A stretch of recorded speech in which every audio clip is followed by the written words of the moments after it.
On the other hand, this is also reflected in the structure of the loans granted by the Inter-American Development Bank, for in the analysis that we made of the $120 million loaned in the first period, $40 million, in other words 1/3, corresponds directly to loans of this type, for housing, for aqueducts, for sewers. It's a bit like, I don't know, but I would almost classify it as a colonial condition. I get the impression that they are thinking of making the latrine the fundamental thing. That would improve the social conditions of the poor Indian, of the poor black, of the poor person who lives under subhuman conditions. Let's make latrines for them, and after we've made latrines for them, and after their education has taught them how to keep themselves clean, then they can enjoy the benefits of production. Because it should be noted, distinguished delegates, that the topic of industrialization does not figure in the analysis of the distinguished experts. Planning for the gentlemen experts is the planning of latrines. As for the rest, who knows how it will be done? If the President will allow me, I will express my deepest regrets in the name of the Cuban delegation for the loss of the services of such an efficient technician as the one who directed this first group, Dr. Felipe Pazos. With his intelligence and capacity for work, and with our revolutionary activity, within 2 years Cuba could have become the paradise of the latrine, even if we did not have a single one of the 250 factories that we are beginning to build, even if we had not carried out the agrarian reform. I ask myself, distinguished delegates, if they aren't trying to make fun of us, not of Cuba, because Cuba is not included, since the Alliance for Progress is not for Cuba but against her, and since it is not established to give 1 cent to Cuba, but if they aren't trying to make fun of all the rest of the delegates. Don't you get the impression, just a little bit, that your leg is being pulled? You are given dollars to build highways, you are given dollars to build roads, you are given dollars to dig sewers. Gentlemen, what do you build roads with, what do you dig the sewers with, what do you build houses with? You don't have to be a genius for that. Why don't they give dollars for equipment, dollars for machinery, dollars so that our underdeveloped countries, all of them, can become industrial agricultural countries, at one and the same time? Really, it's sad.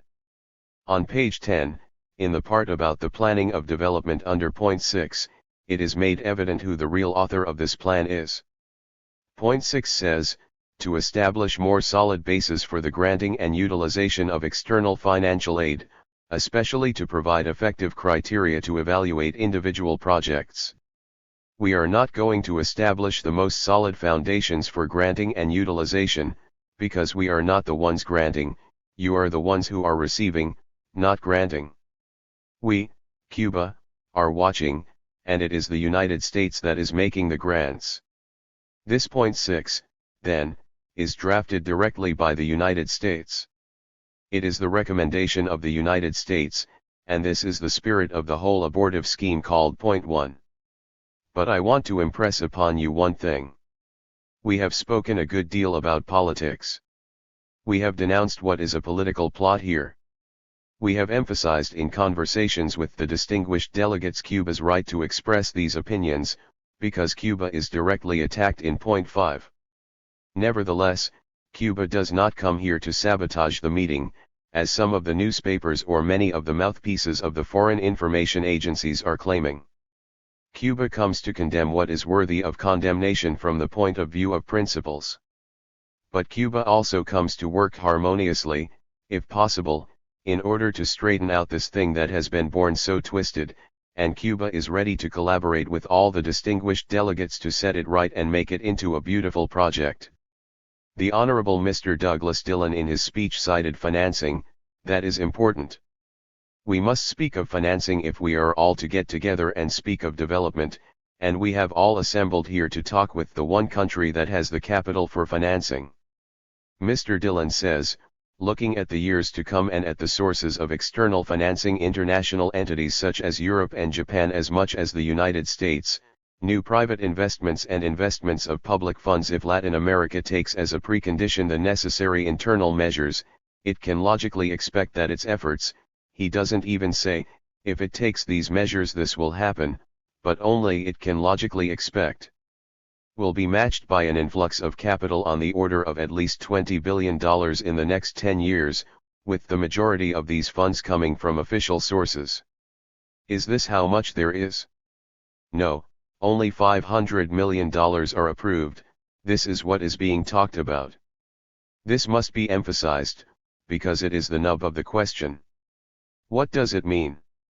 And I assure you that I'm not asking this for us, but for the good of all.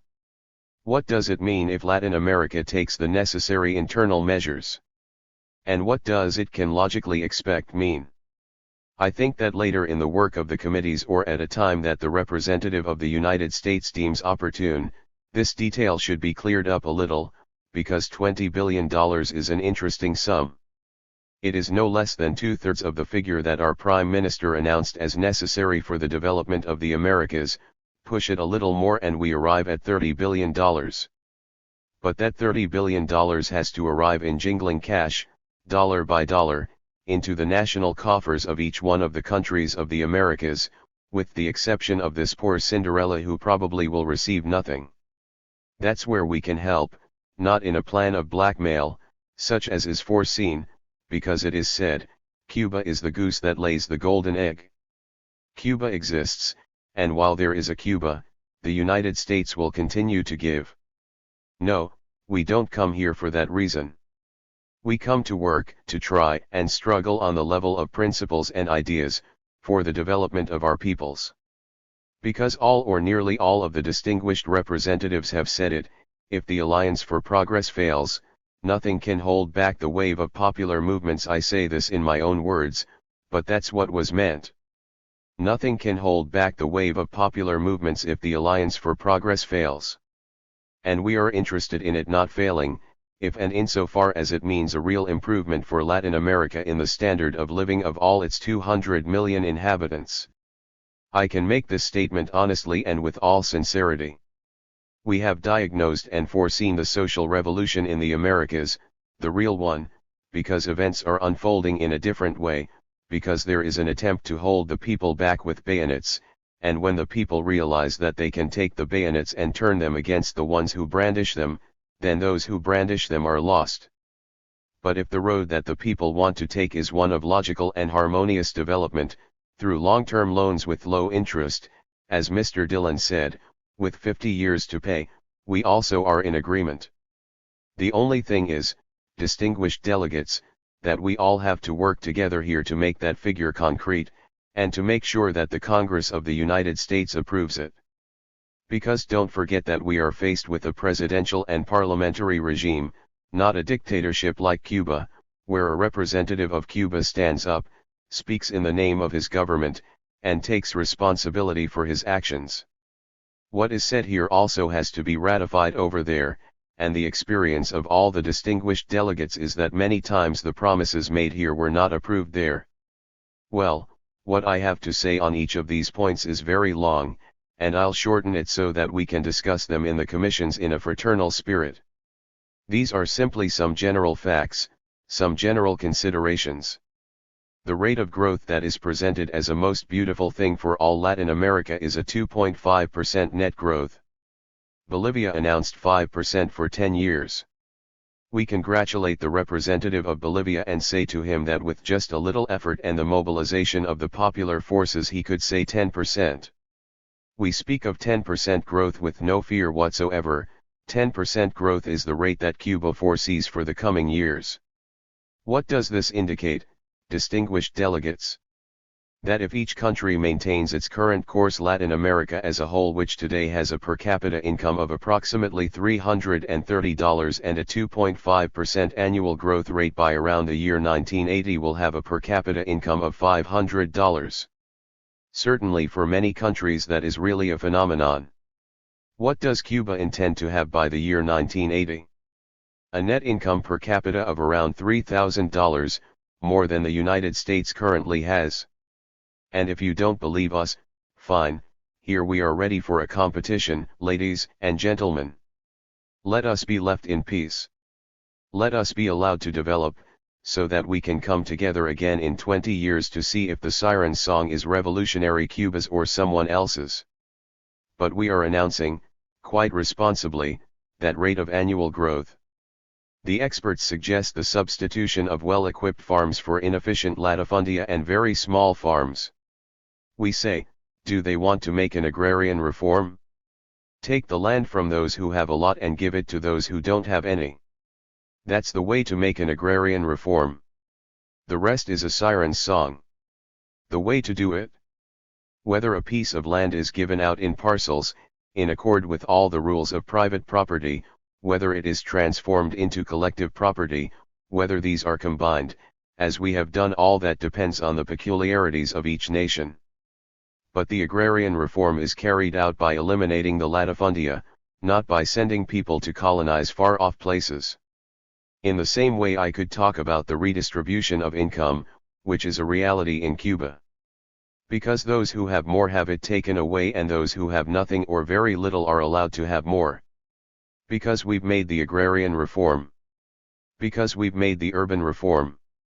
Because we've reduced electric and telephone rates, which, by the way, was the first skirmish with the foreign monopolies. Because we've made social centers for workers and child care centers, where the children of the workers go to receive food and stay there while their parents work. Because we've created public beaches. And because we've nationalized education, which is absolutely free. In addition, we are working on an extensive health plan. I shall speak of industrialization separately, because it is the basic foundation for development and we interpret it as such. But there is one point that is very interesting. It is the filter, the purifier, the experts. I think there were 7. The danger of the latrinocracy stuck in the middle of the agreements with which the peoples want to improve their living standards. Once again, politicians in the guise of specialists, saying here yes and here no. Because you have done such and such a thing, yes, but in reality because you are a willing tool of the one who is handing out the favors. And nothing for you because you have done this wrong, but in reality because you are not a tool of the one handing out the favors, because you say, for example, that you can't accept as the price of any loan that Cuba be attacked. That is the danger, without mentioning that the small countries, as in everything, are the ones who receive little or nothing. Distinguished delegates, there is only one place where the small countries have the right to kick up a fuss, and that is here, where each vote is one vote, and where this question has to be put to a vote. And the small countries, if they have a mind to, can count on the militant vote of Cuba against the measures of the 7, measures that are sterilized, purified, and aimed at channeling credits, with technical disguises, in another direction. What is the stand that really leads to authentic planning, planning that must be coordinated with everyone, but that cannot be subject to any supranational body? We understand, and we did it this way in our country, distinguished delegates, that the precondition for real economic planning is for political power to be in the hands of the working class. That is the sine qua non of genuine planning for us. Moreover, the total elimination of imperialist monopolies and state control of the fundamental productive activities are necessary. Having those 3 points well nailed down, you then proceed with the planning of economic development. Otherwise, everything will be lost in words, speeches, and meetings. Besides this, there are 2 requirements that will decide whether or not this development makes use of the potential lying dormant in the heart of the peoples, now waiting to be awakened. They are, on the one hand, the rational, centralized direction of the economy by a single authority, which has the ability to make decisions. I'm not speaking of dictatorial powers, but the power to decide, and, on the other, the active participation of all the people in the tasks of planning. Naturally, for the entire people to participate in the tasks of planning, they will have to own the means of production. Otherwise, it will be difficult for them to participate. The people will not want to, and it seems to me that the owners of the enterprises where they work will not want them to either. Now, we can speak for a few minutes about what Cuba has achieved by trading with the whole world, following the flow of commerce, as Marty said. To date, we have signed agreements for $357 million in credits with the socialist countries, and we are in negotiations, real negotiations, for a little over $140 million more, which makes a total in loans of $500 million for the next 5 years. That loan, which gives us the ownership and control of our economic development, comes to, as we said, $500 million, the sum that the United States is giving to all of Latin America just for our little republic. This, divided by the population of the Republic of Cuba and translated to Latin America, would mean that the United States, in order to provide an equivalent amount, would have to give 15 billion pesos in 5 years, or $30 billion in 10 years. I speak of pesos or dollars, because in our country their value is the same. That is the sum that our Prime Minister asked for. With that amount, if there were a proper leadership of the economic process, Latin America in only 5 years would be quite a different place. We now pass on to point 2 of the text. And naturally, before analyzing it, we will ask a political question. Some friends of ours at these meetings, of whom there are many, although it might not appear that way, were asking us if we were ready to come back into the fold of Latin American nations. We have never abandoned the Latin American nations, and we are struggling not to be expelled, not to be forced to leave the fold of Latin American republics. What we do not want is to be a herd of cattle, as Marty said. Simply that. We denounce the dangers of the economic integration of Latin America because we are familiar with the example of Europe. In addition, Latin America knows from bitter experience what European economic integration has cost.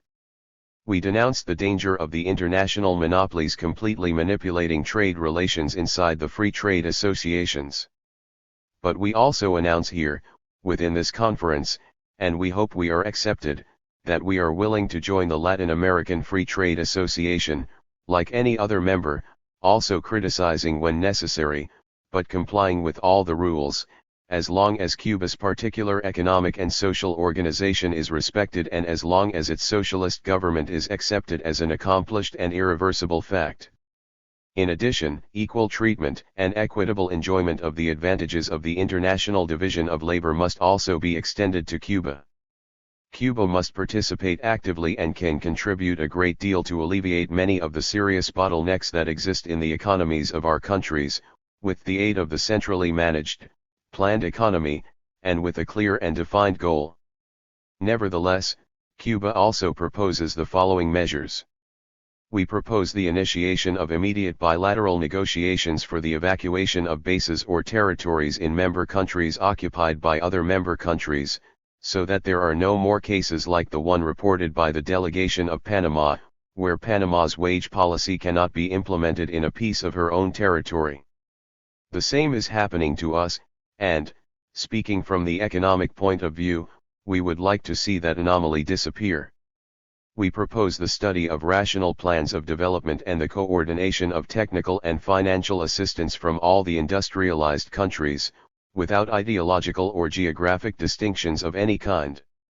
We also propose that guarantees be obtained to safeguard the interests of the weaker member countries, the banning of acts of economic aggression by some members against others, the guarantee of protection of Latin American entrepreneurs against the competition of foreign monopolies, the reduction of U.S. tariffs on industrial products of the integrated Latin American countries.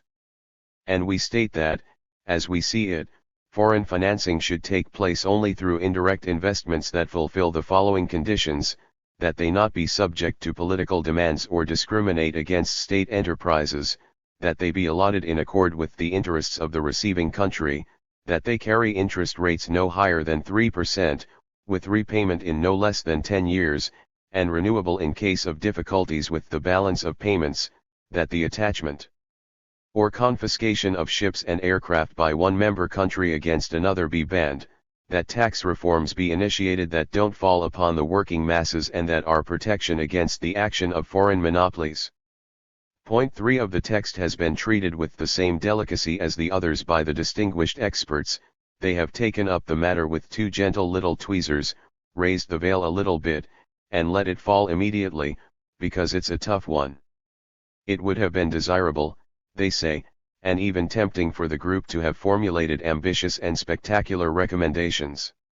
However, This was not done owing to the numerous complex technical problems that would have had to be resolved.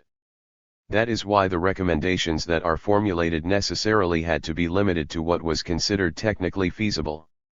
I don't know if I'm being too shrewd, but reading between the lines, there do not seem to be any pronouncements.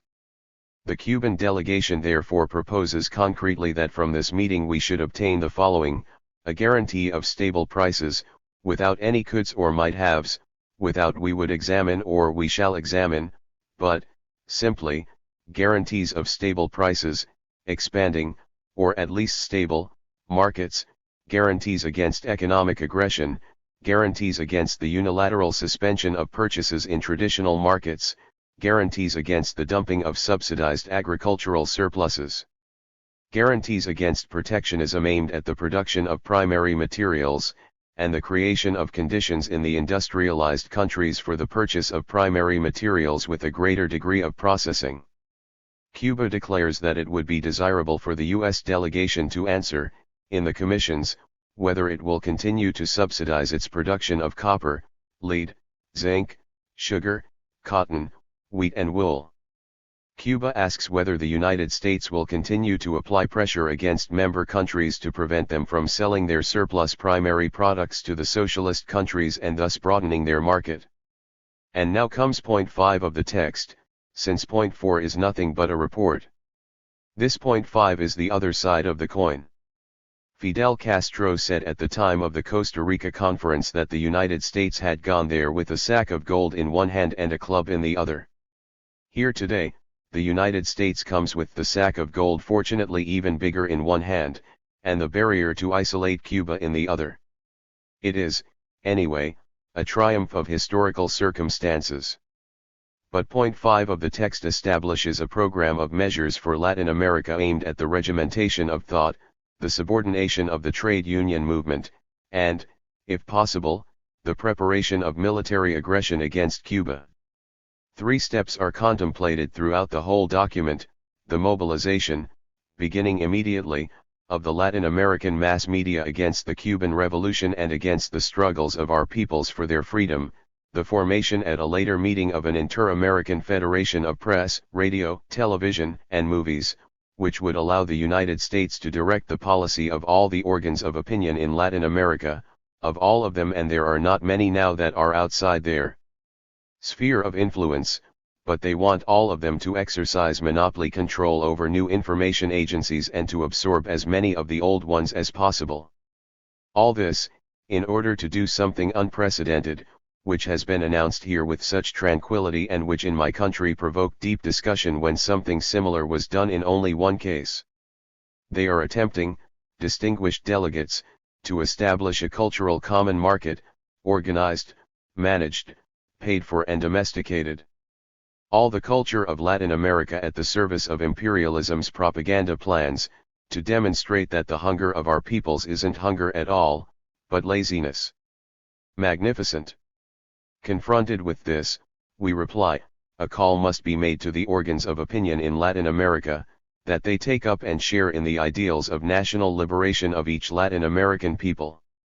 There must be a call for the exchange of information, cultural media, organs of the press, and the attainment of direct visits without discrimination between our peoples, ladies and gentlemen, because today a U.S. citizen who goes to Cuba faces 5 years in prison when they return to their country.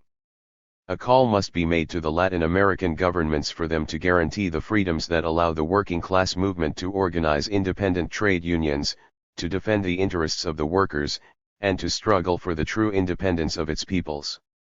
And we call for a total, absolute condemnation of point 5 as an attempt by imperialism to domesticate the one thing that our peoples had been saving from disaster, the national culture.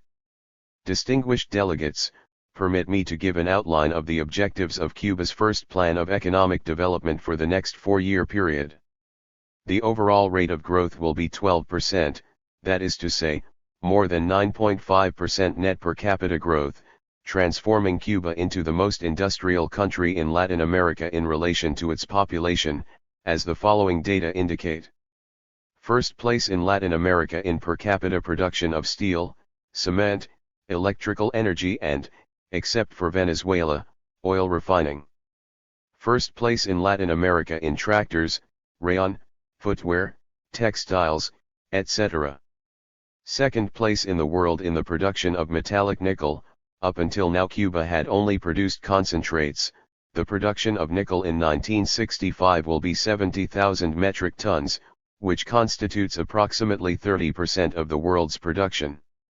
In addition, Cuba will produce 2,600 metric tons of metallic cobalt.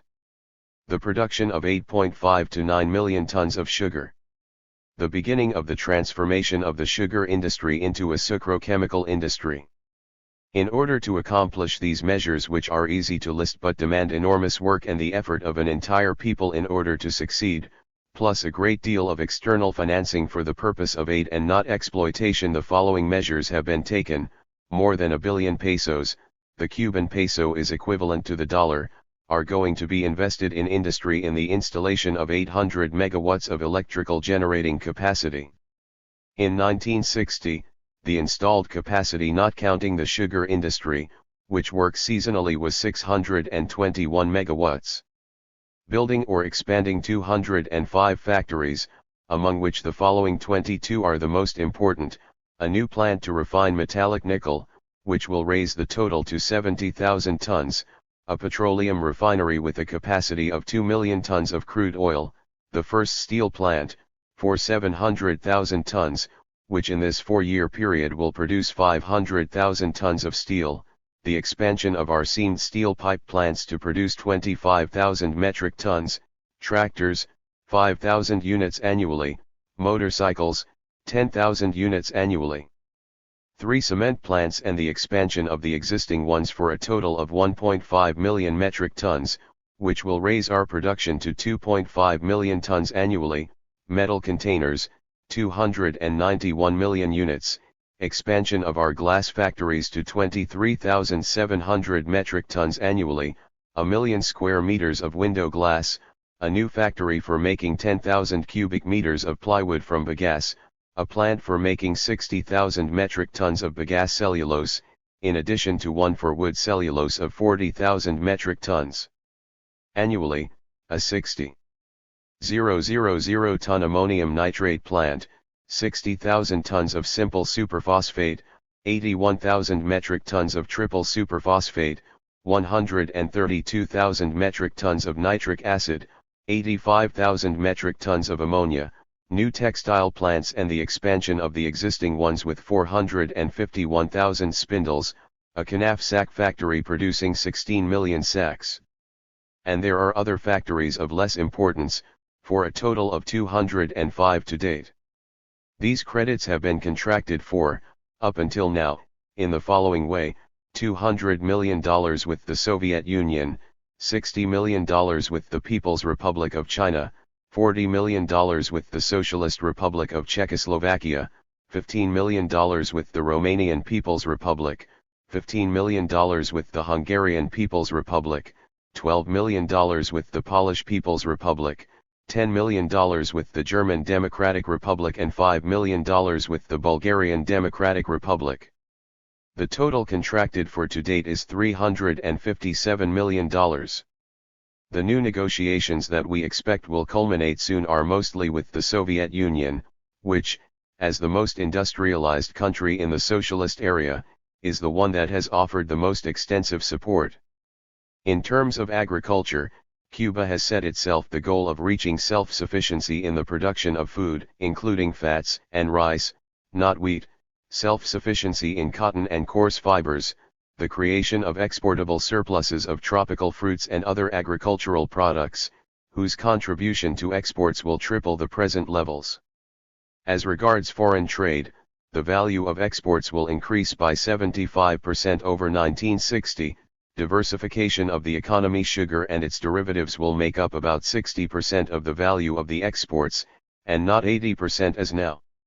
As regards construction, the elimination of 40% of the present housing shortage, including the bohías, which are Cuban huts, the rational combination of construction materials to increase the use of local materials without sacrificing quality.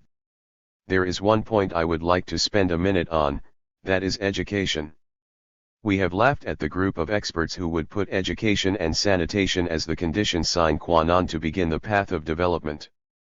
That seems to us to be an aberration, but that does not make it less true that once the path of development is taken, education must proceed parallel with it. Without an adequate technological education, development is retarded. Therefore, Cuba has carried out a complete reform of education. It has expanded and improved educational services and has developed an overall educational plan. At present, Cuba occupies first place in Latin America in the allocation of resources to education, 5.3% of the national income. The developed nations devote 3 to 4% and Latin America from 1 to 2% of their national income to education. In Cuba, 28.3% of the current expenses of the state are for the Ministry of Education. Including other organizations that spend for education, that percentage rises to 30%. Among the Latin American countries, the next highest employs 21% of its budget. An increase in the budget for education, from $75 million in 1958 to $128 million in 1961, an increase of 71%. The total expenses for education, including the literacy campaign and building schools, come to $170 million, 25 pesos per capita.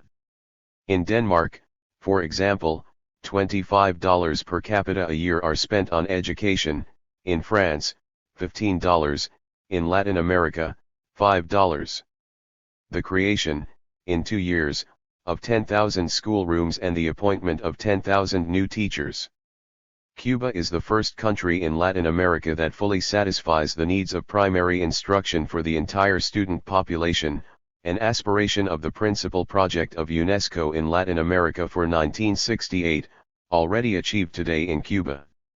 These really marvelous measures and figures, absolutely true, that we present here, distinguished delegates, have been made possible by the following measures: the nationalization of instruction, making it secular and free and allowing complete utilization of its services, the creation of a system of scholarships, which guarantees meeting all the students' needs, in accordance with the following plan: 20,000 scholarships for basic secondary schools from 7th to 9th grade, 3,000 for the pre-university institutes, 3,000 for art instructors, 6,000 for universities, 1,500 for courses in artificial insemination, 1,200 for courses in agricultural machinery, 14,000 for courses in tailoring and sewing and home economics for peasant women, 1,200 for the preparation of rural school teachers, 750 for introductory courses in elementary education, 10,000 scholarships and study stipends for students of technological education, and, in addition, hundreds of scholarships to study technology in the socialist countries. The creation of 100 centers of secondary education, with each municipality having at least one. This year in Cuba, as I announced, illiteracy is being wiped out. It is a marvelous sight. Up to the present moment, 104,500 brigadistas, almost all of them students between 10 and 18 years old, have flooded the country from one end to the other, going directly to the peasant's bohio, to the worker's house, to convince the old man who doesn't want to study anymore, and to thus wipe out illiteracy in Cuba. Each time a factory wipes out illiteracy among its workers, it raises a flag announcing that fact to the people of Cuba. Each time a cooperative wipes out illiteracy among its peasants, it hoists the same standard.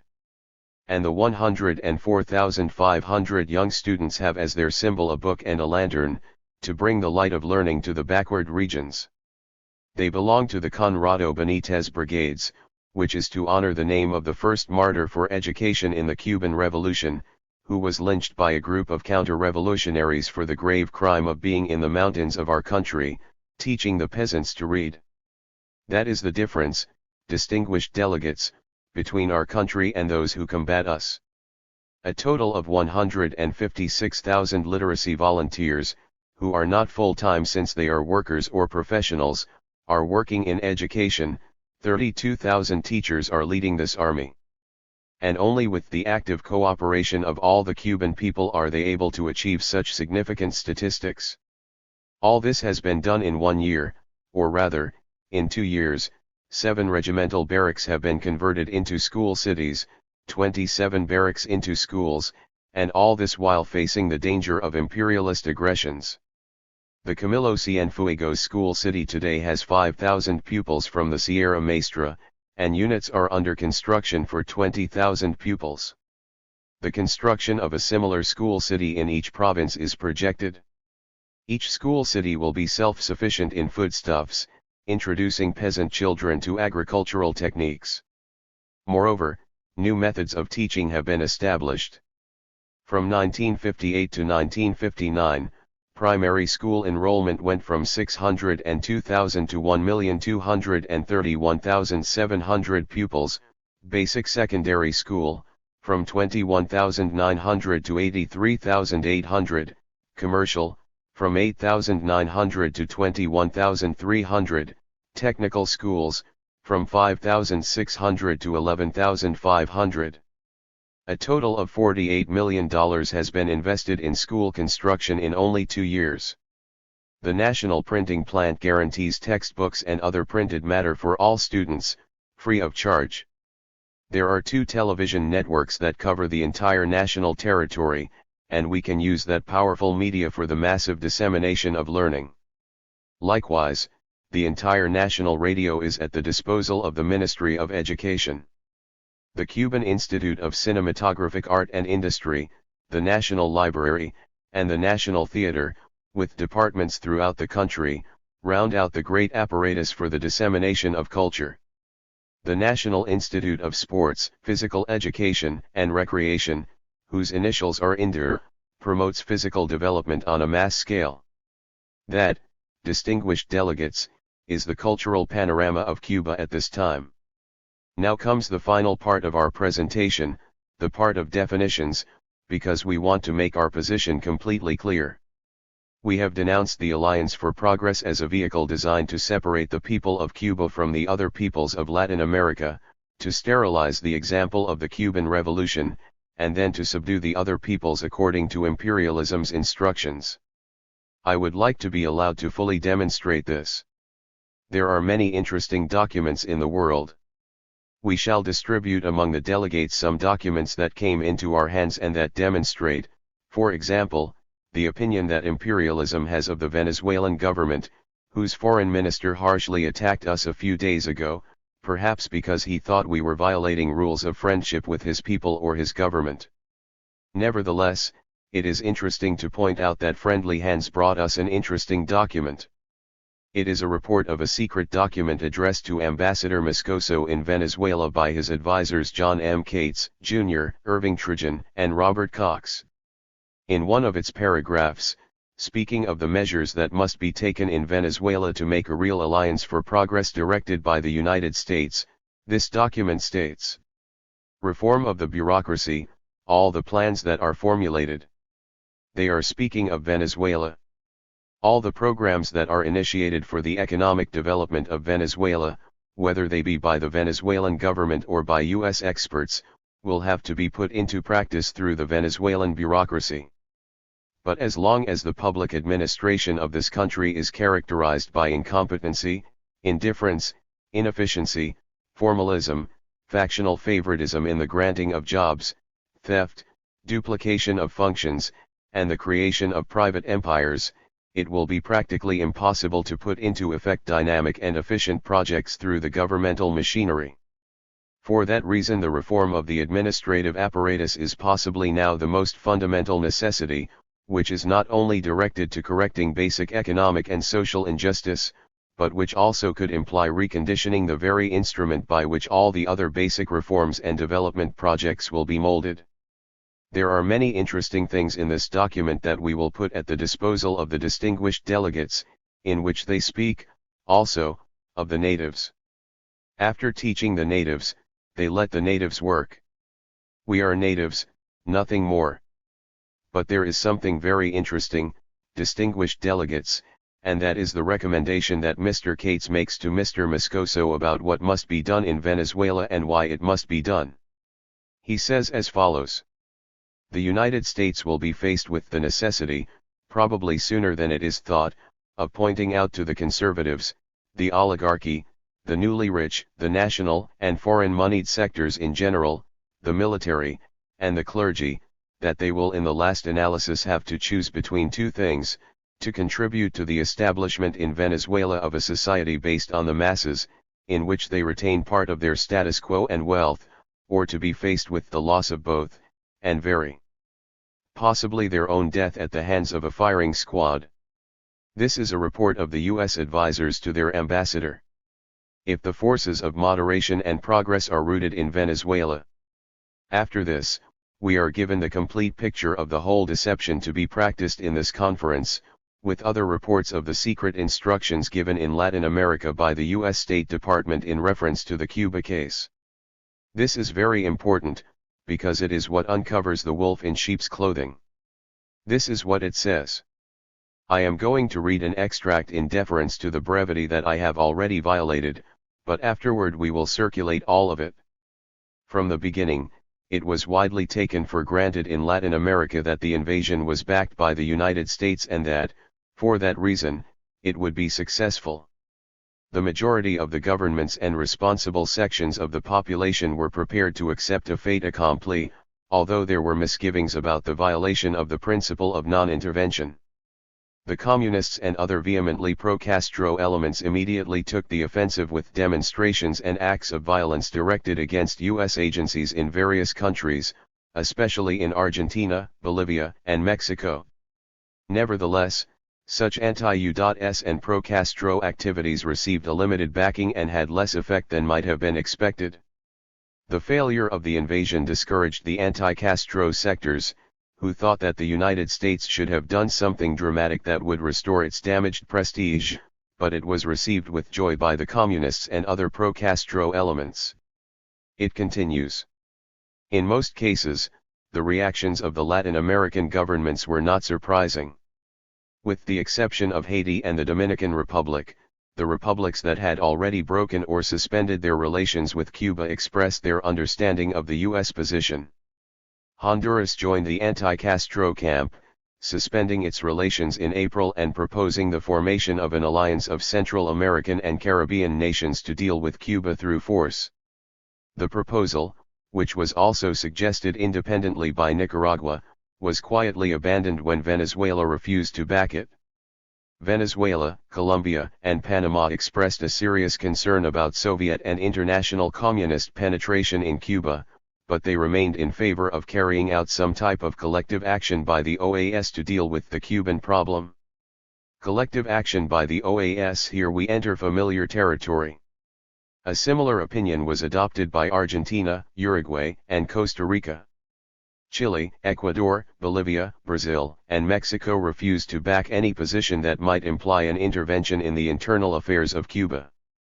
This attitude was probably very strong in Chile, where the government met strong opposition in all spheres to an open military intervention by any state against the Castro regime.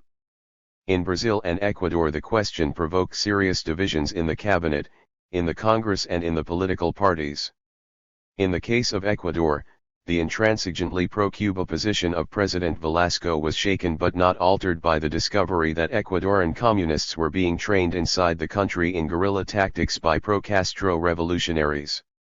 Parenthetically, I will state that this is a lie. Likewise, there is little doubt that some of the formerly uncommitted elements in Latin America have been favorably impressed by Castro's ability to survive a military attack supported by the United States against his regime. Many who had hesitated to commit themselves before, because they believed that the United States would eliminate the Castro regime in the course of time, may have changed their opinion now. The victory of Castro has demonstrated to them the permanent and viable character of the Cuban Revolution. This is the report by the United States. Moreover, his victory has undoubtedly aroused the latent anti-U.S. attitude that prevails in a great part of Latin America. In all respects, the member states of the OAS are now less hostile to U.S. intervention in Cuba than before the invasion, but a majority including Brazil and Mexico, who together account for more than half the population of Latin America, are not ready to actively intervene or even to join in a quarantine against Cuba. Nor could it be expected that the OAS would give beforehand its approval of direct intervention by the United States, except in the event that Castro might be involved, beyond any doubt, in an attack on a Latin American government. Even when the United States might be successful, which looks improbable, in persuading the majority of Latin American states to join in a quarantine of Cuba, it would not be totally successful. Certainly Mexico and Brazil would refuse to cooperate and would serve as a channel for travel and other communication between Latin America and Cuba.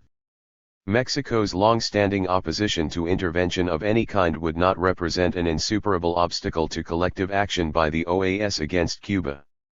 The attitude of Brazil, however, which exercises a strong influence over its South American neighbors, is decisive for hemispheric cooperation. As long as Brazil refuses to act against Castro, it is probable that a number of other nations, including Argentina and Chile, would not want to risk adverse internal repercussions to accommodate the United States. The magnitude of the threat that Castro and the Communists constitute in other parts of Latin America will probably continue to depend, fundamentally, on the following factors: a. The ability of the regime to maintain its position, b. Its efficacy in demonstrating the success of its mode of coping with the problems of reform and development, and c. The ability of the non-communist elements in other Latin American countries to provide feasible and popularly acceptable alternatives. If, by means of propaganda, etc., Castro can convince the disaffected elements of Latin America that basic social reforms are really being made. That is to say, if the distinguished delegates are convinced that what we are saying is true, that benefit the poorest classes, the attraction of the Cuban example will increase and will continue to inspire imitators on the left in the whole region.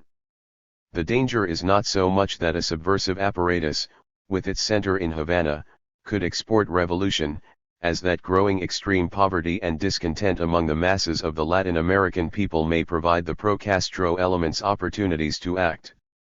After considering whether or not we are intervening, they argue, it is probable that the Cubans will act cautiously in this respect for some time. Probably they do not wish to risk the interception or discovery of any military adventure or military supply operation originating in Cuba. Such an eventuality would lead to a hardening of official Latin American opinion against Cuba, possibly to the point of providing tacit support to U.S. intervention, or at least giving possible motives for sanctions on the part of the OAS. For these reasons, and owing to Castro's concern with the defense of his own territory at this time, the use of Cuban military forces to support insurrection in other places is extremely improbable. So, distinguished delegates who might have doubts, the government of the United States is announcing that it is very difficult for our troops to interfere in the internal affairs of other countries. As time goes on, and with the absence of direct Cuban intervention in the internal affairs of neighboring states, the present fears of Castroism, of Soviet intervention in the regime, of its socialist nature, they put it in quotation marks, and of repugnancy for the repression of Castro's police state, will tend to decrease, and the traditional policy of non-intervention will reassert itself. It says further on, apart from its direct effect on the prestige of the United States in that area, which undoubtedly has decreased as a result of the failure of the invasion, the survival of the Castro regime could have a profound effect on Latin American political life in coming years. Likewise, it prepares the scene for a political struggle in the terms promoted by communist propaganda for a long time in this hemisphere, with the anti-United States, popular, in quotation marks, forces on one side, and the ruling groups allied to the United States on the other. The governments that promise an evolutionary reform over a period of years, even at an accelerated pace, will be confronted by political leaders who promise an immediate remedy for the social ills by means of the confiscation of property and the overturning of the society. The most immediate danger of Castro's army for Latin America could very well be the danger to the stability of those governments that are presently attempting evolutionary social and economic changes, rather than to those that have tried to prevent such changes, in part due to the tensions and heightened expectations that accompany social changes and economic development. The urban unemployed and the landless peasants of Venezuela and Peru, for example, who have hoped that Acción Democrática and the opera would implement reforms, constitute a quick source of political strength for the politician who convinces them that change can be implemented much more rapidly than the social democratic movements have promised. The popular support that the groups seeking evolutionary changes presently enjoy, or the potential backing that they normally could obtain as the Latin American masses become more active politically, would be lost to the degree that the extremist political leaders, utilizing the example of Castro, can rally support for revolutionary change. And in the last paragraph, gentlemen, appears our friend who is present here. The Alliance for Progress could very well provide the stimulus to carry out more intensive reform programs.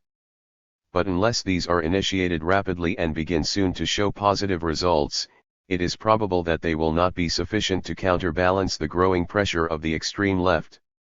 The years ahead will witness, almost surely, a race between those who are attempting to initiate evolutionary reform programs and those who are trying to generate mass support for fundamental economic and social revolution.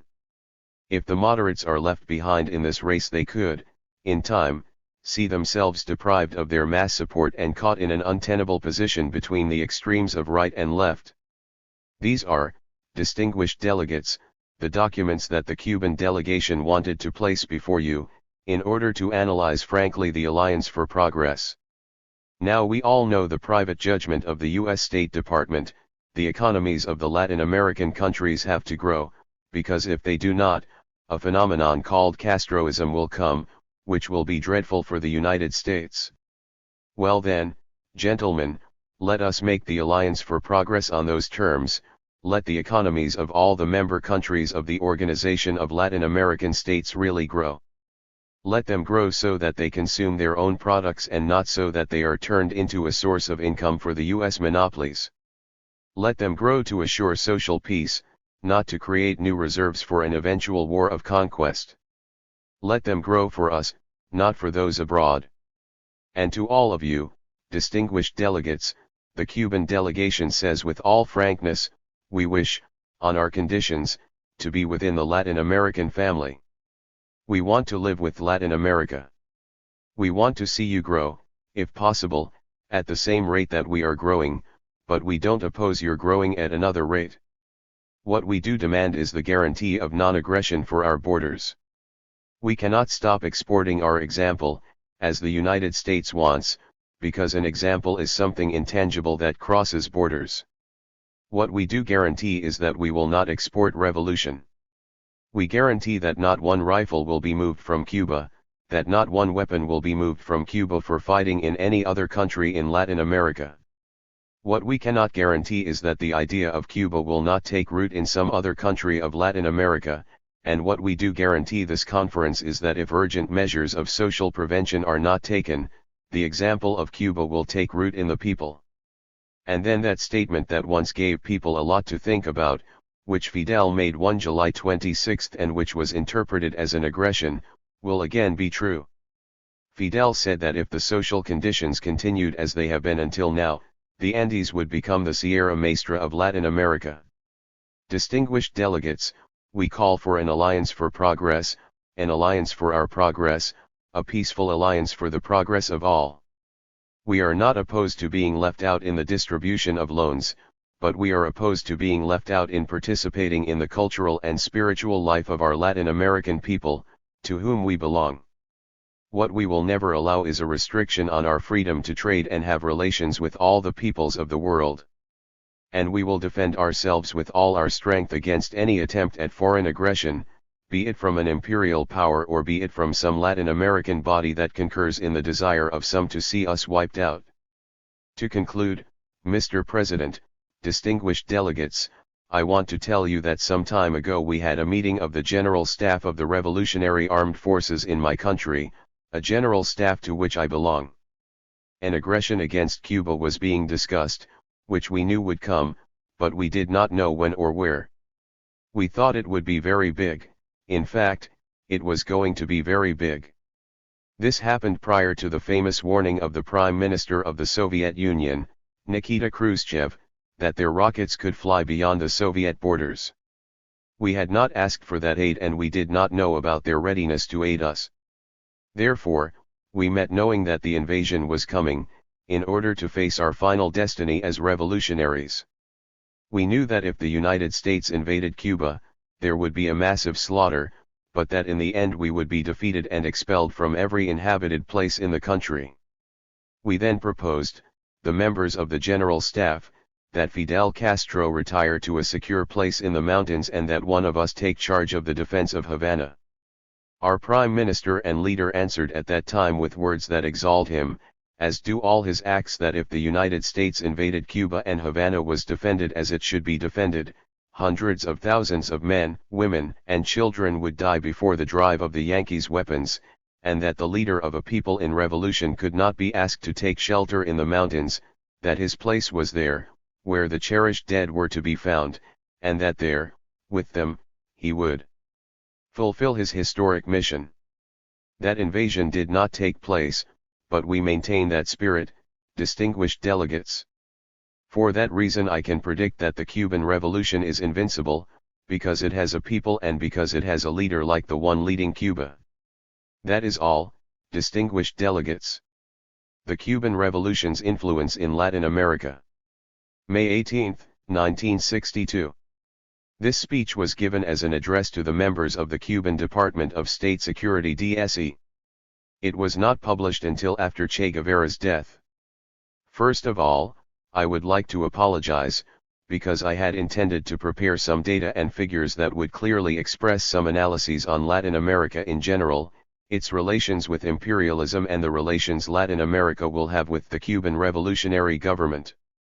However, as always in these cases, my good intentions have remained nothing more than intentions, and I will have to speak from memory, so I will talk in terms of general concepts and not quote any figures. I won't recount at length the history of imperialism's penetration in Latin America, but it is useful to know that the part of the Americas which is called Latin America has nearly always lived under the yoke of the big imperialist monopolies. Spain dominated a large part the Americas and other European countries penetrated this area later on, just after the birth of capitalism, in the stage of capitalist expansion. England and France were among the countries that acquired some colonies here. After the wars of independence, several countries fought over Latin America, and, with the birth of economic imperialism at the end of the 19th and beginning of the 20th century, the United States quickly came to dominate all of North, South, and Central America. Other imperialism powers persisted in the southern part of the Americas. England had a strong position in the extreme south, in Argentina and Uruguay, until the end of the last war. At times, our countries have been the scenes of wars caused by monopolies of different nationalities fighting over spheres of influence. The War of the Chaco is one of the examples of the struggle for oil waged between Shell, owned by English and German groups, and Standard Oil. It was a very bloody war lasting 4 years. In it, Bolivia and Paraguay lost the best of their young men in the Chaco jungle. There are other examples of this kind, the action in which Peru, representing Standard Oil, grabbed a part of Ecuador's territory, where Shell was influential. Wars have also been waged for other kinds of products. The United Fruit Company has caused wars in Central America in order to control banana-raising territories. Wars have also been waged in the south, between Chile, Bolivia, and Peru, over possession of nitrate deposits which were very important before a method of creating synthetic nitrate was discovered. At most, we have been unwitting actors in a struggle between empires. After the war, however, the last redoubts of British imperialism, German imperialism, had already been ousted, ceded to U.S. imperialism. The fact that the economic domination of the Americas has since been completely unified has brought about a trend toward unity among the forces that are struggling against imperialism. We must be ever more closely united in the struggle, because it is a struggle all of us share. It is expressed now, for example, in all of the people's solidarity with Cuba. Everyone is quickly learning that there is only one enemy, which is imperialism, and that here in Latin America it bears the name of U.S. imperialism. Imperialism's penetration has varied greatly depending on historical, political, and economic circumstances and also, perhaps, reflecting how far our countries are from the imperialist capital. Some countries, such as Panama, are completely colonized and this determines their system of life. Other countries retain more of their national characteristics and are still in a stage of cultural struggle against imperialism. All, however, have the common denominator of imperialism's control over their great reserves of materials for use in its industries. Such reserves are strategic not only for war but for its many other industries, its control of banking and its near monopoly on foreign trade. We are very interested in Latin America for several reasons, because we are a part of it culturally and historically, because we belong to a group that is fighting for its freedom, and because Latin America's attitude is closely related to our future and to our revolution's future and its desire to spread its ideology. Revolutions have this characteristic, they expand ideologically. They do not remain limited to a single country but expand to other areas or, to use an economic term, even though this isn't the case to other spheres of influence. The Cuban Revolution has had an enormous influence in Latin America, although to varying degrees in every country. We should analyze the reasons for the influence of the Cuban Revolution and why this has been greater in some countries than in others. We should also analyze in detail the political life in each of the countries and the attitudes of the progressive parties in each of them with all due respect and without interfering in the internal affairs of any party because those attitudes are very important for analyzing the current situation. In some countries the people's struggles have developed acutely, in other countries, the people's struggles have been slowed down. In some countries, Cuba is a sacred symbol for all the people, in others, Cuba symbolizes a liberation movement that is viewed from afar. The origins are complex, but always related to each country's approach regarding how to seize power, and they are greatly influenced by solutions that have been found for this problem. In some cases, they are also related to the greater or lesser predominance of the working class and its influence, in others, they are related to their proximity to our revolution. We can analyze these countries in groups. Two countries in South America are very important in terms of their ideological influence.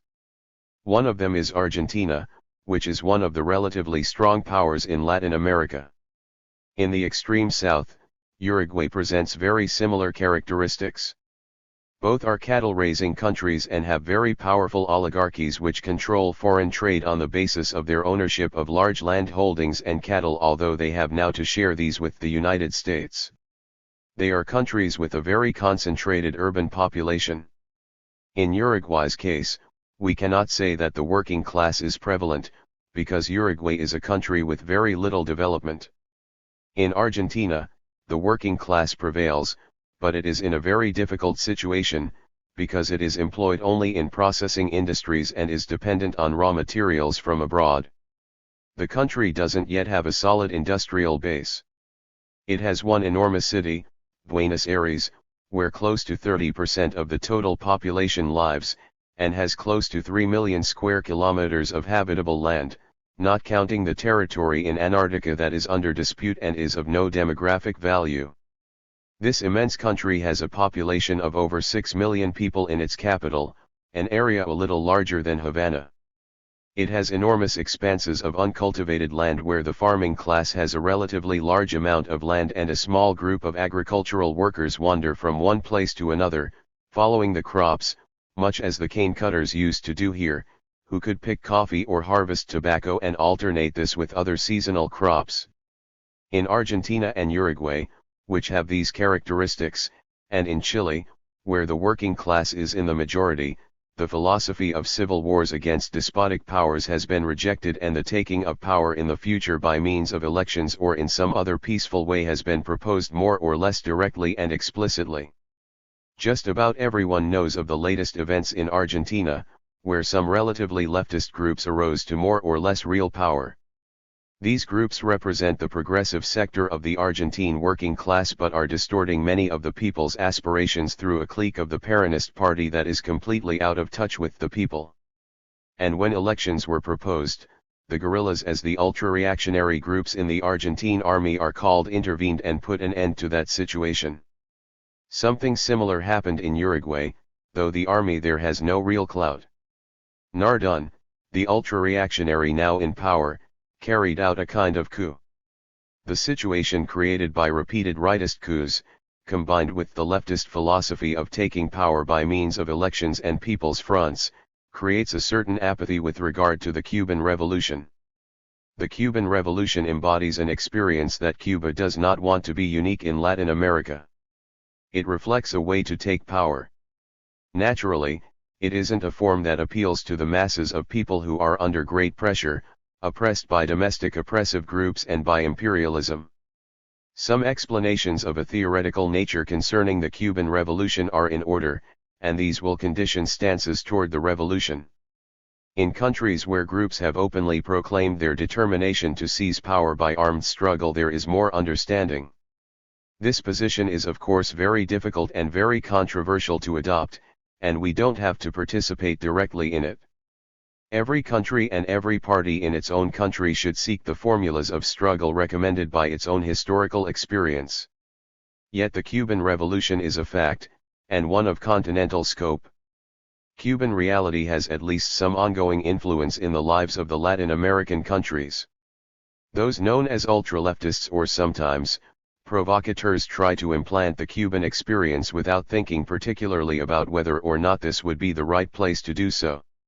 Such people, who exist everywhere, simply take an experience that has occurred in Latin America and attempt to transfer it to each of the other countries. This causes more friction among the leftist groups. The history of the defense of Cuba in those countries by each of the political organizations is also a history of division. It is good to say this here so you will understand something of those problems, including their histories of pettiness and their struggles to achieve small advances in controlling organizations. Without intending to, Cuba has therefore been viewed as being mixed up in the polemics. I say without intending to, this experience has been enough for us. We will never aspire to lead the politics or the method of carrying out a revolution, achieving power, in any other country. We are again, however, at the heart of the polemics. In Chile, where the parties of the left have greater ascendancy, a vigorous trajectory and an ideological firmness which may well be greater than that of other parties in Latin America, the situation has been similar. The difference being that the Chilean Communist Party and the other leftist parties have themselves already posed the dilemma, to take power either through peaceful means or by the way of violence. They are all preparing for a future struggle which I think will come about, because there isn't any other historical experience, nor is one possible here in Latin America in the present conditions of the conflict developing between the superpowers. The exacerbation of the struggle between imperialism and the peace camp proves that imperialism will never simply hand over control. From a strategic point of view, such a thing would be ridiculous, if the imperialists still have the weapons. To gain control, the left must be very powerful and must force the reactionaries to capitulate. Those conditions don't as yet exist in Chile. This is the part of South America where for the people of the region the Cuban Revolution presents different characteristics. Moving north we come to the countries where the Cuban Revolution is really a beacon for the peoples.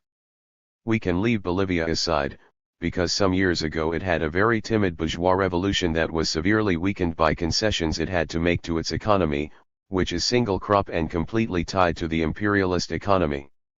Its bourgeoisie has had to be maintained in part by imperialism. Imperialism of course takes its wealth with one hand and using a quarter of the wealth it takes out it then props up the government with the other. This has created a situation of dependence and in spite of the Bolivian government's efforts to throw off the imperialist yoke, many of these efforts have obviously been sincere, it has not managed to do so. Bolivia does maintain a correct attitude on some Cuban stances and they remain as friendly as possible in international conferences. It has carried out agrarian reform, though in a very truncated form. The church's possessions have not been seized, cooperatives have no real development, and, importantly, they are cooperatives of a traditional kind, based on earlier regional experiences of primitive communism. Such cooperatives, worked by Indians, have been maintained through tradition and operate now as they have always done. The struggle isn't manifested very strongly in Bolivia. The terms are changing a little. It isn't a case of direct struggle by the oppressed masses of farmers and workers against imperialism, but one of struggle against a national bourgeoisie which has made a series of concessions, like overthrowing the feudal overlords and the domestic large landowners, so the class struggle isn't so acute. Paraguay, Bolivia's former rival in the War of the Chaco is, however, nearby. There are now guerrillas in Paraguay. It is a very poor country. It has around 1.5 million inhabitants in a territory that is much larger than Cuba's, with extensive jungles. It has very few cattle and some agricultural products. It has terrible endemic diseases such as leprosy, which has reached enormous proportions, and there is practically no health care. Almost all of the people live in 3 or 4 relatively large cities. There have been several guerrilla forays in the forests. The most important and most serious of these from an ideological point of view have been directed by a People's Revolutionary Front with the participation of the Paraguayan Communist Party. Its guerrillas have been systematically defeated. I think that tactical mistakes have been made in the conduct of the revolutionary struggle, which has a series of laws that must not be broken, but, even so, uprisings continue. Some rebel groups are living in the forests and they know that if they turn themselves in they will be killed. They are far from the borders. Paraguay is an ideal country for guerrilla warfare. It is agriculturally very rich and has wonderful natural conditions. There are no high mountains, but there are forests, very large rivers and zones of operation that would be very difficult for regular armies and very easy to wage a struggle with the help of the farming population. It has a dictatorship of the extreme right which used to be very influenced by the Argentine oligarchy.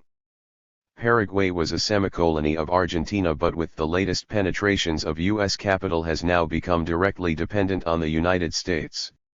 It maintains a bestial dictatorship and has all of the seeds of an intensive short-term people's struggle. A little farther to the north is Peru. Peru should be watched attentively in the future.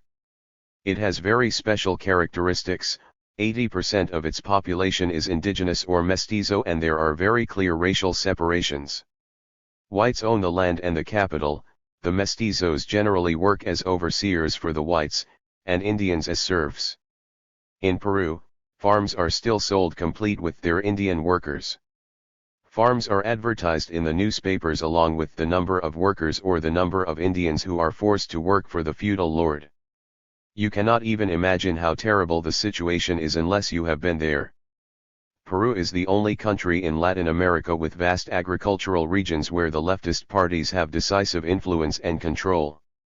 Peru and the indigenous region of Cuzco, where the Peruvian Communist Party has a strong influence, are the only areas in the Americas where any Marxist party has a strong influence. Some years ago the Peruvian Communist Party seized the city of Cuzco by force of arms, but revolutionary conditions didn't exist and there was a kind of tacit truce. The rebels returned the city and the oppressors, the government troops, took no reprisals. A tense situation ensued, and it remains one of the areas where a revolution is threatening, or, rather, where there are hopes of a revolution in Latin America. All of Peru is in a similar situation, with extreme poverty and extreme oppression, the essential characteristics of the heavily populated Andes and factors for carrying out a revolution. The people don't speak Spanish. The most commonly spoken languages are Quechua and Aymara, closely related to each other. Anybody wanting to communicate with the Indians has to speak those languages. If they don't, communication will be impossible. Nationalities aren't defined by the borders of those countries. Aymaras in Bolivia relate better with Aymaras in Peru than with whites in either Bolivia or Peru. First the colonizers and then the imperialists have taken pains to maintain that situation. There is therefore a natural affinity between those two countries, and in Peru and Ecuador and even as far as Colombia, between the areas where the Andeans and Quechuas live. In all of those countries the prevailing languages are dialects. These countries have great geographical differences. Peru has 3 mountain chains crossed by valleys, and the eastern half of the country leads into the Great Amazon River Basin, which is where La Montana begins, an area of medium to high mountain ranges with a subtropical climate, similar to the climate in our mountains, but with more difficult natural conditions. The little developed bourgeoisie in Peru lives on the coast, a narrow, desert-like strip which runs parallel to very high mountains. The highest peak in Peru's western mountain range is just 100 kilometers from the coast and 5,000 meters above sea level. It sits there like a shell washed ashore. A month or two ago there were uprisings you probably heard about, in the mining area in the middle of the country. Mining is very developed in Peru, and you know that mine workers in general are very combative. They don't necessarily have great political awareness, because of the conditions in the country, but they are very combative. The Peruvian army consists of a caste of officers at the top, all from the same class, and masses of Indians at the bottom. If a serious uprising were to occur, there would be no way to crush it. Ecuador has the same conditions with just one difference: the Ecuadorian bourgeoisie or a part of it and, in general, all the supporters of the left have much more influence in the cities and are much clearer about the need for an uprising. Several leaders of these Ecuadorian leftist groups have been in Cuba and have been considerably influenced by the effects and results of the Cuban Revolution. They openly uphold the banner of an immediate agrarian revolution. There is also a strong repressive army, and the United States has stationed some of its troops in Ecuador. I think that Ecuador, too, is a country where intensive revolutionary struggle will soon appear. Continuing up the Andes, the backbone of the continent, we come to Colombia where, with periods of greater or lesser activity, a war has been going on for the past 12 years. The Colombian guerrillas have made mistakes that have kept them from achieving a people's victory like ours. There has been a lack of ideological leadership. The guerrillas are dispersed and lack a central command, which we had in Cuba. They have been under the personal leadership of caudillos from rural areas, and they began to rob and kill just like their rivals in order to survive. Naturally, they gradually fell into banditry. Other guerrilla groups adopted a position of self-defense and did nothing other than defend themselves when attacked by the government.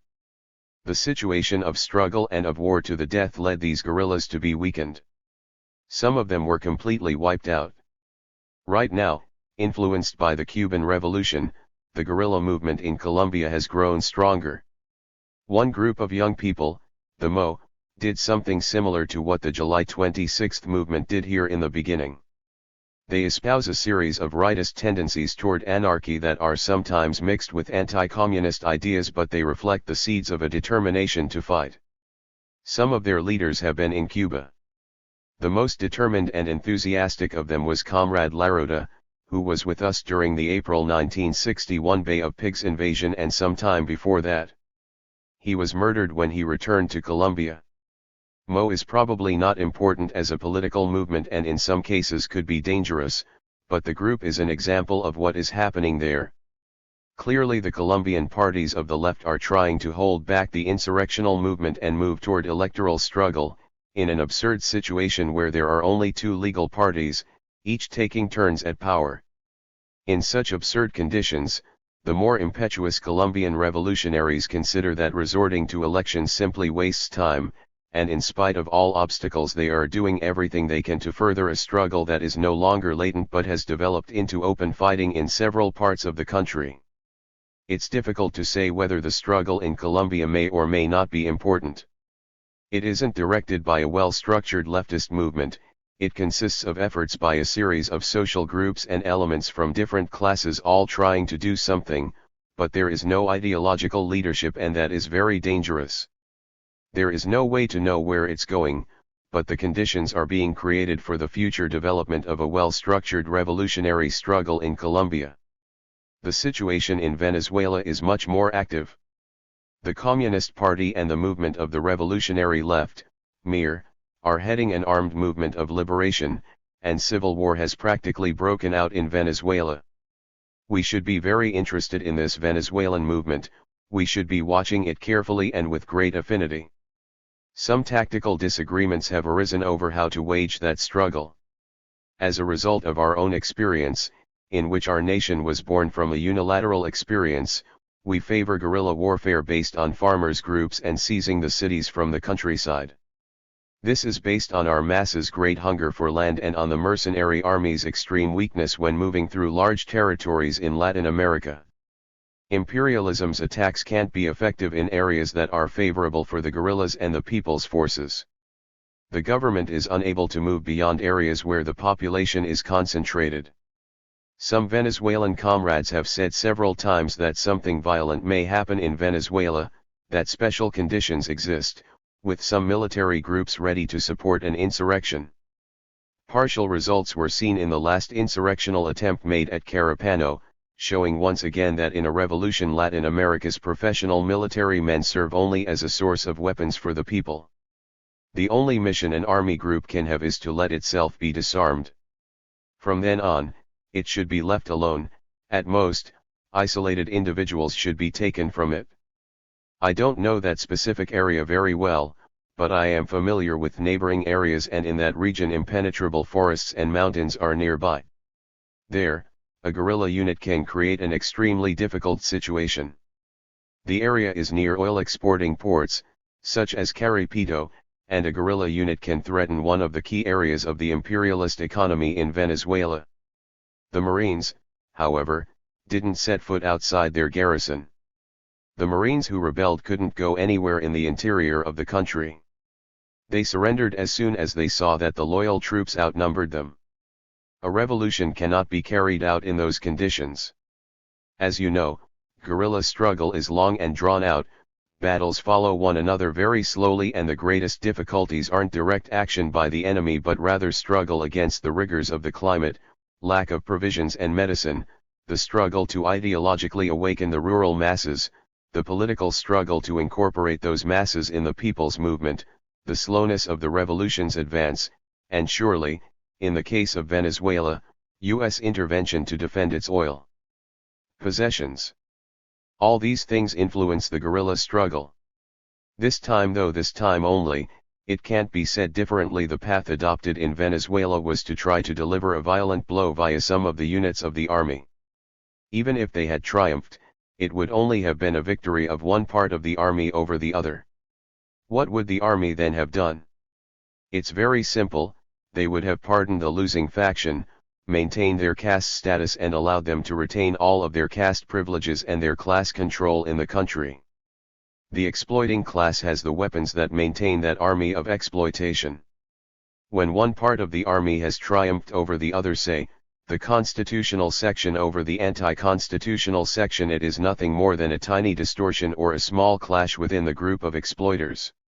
This is a contradiction that in present-day Latin America will never be decisive, with imperialism maintaining its tools of exploitation. One of the premises of the Cuban Revolution is that it is absolutely necessary to immediately destroy the army in order to take power seriously. Brazil is another big country in South America that is in a strange situation of unstable equilibrium.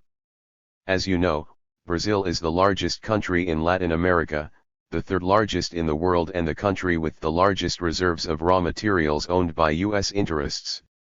It has 60 million inhabitants and is a real power. All of its raw materials are being developed by U.S. capital, and all of the contradictions of Latin America have appeared. Two trends can be noted in the forces of the left: some of them want a revolution, while others want to take power by more peaceful or institutional means. The forces of the left that are represented, above all, by the peasant masses of the Northeast are clearly willing to seize power despite the opposition of the bourgeoisie. The bourgeoisie puts up little opposition. Imperialism is the real enemy. Brazil is really several different countries. The Northeast region is one of them. It is a very poor, densely populated area where there are terrible droughts, and the very large peasantry is particularly combative. In the center of the country there is a largely unpopulated jungle area with small agricultural plots. To the south is the industrial area with São Paulo and Rio de Janeiro, the most important cities in Brazil. The northern area is ideal for insurrection. Exploitation has reached such an extreme that farmers cannot stand it anymore. Every day there are reports that Brazilian comrades have been killed in their struggle against the large landowners. After Quadros resigned and the military tried to stage a coup, the country reached a compromise. The present government is in power thanks to a compromise between the exploiting groups, the Brazilian national bourgeoisie and imperialism. This compromise will of course be violated and the two will start fighting among themselves. If they haven't yet done so openly, it is because they face one great enemy, the Brazilian people. When Quadros resigned, Fidel explained more or less what the Brazilian people should do. His words were broadcast to the Brazilian people and caused a lot of disquiet. Some thought it to be an act of interference by our government and Prime Minister in Brazil's internal affairs. I believe that revolutionaries should give such advice in times of great danger and great need for decisiveness.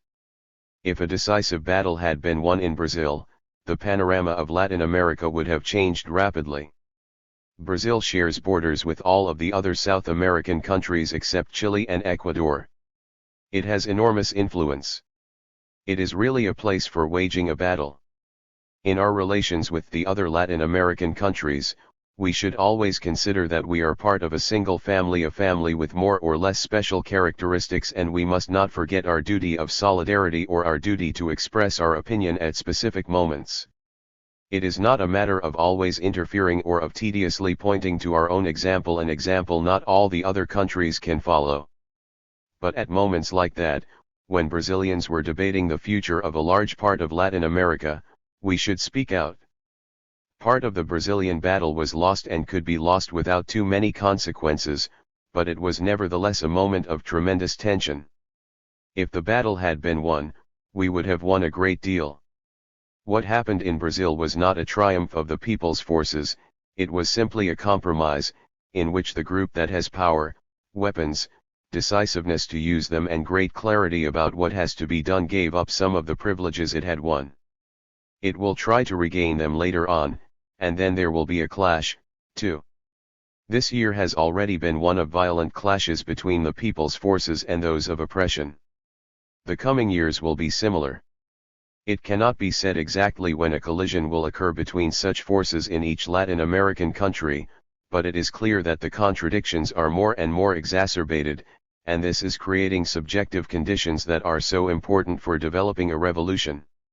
Two such conditions are particularly important: awareness of the need to effect urgent social change in order to do away with the situation of injustice, and the certainty that it is possible to bring about that change. All Latin Americans are training to bring change about.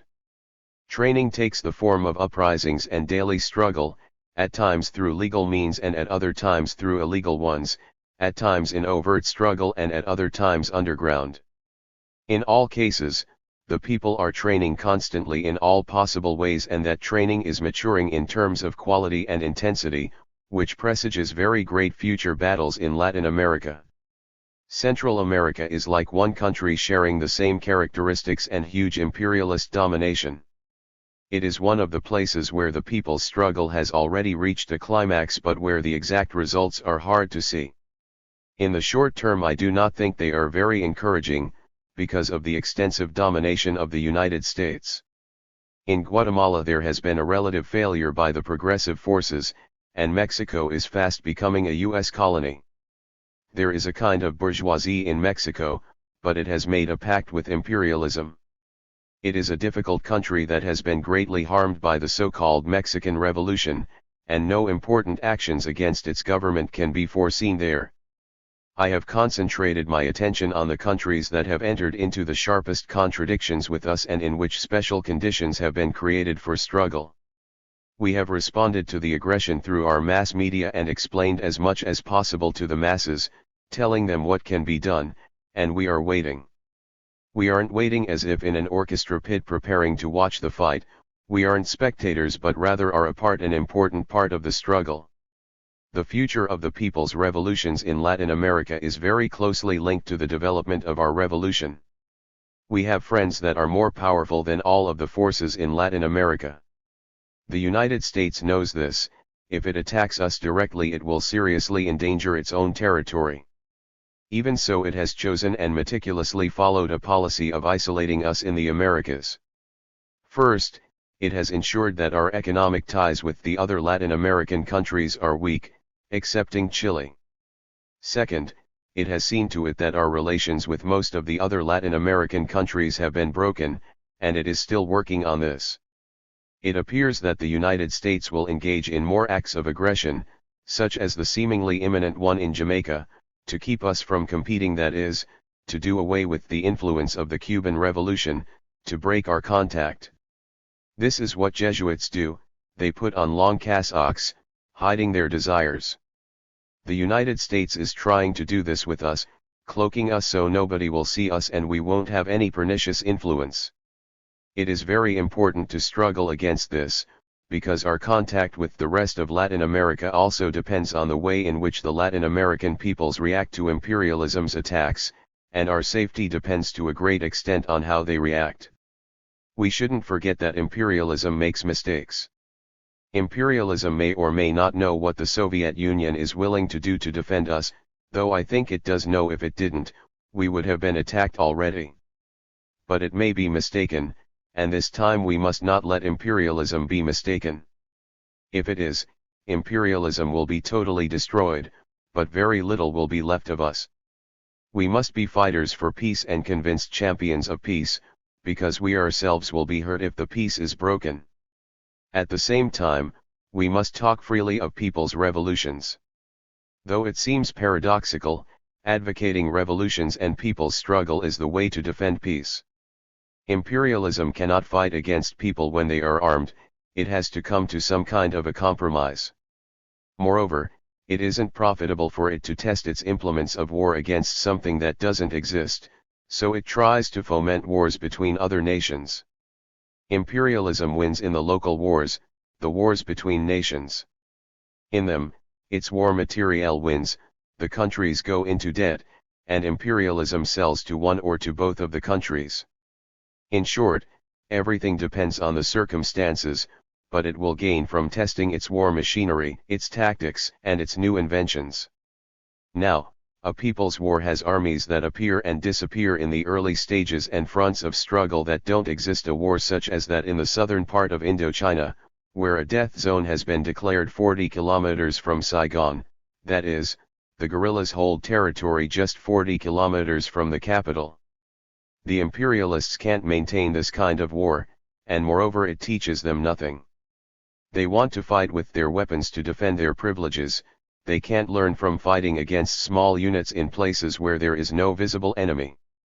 They would have to make war against the Soviet Union, fighting with atomic missiles and using another, totally different kind of strategy. Even though it isn't really drained, its losses are small. Imperialism is losing points of support.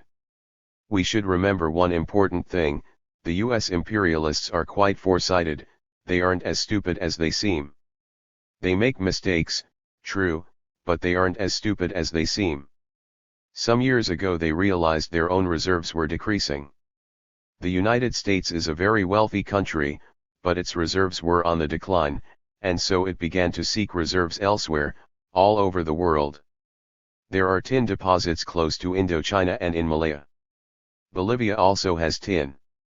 Peru has deposits of several precious metals, including iron and copper, and there are also large deposits of copper in Chile. Among other things, Argentina has uranium, and I believe the imperialists are taking that, too. Mexico has sulfur. Venezuela has oil, which the imperialist machine needs in order to survive.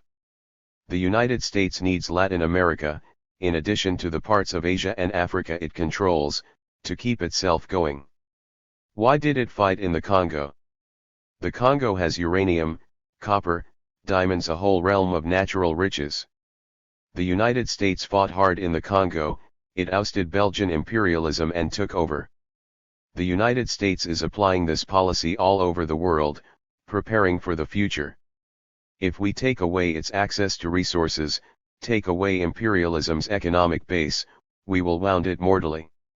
You have to remember that imperialism functions outside its own territory.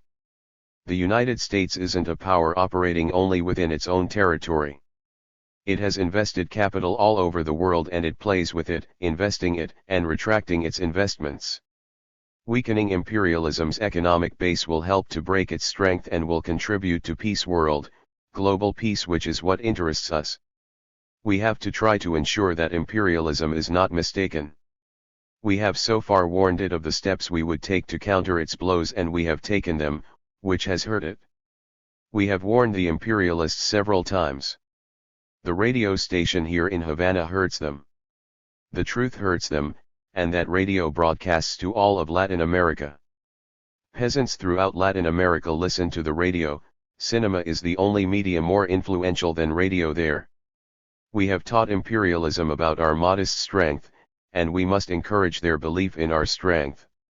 The imperialists are trying to isolate us, but also to attack us, through acts of sabotage like those in recent days, and by trying to influence the people so as to create a certain climate.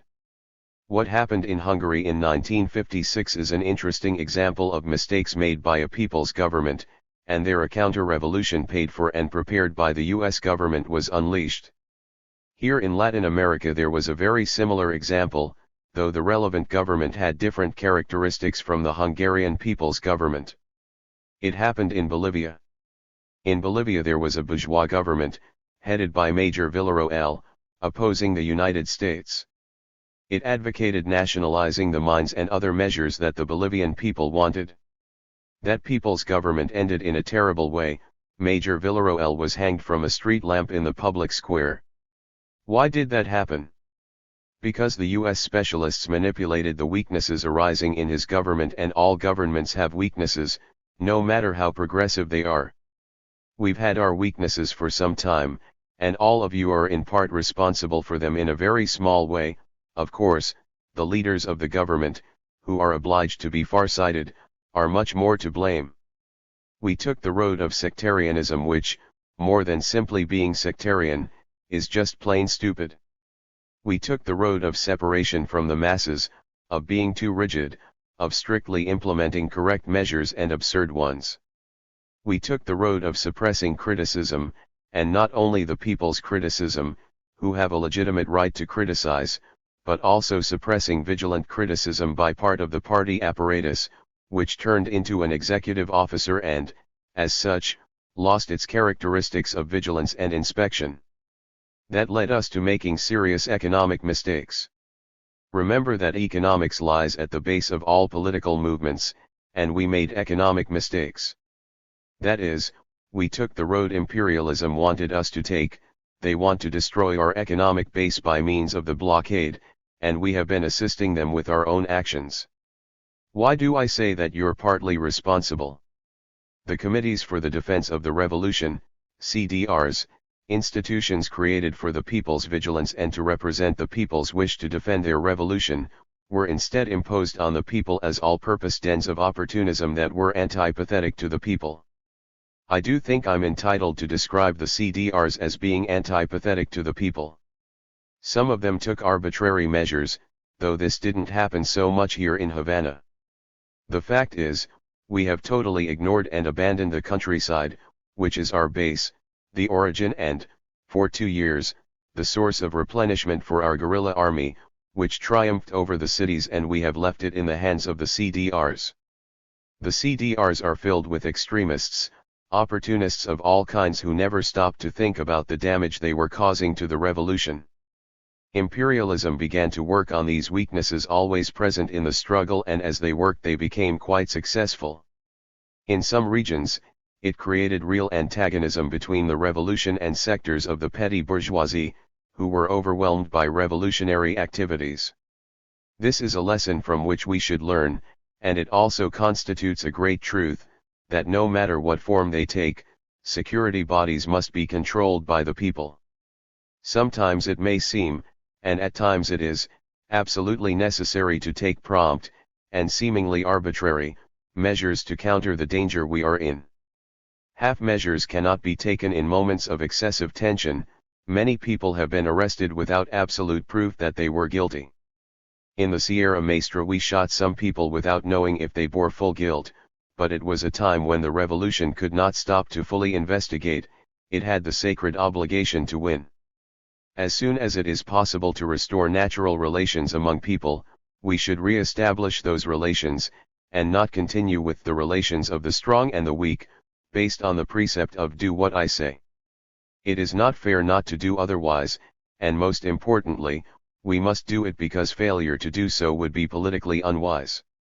Just as the CDRs have become antipathetic organizations, or at least have lost a large part of the prestige and affection they used to command, the security bodies may follow suit. In fact, they have already made similar mistakes. Our great virtue is that we have never engaged in torture or other similarly terrible behavior, that some peoples have fallen into in many other countries in the course of defending correct principles. We established a principle energetically defended by Fidel, that no prisoner, even if they are to face execution, must be touched in any way. There may have been exceptions and I personally know of one, but we continue to uphold and defend that attitude. This is extremely important. Anything and everything that happens makes the news, including things we don't publish in the Cuban newspapers and things we ourselves don't even want to know about. We hear about them later on. When I get home my partner says, so and so took asylum in an embassy, or a soldier shot up a bus. Everything becomes known. Everybody would find out about abuses and other bad things if there were any, no matter how secretly and far from the public eye they were carried out. The people know and evaluate all such things. You have a very important role in the defense of the country, but it is less important than the development of the economy.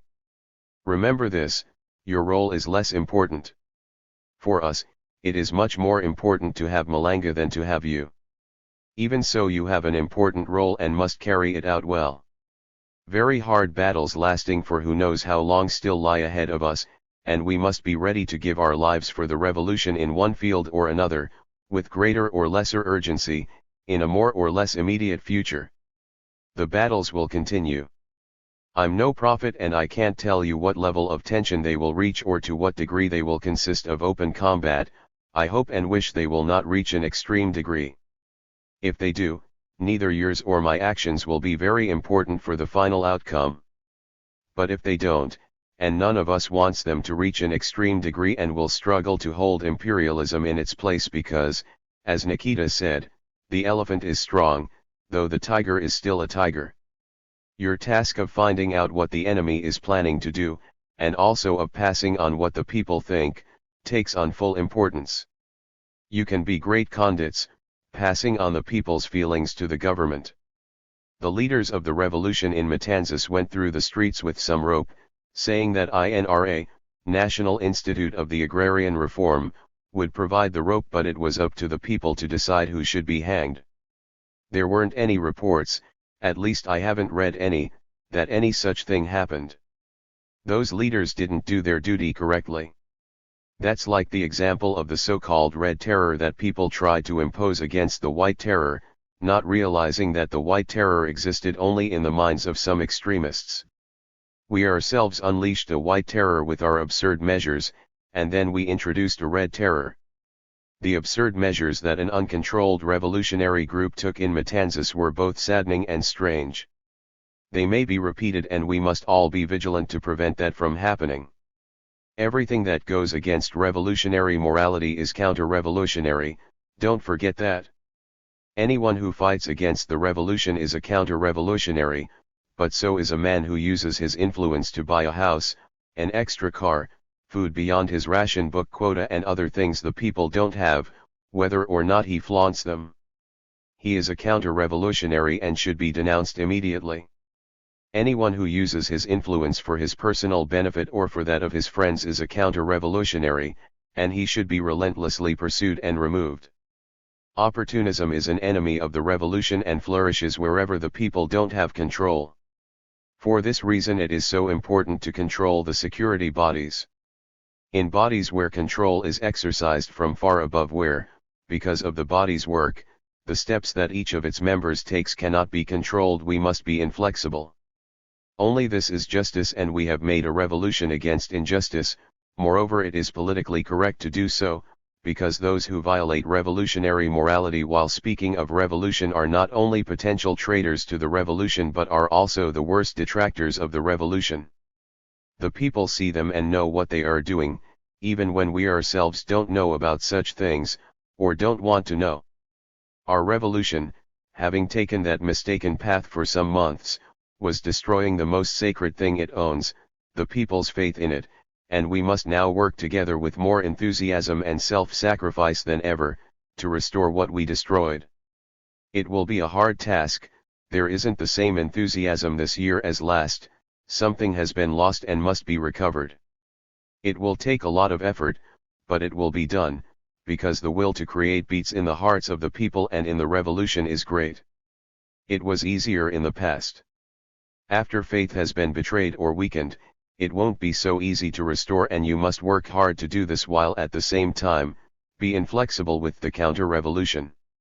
You must be inscrutable about state matters and remain constantly vigilant. When making analyses, you should always consider that Cuba is part of Latin America, that it is directly linked to the rest of Latin America. What we have wrought here is of great historical importance, and, even if we didn't wish it, it will extend to the rest of Latin America. Like it has already extended to some peoples, it will extend to others as well. The Second Declaration of Havana will be very important in the development of the revolutionary movements in Latin America. As a document, it calls on the masses to struggle, and we should retain our respect for great documents. This Second Declaration of Havana is like a Latin American communist manifesto of the period, and is based on our reality and on a Marxist analysis of Latin American reality. I thought it would be correct for me to touch on Latin America with you this evening. Please forgive me because lack of data kept me from being more convincing and from going into the economic aspect of the struggle, which is so important. It would have been very interesting for me, at least, I don't know about you, to examine data demonstrating the extent of imperialist penetration, that brings out the relations between political movements and the economic situations of our countries, and clearly shows how reaction corresponds to penetration and how penetration takes place because of a specific historical or economic background. The continent shares many features: imperialism's efforts to penetrate the bourgeoisie in some places in Latin America, the development of the struggles between different empires, and now the absolute U.S. monopoly over the economies of Latin American countries and over Latin America as a whole. The brand name Colgate, for example, is a word repeated in nearly all of the Latin American nations, just like Medgeral, Palmolive, and the names of thousands of other articles consumed here every day. Imperialism uses Latin America as a source of raw materials and as an area of expansion for its monopolies. But this has also unified us, creating a unity that must be held sacred and must be defended and strengthened. As a moral footnote to this conversation, you should study Latin America more. I have noted that generally in Cuba we know more about practically every other part of the world than we do about Latin America, and this is wrong. By studying Latin America, we will also learn a little about ourselves, draw closer together and understand more about our relations and our history. Studying Latin America means studying imperialist penetration, that is, studying its economy. There, you will discover the seeds of everything that is growing and happening now. Tactics and Strategy of the Latin American Revolution. October, November 1962. This essay was first published in Verde Olivo, October 9, 1968. Written whilst in Cuba, it was not published until after Che Guevara's death. Tactics show us how to use armed forces in combat, and strategy teaches us how to use combat encounters in order to obtain the war's objective. Karl von Clausewitz. I began this work with a quotation from Clausewitz, the military author who fought against Napoleon and who theorized so brilliantly about war.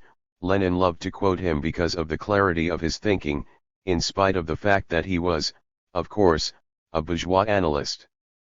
Tactics and strategy are the two main elements in the art of war, but war and politics are intimately related by a common denominator, the effort to reach a specific goal, whether it be annihilation of the adversary in armed conflict or the taking of political power. But analysis of the essential tactics and strategies that rule political or military struggles cannot be reduced to a schematic formula. The richness of each one of these concepts can be measured only by combining practice with the analysis of the complex activities that they imply. There are no unalterable tactical and strategic objectives. Sometimes tactical objectives attain strategic importance, and other times strategic objectives become merely tactical elements. The thorough study of the relative importance of each element permits the full utilization, by the revolutionary forces, of all of the facts and circumstances leading up to the great and final strategic objective, the taking of power. Power is the sine qua non strategic objective of the revolutionary forces, and everything must be subordinated to this basic endeavor. But the taking of power, in this world polarized by two forces of extreme disparity and absolute incompatibility of interests, cannot be limited to the boundaries of a single geographic or social unit. The seizure of power is a worldwide objective of the revolutionary forces. To conquer the future is the strategic element of revolution, freezing the present is the counter-strategy motivating the forces of world reaction today, for they are on the defensive. In this worldwide struggle, position is very important. At times it is decisive. Cuba, for example, is a vanguard outpost overlooking the extremely broad stretches of the economically distorted world of Latin America. Cuba's example is a beacon, a guiding light for all the peoples of the Americas. The Cuban outpost is of great strategic value to the major contenders who at this moment dispute their hegemony of the world, imperialism and socialism. Its value would be different if it had been located in another geographic or social setting. Its value was different prior to the revolution when it merely constituted a tactical element for the imperialist world. Its value has increased, not only because it is an open door to the Americas but because, added to the strength of its strategic, military, and tactical position, is the power of its moral influence. Moral missiles are such a devastatingly effective weapon that they have become the most important element in determining Cuba's value. That is why, to analyze each element in the political struggle, one cannot extract it from its particular set of circumstances. All the antecedents serve to reaffirm a line or position consistent with its great strategic objectives. Relating this discussion to the Americas, one must ask the necessary question: what are the tactical elements that must be used to achieve the major objective of taking power in this part of the world? Is it possible or not, given the present conditions in our continent, to achieve it, socialist power, that is, by peaceful means? We emphatically answer that, in the great majority of cases, it is not possible. The most that could be achieved would be the formal takeover of the bourgeois superstructure of power, and the transition to socialism by that government. Having achieved formal power under the established bourgeois legal system, there would still be a very violent struggle against all who attempt in one way or another to check its progress toward new social structures. This is one of the most debated and most important topics, and possibly, it is a topic on which our revolution most disagrees with other revolutionary movements of Latin America. We must clearly state our position and try to analyze its rationale. Today, Latin America is a volcano. Although not in a state of eruption, it is shocked by subterranean vibrations announcing the volcano's coming. There are visible and audible signs everywhere. The Second Declaration of Havana is the concrete expression of those subterranean movements. It strives to achieve an awareness of its objective, that is, an awareness of the necessity and even the certainty of revolutionary change. This volcano in the Americas is not divorced from the revolutionary movements appearing in the contemporary world in this crucial moment of confrontation between two opposing forces and conceptualizations of history. We could refer to our homeland with the following words from the Declaration of Havana. What is the history of Cuba if it is not the history of Latin America? And what is the history of Latin America if it is not the history of Asia, Africa, and Oceania? And what is the history of all of these peoples if it is not the history of the most merciless and cruel exploitation by imperialism in the modern world? The Americas, like Africa, Asia, and Oceania, are part of a single whole where economic forces have been distorted by imperialism. But not all the continents present similar characteristics. The forms of economic exploitation, imperialist, colonialist, or neocolonialist, employed by the European bourgeois forces have had to cope not only with the liberation struggles of the oppressed peoples of Asia, Africa and Oceania, but also with the penetration of U.S. imperialist capital. This has created different correlations of forces in different areas, and has permitted peaceful transition toward national independent or neocolonialist bourgeois systems. But in the Americas such systems have not developed. Latin America is the parade ground of U.S. imperialism, and there are no economic forces in the world capable of supporting the struggle that national bourgeoisies have waged against imperialism elsewhere, and these forces, relatively much weaker than in other regions, back down and compromise with imperialism. The frightened bourgeoisie is faced with a terrible choice: submission to foreign capital or destruction by domestic popular forces. The Cuban Revolution has accentuated this dilemma. The polarization created by its example means the only alternative that remains is to sell out. When this takes place, when the pact is sanctified, domestic reactionary forces ally themselves with the most powerful international reactionary forces, and the peaceful development of social revolutions is prevented. Pointing out the present situation, the Second Declaration of Havana states: in many Latin American countries revolution is inevitable. This fact is not determined by the will of any one person. It is determined by the horrible conditions of exploitation under which the Latin American people live, the development of a revolutionary consciousness in the masses, the worldwide crisis of imperialism and the universal liberation movements of the subjugated nations. Today's restlessness is an unmistakable symptom of rebellion. The insides of the continent are stirring after having witnessed 4 centuries of slavery, semi-slavery, and feudal exploitation of human by human, from the indigenous peoples and slaves brought from Africa to the national groups that arose later: whites, blacks, mulattoes, mestizos, and Indians who today share pain, humiliation and the Yankee yoke, and share hope for a better tomorrow.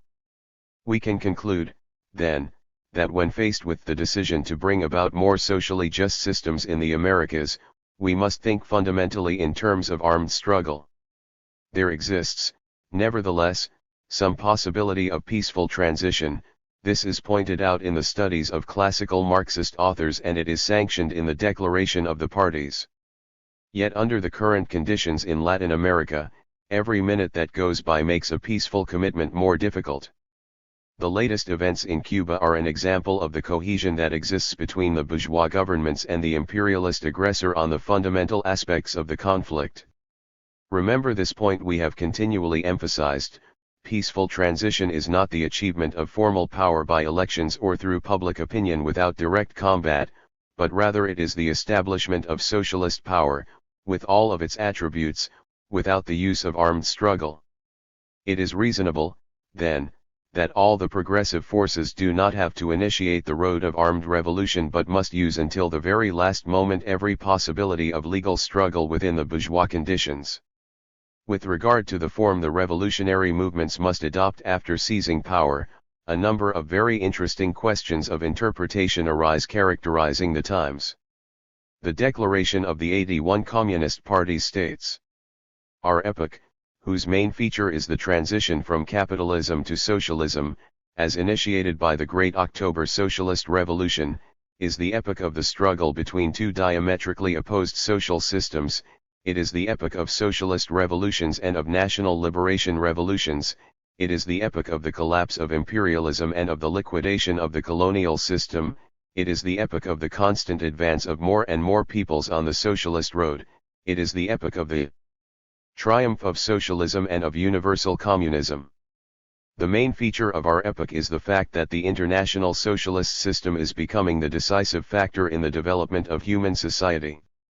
It is stated, therefore, that although the people's struggle for liberation is very important, that which characterizes the present time is the transition from capitalism to socialism. There are countries from all the exploited continents whose social systems have reached different levels of development, but almost all of them have strong social divisions with feudal characteristics and a heavy dependence on foreign capital. It would be logical to think that in the struggle for liberation, following the natural process of development, countries could obtain national democratic governments in which the bourgeoisie more or less predominates. This has occurred in many cases. Nevertheless, Those peoples who have had to use force to achieve independence have made greater advances in the path of social reforms, and many of them are building socialism. Cuba and Algeria are the most recent examples of the effects of armed struggle on the development of social transformation.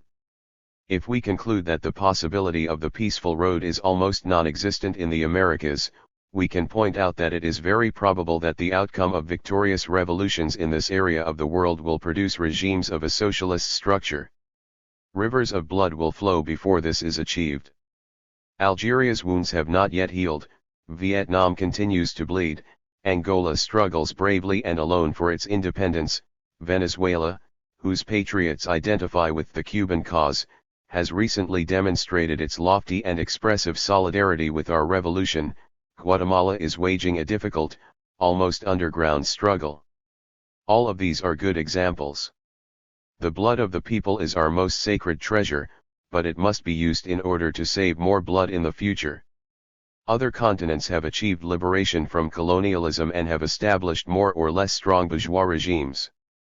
This has been accomplished without, or almost without, violence, but we must realize that following the logic of events up to this moment, this constantly developing national bourgeoisie will at a given moment find itself in contradiction with other strata of the population. When the yoke of the oppressor country is removed, this national bourgeoisie is no longer a revolutionary force and transforms itself into an exploiting class, renewing the cycle of social struggle. It may or may not advance on a peaceful road, but irrevocably two great forces will confront each other, the exploiters and the exploited. The dilemma of our time, regarding how power should be seized, has not escaped the attention of Yankee imperialists. They also want a peaceful transition.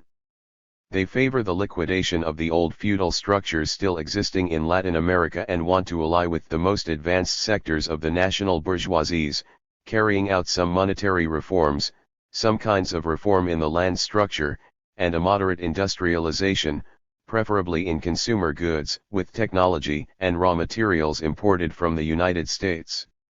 The perfected formula consists of allying the national bourgeoisie with foreign interests. Together they create new industries in the country, setting up tariff advantages in these industries of such magnitude that they permit the total exclusion of competition from other imperialist countries. Profits obtained in this manner can be taken out of the country with protection afforded by the many loopholes in exchange regulations. Through this new and more intelligent system of exploitation, the nationalist country assumes the role of protecting U.S. interests, setting up tariffs that allow extra profit, which the North Americans re-export to their country. Naturally, the sale price of articles, without competition, is fixed by the monopolies. All of this is reflected in the projects of the Alliance for Progress, which are nothing more than imperialist attempts to block the development of the revolutionary conditions of the people by sharing a small quantity of the profits with the native exploiting classes, thus making them into firm allies against the highly exploited classes. In other words, they suppress the internal contradictions of the capitalist system as much as possible. As we mentioned previously, there are no forces in America capable of intervening in this economic struggle, and therefore the game of imperialism is very simple. The only possibility left is the impetuous development of the European common market, under German leadership, which could reach an economic strength sufficient to compete with Yankee capitalists in this region. But the development of contradictions and their violent resolution is so rapid and so eruptive today that it appears that Latin America will much earlier become the battlefield of exploiters and exploited than the scene of an economic struggle between two imperialisms. It should be said that the intentions of the Alliance for Progress will not materialize because objective conditions and the consciousness of the masses have matured too far for them to fall into such a naive trap. The decisive factor today is whether the imperialist Creole bourgeois front is consistent. During the recent OAS Organization of American States voting, there were no discordant voices on fundamental problems, and only a few governments tried to cover up their shame with legalistic formulas, without denouncing the aggressive tendency of these resolutions, which are contrary to law. The fact that Cuba had atomic missiles served as a pretext for all to side with the United States. Playa Girón Bay of Pigs did not produce any different responses. They know very well that these are defensive weapons, they also know who the aggressor is. Even though they do not say so, the fact is that they all recognize the true danger posed by the Cuban Revolution. The most submissive countries and consequently, the most cynical, talk about the threat of Cuban subversion, and they are right. The greatest threat of the Cuban Revolution is its own example, its revolutionary ideas, the fact that the government has been able to increase the combativity of the people, led by a leader of world stature, to heights seldom equaled in history. Here is the electrifying example of a people prepared to suffer atomic immolation so that its ashes may serve as a foundation for new societies. When an agreement was reached by which the atomic missiles were removed, without asking our people, we were not relieved or thankful for the truce, instead we denounced the move with our own voice. We have demonstrated our firm stand, our own position, our decision to fight, even if alone, against all dangers and against the atomic menace of Yankee imperialism. This causes other peoples to stir. They hear the call of the new voice emanating from Cuba, stronger than all fears, lies or prejudices, stronger than hunger and all the techniques used to try and destroy our people. It is stronger than the fear of any reprisal, the most barbarous punishment, the cruelest death, or the most bestial oppression of the exploiters. A new voice, clear and precise, has sounded in every corner of our America. That has been our mission and we have fulfilled it, and we shall continue to fulfill it with all the decisiveness of our revolutionary convictions. We could ask, is this the only road? Why not utilize the imperialist contradictions? Why not seek the backing of the bourgeois sectors that have been struck and humiliated by imperialism? Could we not find a less severe, less self-destructive formula than this Cuban position? Is it not possible to ensure Cuba's survival through a combination of force and diplomatic maneuvers? We answer, when faced with brute force, use force and determination. When faced by those who want to destroy you, you can only reply with the will to fight to the very last person in order to defend yourselves.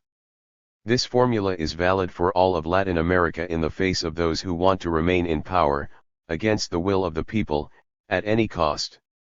Fire and blood must be used until the last exploiter has been annihilated. How can the revolution be carried out in Latin America? Let us listen again to the Second Declaration of Havana. In our countries two circumstances are linked, underdeveloped industry and a feudal agrarian system. No matter how hard the living conditions of the urban workers are, the rural population lives under even worse conditions of oppression and exploitation. With few exceptions, the rural population also constitutes the absolute majority, sometimes more than 70% of the population in the Latin American countries. Not counting the landowners who often live in the cities, this great mass earns its livelihood by working for miserable wages as peons on plantations. They till the soil under conditions of exploitation no different from those of the Middle Ages. These circumstances determine in Latin America that the poor rural population constitutes a tremendous potential revolutionary force.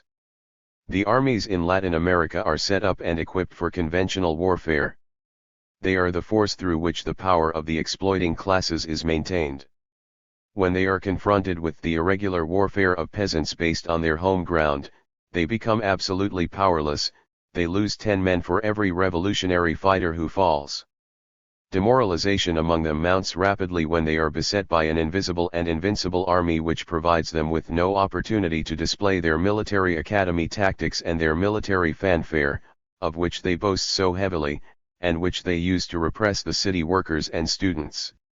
The initial struggle of the small fighting units is constantly nurtured by new forces.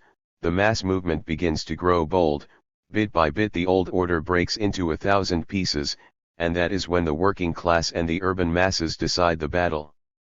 What is it that from the very beginning of the fight makes these units invincible, regardless of the numbers, strengths, and resources of their enemies?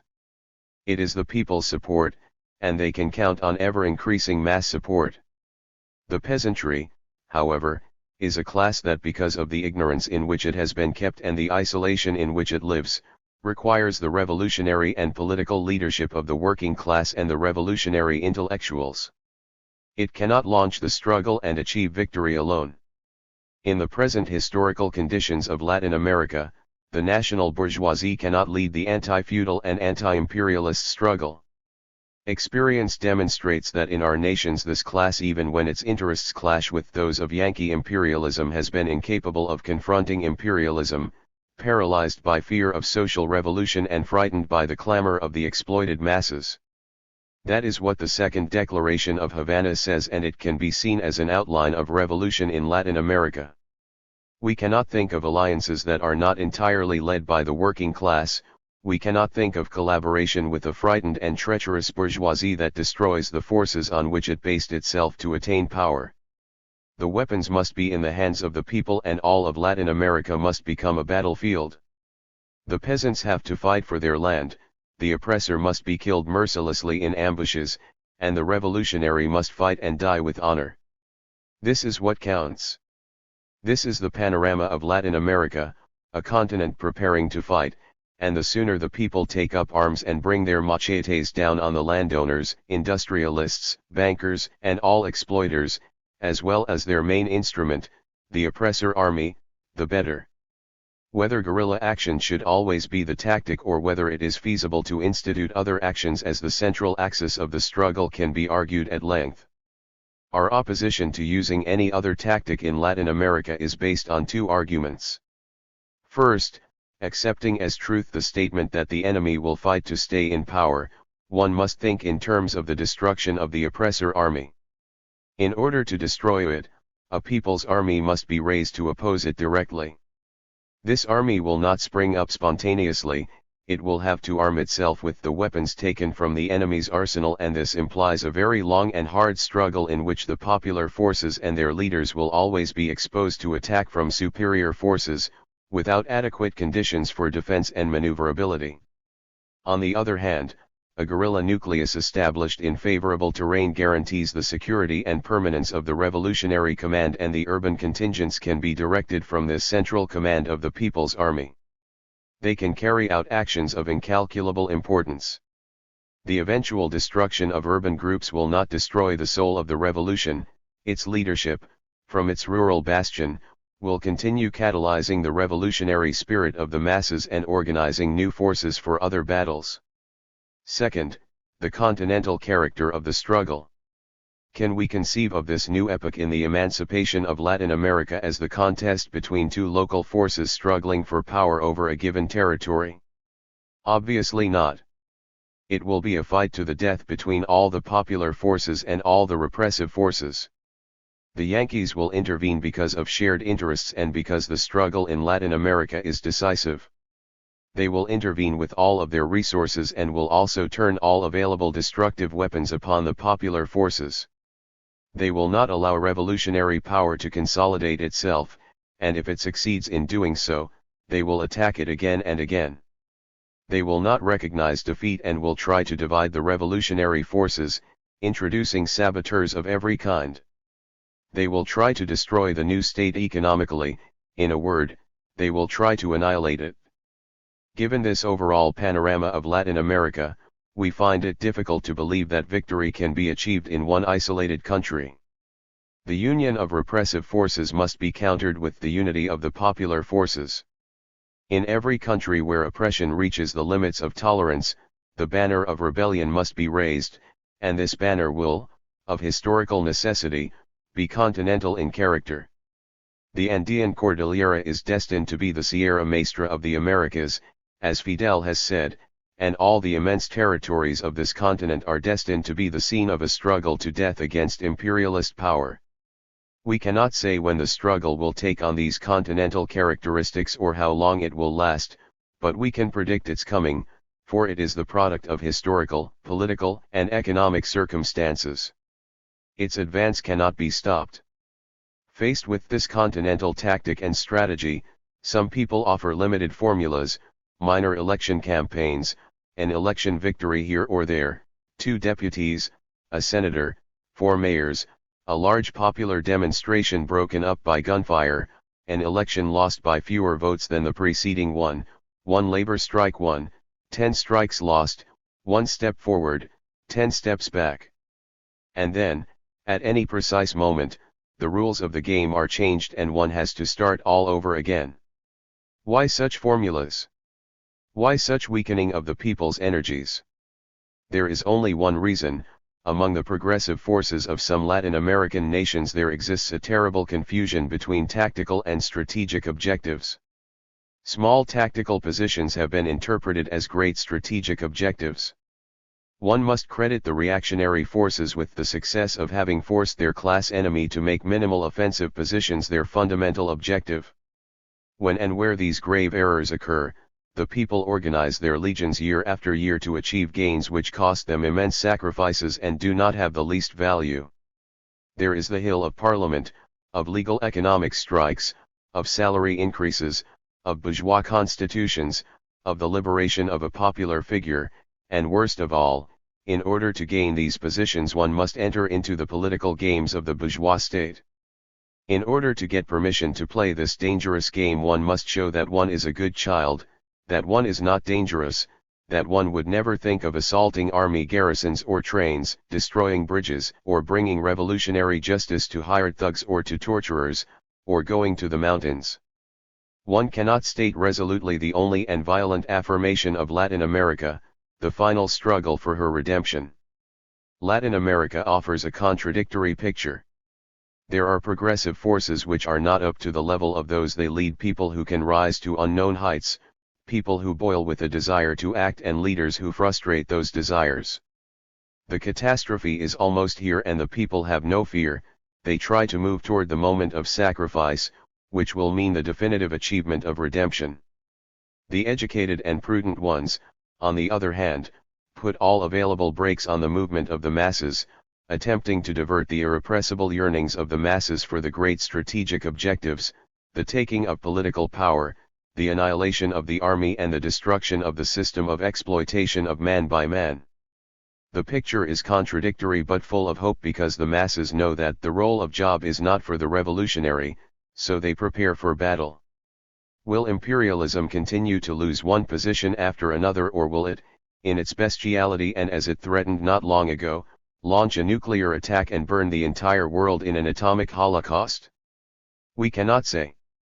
We do assert, however, that we must follow the road of liberation even though it may cost millions of atomic war victims. In the struggle to death between two systems we cannot think of anything but the final victory of socialism or its relapse as a consequence of the nuclear victory of imperialist aggression. Cuba is at the brink of an invasion, threatened by the most powerful imperialist forces of the world, and as such, threatened with atomic death. From its trench, refusing to retreat, Cuba issues a call to arms to all of Latin America. This is a struggle that will not be decided in a few minutes or an hour of terrible battle. The end of the struggle will take years of bitter encounters causing atrocious suffering. The attack of the allied imperialist and bourgeois forces will time and again force the popular movements to the brink of destruction, but those movements will always come back strengthened by the support of the people until total liberation is achieved. From here, from its lonely vanguard trench, our people make their voices heard. This is not the song of a revolution heading for defeat, it is a revolutionary anthem destined to be sung eternally from the lips of Latin American fighters. It will be echoed by history. The philosophy of plunder must cease. March 25, 1964. Guevara headed Cuba's delegation to the United Nations Conference on Trade and Development in Geneva, Switzerland, where he presented this speech. Mr. President. Distinguished delegates. This is the delegation of Cuba speaking, an island country situated at the mouth of the Gulf of Mexico in the Caribbean Sea. It is addressing you under the protection of its right to come to this forum and proclaim the truth. It addresses you, first of all, as a country that is going through the gigantic experience of building socialism. It does so also as a country belonging to the group of Latin American nations, even though illegal decisions have temporarily severed it from the regional organization, owing to the pressure exerted and the action taken by the United States of America. 7 Its geography indicates it is an underdeveloped country that addresses you, one that bears the scars of colonialist and imperial exploitation and that knows from bitter experience the subjection of its markets and its entire economy, or what amounts to the same thing: the subjection of its entire governmental machinery to a foreign power. Cuba also addresses you as a country under attack. All these features have given our country a prominent place in the news throughout the world, despite our small size, our lack of economic importance and our limited population. At this conference, Cuba will express its views from the various standpoints that correspond to its particular situation in the world. But we will base our analysis on our most important and positive attribute, that of a country building socialism. As a Latin American and underdeveloped country, we will support the main demands of our sister countries, and as a country under attack we will denounce from the very outset all the schemes being cooked up by the coercive machinery of that imperialist power, the United States of America. We preface our statement with these words of explanation because our country considers it imperative to define exactly the scope of the conference, its meaning, and its possible importance. We come to this meeting 17 years after the Havana Conference, whose aim was to create a world order suited to the competitive interests of the imperialist powers. 8 Although Cuba was the site of that conference, our revolutionary government does not consider itself bound in the slightest by the role then played by a government subordinated to imperialist interests. Nor do we feel bound by the content or scope of the so-called Havana Charter. At that conference, and at the previous meeting at Bretton Woods, a number of international bodies were set up whose activities have been harmful to the interests of the dependent countries of the contemporary world. And even though the United States of America did not ratify the Havana Charter because it considered it too daring, the various international credit and financial bodies and the General Agreement on Tariffs and Trade, GATT, the tangible outcome of those two meetings have proved to be effective weapons for defending U.S. interests. What is more, they have been weapons for attacking our countries. These are subjects we will deal with at length later on. Today, the conference agenda is broader and more realistic because it includes, among others, three of the crucial problems facing the modern world: the relations between the camp of the socialist countries and that of the developed capitalist countries, the relations between the underdeveloped countries and the developed capitalist powers, and the great problem of development for the dependent world. The participants at this new meeting far outnumber those who met at Havana in 1947. Nevertheless, we cannot say with complete accuracy that this is a forum of the world's peoples. As a result of the strange legal interpretations that certain powers still use with impunity, countries of great importance in the world are missing from this meeting, for example the People's Republic of China, the sole lawful representative of the most populous nation on earth, whose seats are occupied by a delegation that falsely claims to represent that nation and that, to add to the anomaly, even enjoys the right of veto in the United Nations. 9. It should also be noted that delegations representing the Democratic Republic of Korea and the Democratic Republic of Vietnam, the genuine governments of those nations, are absent, while representatives of the governments of the southern parts of both those divided states are present. To add to the absurdity of the situation, while the German Democratic Republic is unjustly excluded, the Federal Republic of Germany is attending this conference and is given a vice presidency. And while the socialist republics I mentioned are not represented here, the government of the Union of South Africa, which violates the United Nations Charter with the inhuman and fascist policy of apartheid embodied in its laws, and which defies the United Nations by refusing to transmit information on the territories that it holds in trust, makes bold to occupy a seat in this hall. 10. Because of all these anomalies, this conference cannot be defined as the forum of the world's peoples. It is our duty to point this out and draw it to the attention of those present. Because so long as this situation persists and justice remains the tool of a few powerful interests, legal interpretations will continue to be tailored to the convenience of the oppressor powers, and it will be difficult to ease the prevailing tension, a situation that entails real dangers for humanity. We also stress these facts in order to call attention to the responsibilities incumbent upon us and to the consequences that may flow from the decisions taken here.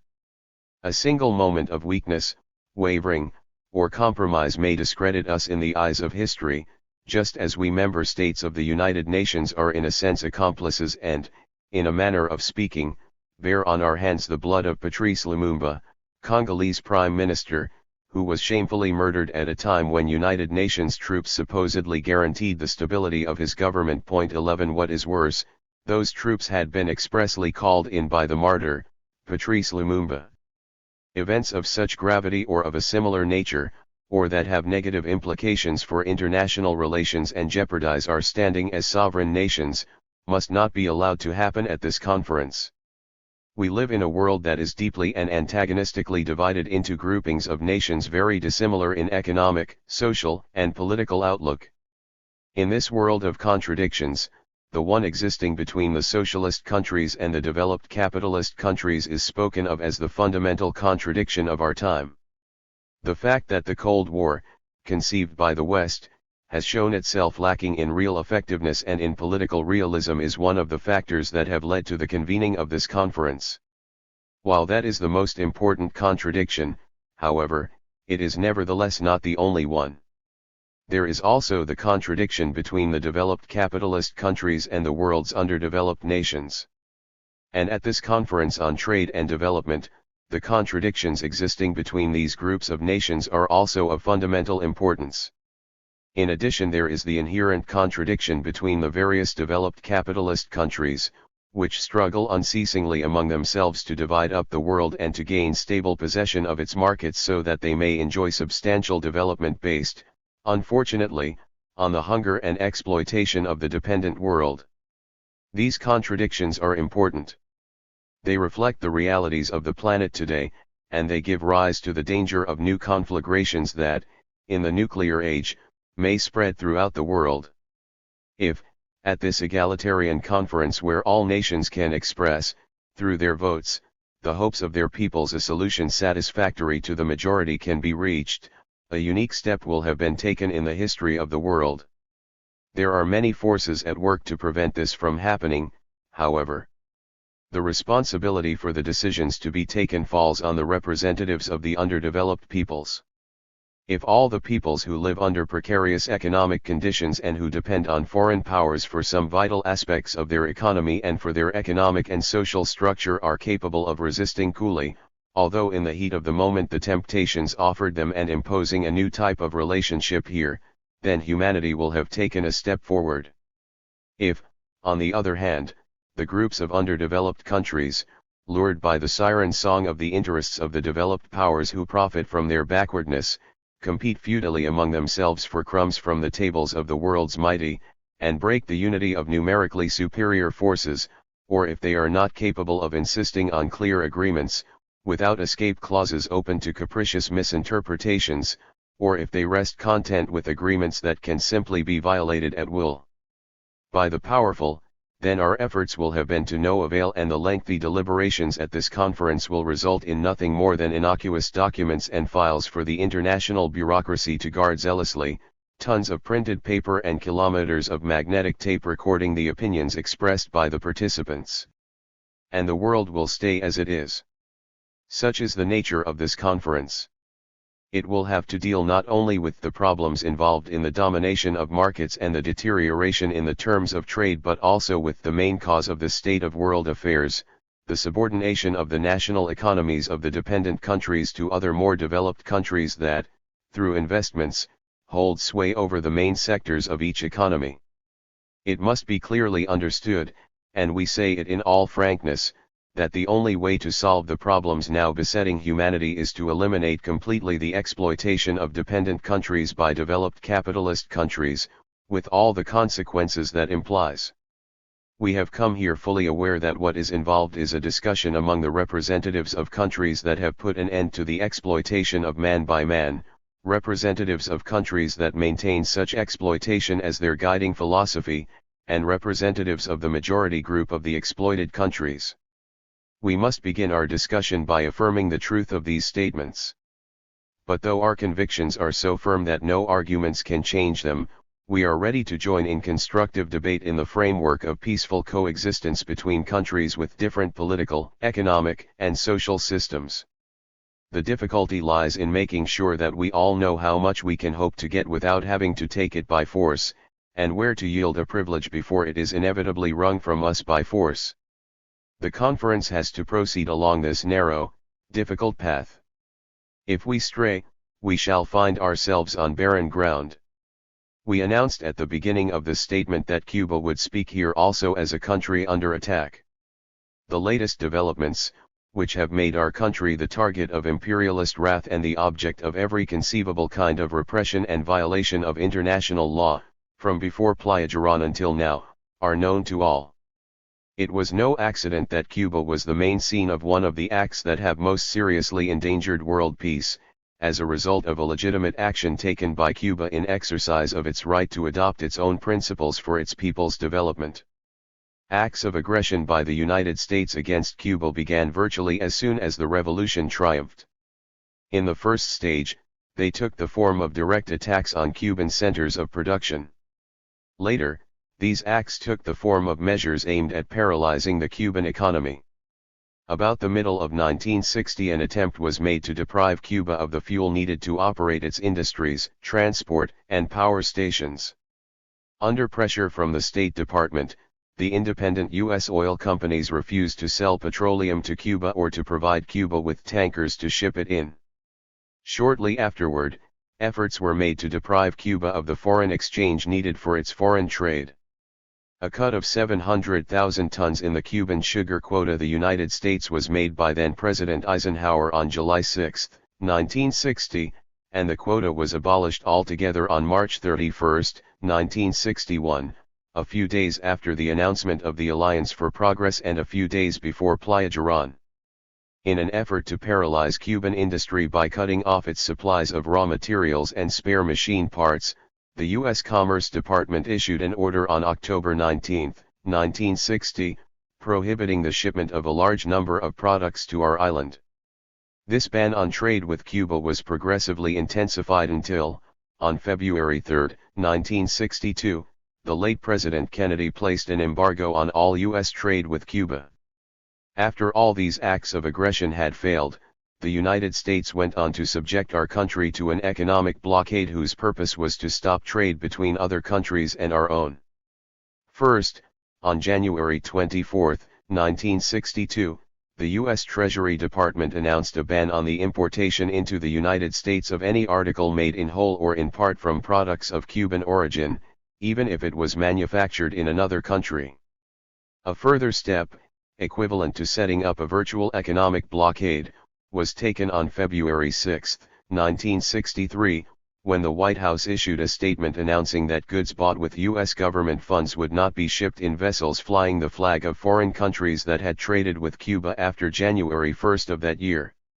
This was the beginning of the blacklist, which now includes more than 150 ships belonging to countries that have not yielded to the illegal Yankee blockade. A further measure to obstruct Cuba's trade was taken on July 8, 1963, when the U.S. Treasury Department froze all Cuban property in the United States and prohibited the transfer of dollars to or from Cuba, together with any other kind of dollar transaction carried out through third countries. Mr. President, would it not be possible to ask that the disturbance be stopped, which is making it difficult to hear? Obsessed with the desire to attack us, the United States specifically excluded our country from the supposed benefits of the Trade Expansion Act. Acts of aggression have continued this year. On February 18, 1964, the United States announced the suspension of its aid to Great Britain, France, and Yugoslavia because these countries were still trading with Cuba. Dean Rusk, the Secretary of State, said, according to the text that appeared in the U.S. newspapers, at the same time there can be no improvement in relations with Communist China as long as that country incites and supports acts of aggression in Southeast Asia, or in those with Cuba as long as it represents a threat to the Western Hemisphere. That threat can be ended to Washington's satisfaction only with the overthrow of the Castro regime by the Cuban people. We regard that regime as temporary. Cuba calls on the delegation of the U.S. government to say whether the actions foreshadowed by the statement and others like it, and the incidents we have described, are or are not at odds with coexistence in the world today, and whether, in the opinion of that delegation, the series of acts of economic aggression committed against our island and against other countries that trade with us are legitimate. I ask whether that attitude is or is not at odds with the principle of the organization that brings us together, that of practicing tolerance among states, and with the obligation imposed by that organization on countries that have ratified its charter to settle their disputes by peaceful means. I ask whether that attitude is or is not at odds with the spirit of this meeting in favor of abandoning all forms of discrimination and removing the barriers between countries with different social systems and at different stages of development. And we ask this conference to pass judgment on any explanation the U.S. delegation ventures to make. We, for our part, maintain the only position we have ever taken in the matter: we are ready to join in discussions provided that no prior conditions are imposed. The period that has elapsed since the Havana Charter was signed has been marked by events of undeniable importance in the field of trade and economic development. In the first place, we have to note the expansion of the socialist camp and the collapse of the colonial system.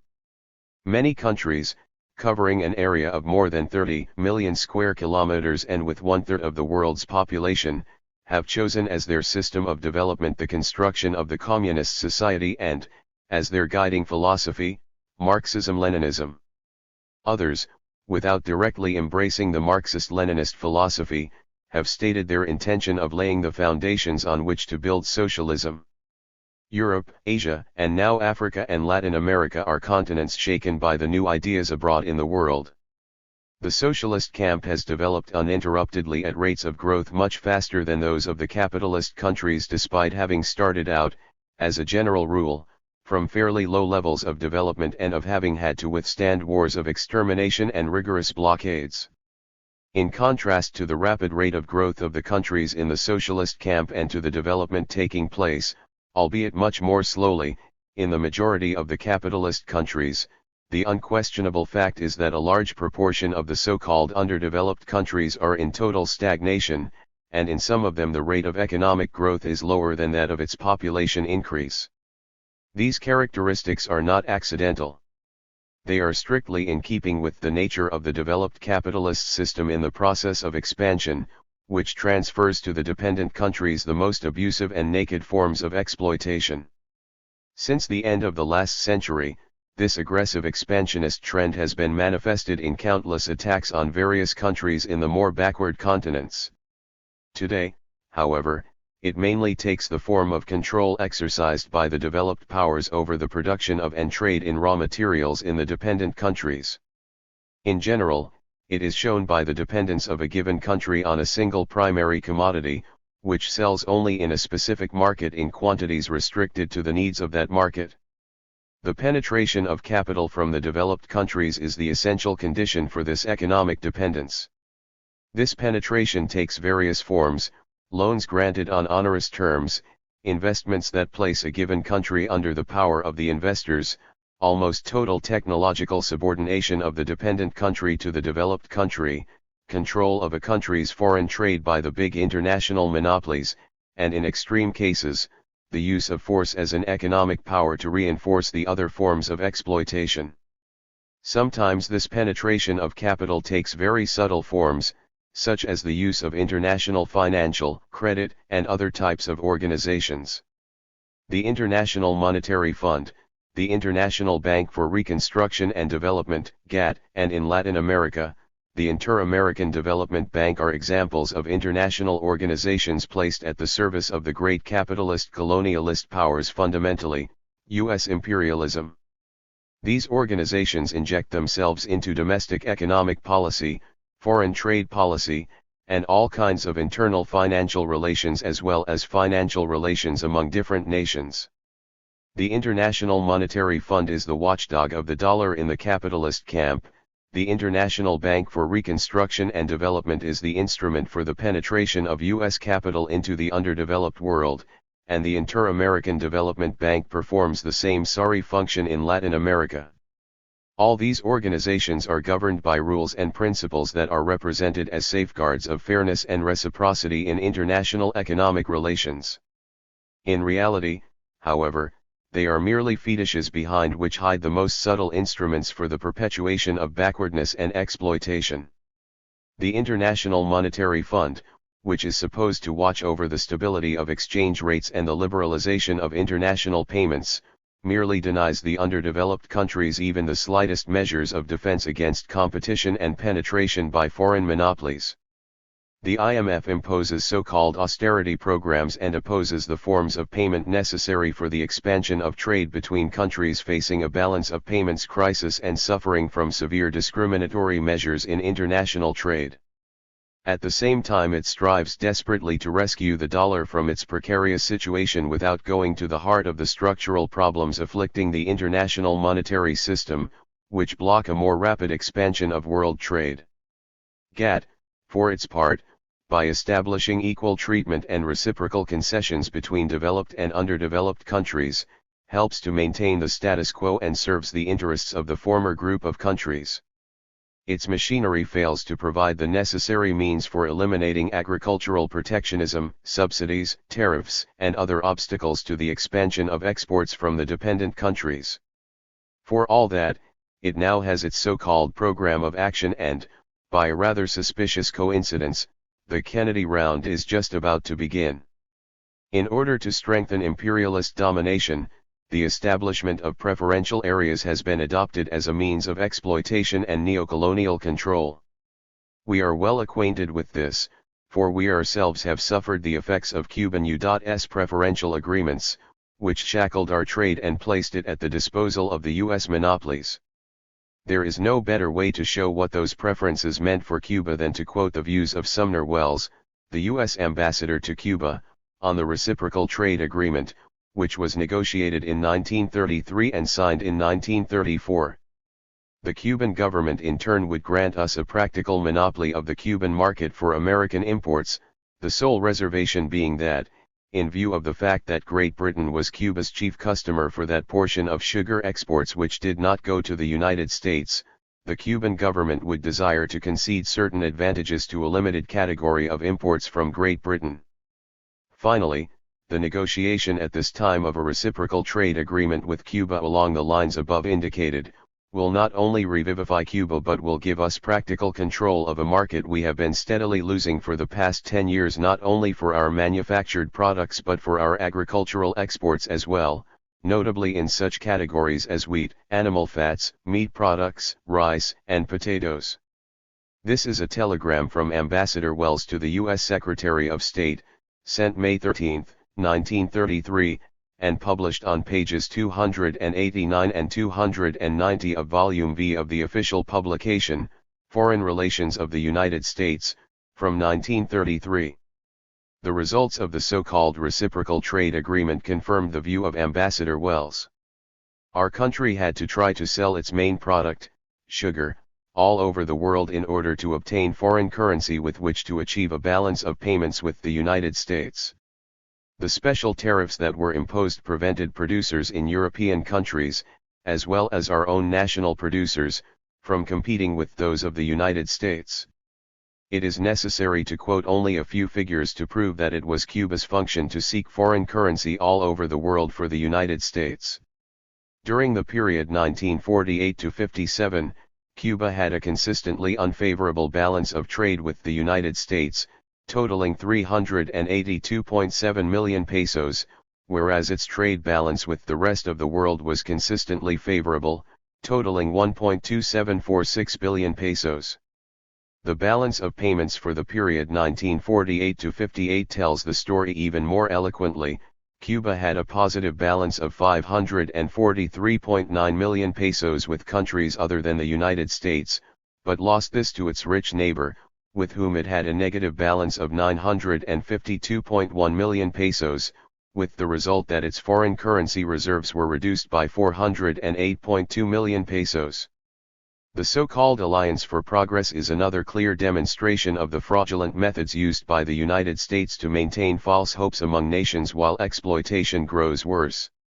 When Fidel Castro, our Prime Minister, pointed out at Buenos Aires in 1959 that a minimum of $3 billion a year of additional outside income was needed to finance a rate of development that would really reduce the enormous gap separating Latin America from the developed countries, many thought that the figure was exaggerated. At Punta del Este, however, $2 billion a year was promised. Today, it is recognized that merely to offset the loss caused by the deterioration in the terms of trade in 1961, the last year for which figures are available, 30% a year more than the hypothetical funds promised will be required. The paradoxical situation now is that while the loans are either not forthcoming or are made for projects that contribute little or nothing to the industrial development of the region, increased amounts of foreign exchange are being transferred to the industrialized countries. This means that the wealth created by the labor of peoples who live for the most part in conditions of backwardness, hunger, and poverty is enjoyed by the capitalist circles. In 1961, for instance, according to figures given by the United Nations Economic Commission for Latin America, $1.735 billion left Latin America in the form of interest on foreign investments and similar payments, and $1.456 billion left in payments on foreign short-term and long-term loans. If we add to this the indirect loss of purchasing power of exports, or deterioration in the terms of trade, which amounted to $2.66 billion in 1961 and $349 million for the flight of capital, we arrive at a total of $6.2 billion, or more than 3 alliances for progress a year. Thus, assuming that the situation has not deteriorated further in 1964, the Latin American countries participating in the Alliance for Progress will lose, directly or indirectly, during the 3 months of this conference, almost $1.6 billion of the wealth created by the labor of their peoples. On the other hand, of the $2 billion pledged for the entire year, barely half can expected, at an optimistic estimate, to be forthcoming. Latin America's experience with the real results of this type of aid, which is represented as the surest and most effective means of increasing foreign earnings better than doing it directly by increasing the volume and value of exports, and modifying their structure, has been a sad one. For this very reason it may serve as a lesson for other regions and for the underdeveloped world in general. At present our region is virtually at a standstill so far as growth is concerned. Moreover, it is devastated by inflation and unemployment, it is caught up in the vicious circle of foreign indebtedness, and it is racked with tensions that are sometimes resolved by armed conflict. Cuba has exposed these facts as they emerged, and has predicted the outcome, while rejecting any implications in doing so other than those flowing from our example and our moral support. The development of events has proven us to be correct. The 1962 Second Declaration of Havana is proving its historical validity. These phenomena, which we have analyzed in relation to Latin America but which are valid for the whole of the dependent world, have the effect of enabling the developed powers to maintain trade conditions that lead to a deterioration in the terms of trade between the dependent countries and the developed countries. This aspect, one of the more obvious ones, which the capitalist propaganda machinery has been unable to conceal, is another of the factors that have led to the convening of this conference. The deterioration in the terms of trade is quite simple in its practical effect. The underdeveloped countries must export more raw materials and primary commodities in order to import the same amount of industrial goods. The problem is particularly serious in the case of the machinery and equipment that are essential to agricultural and industrial development. Many underdeveloped countries, on analyzing their troubles, arrive at what seems a logical conclusion. They say that if the deterioration of the terms of trade is an objective reality and the cause of most of their problems, and if it is attributable to the fall in the prices of raw materials that they export and the rise in the prices of manufactured goods that they import on the world market, then, in the case of trade relations with the socialist countries based on existing market prices, the latter will also benefit from the situation since they are, in general, exporters of manufactured goods and importers of raw materials.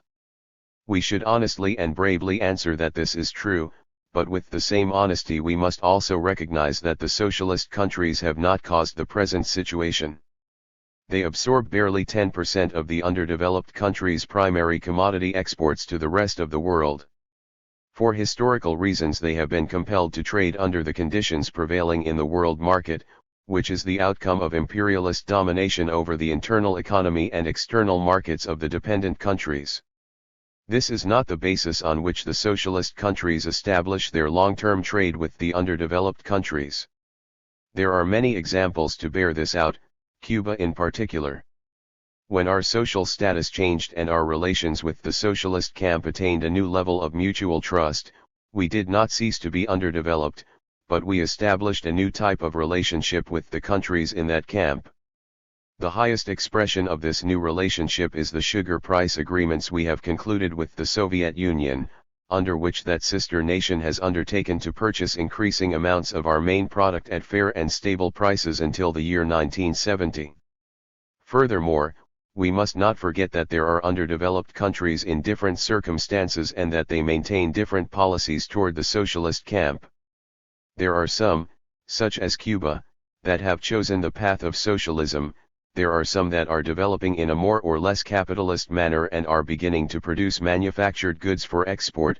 There are some that have neocolonial ties, there are some that have a virtually feudal structure, and there are others that, unfortunately, do not participate in conferences of this type because the developed countries have not granted the independence to which their peoples aspire.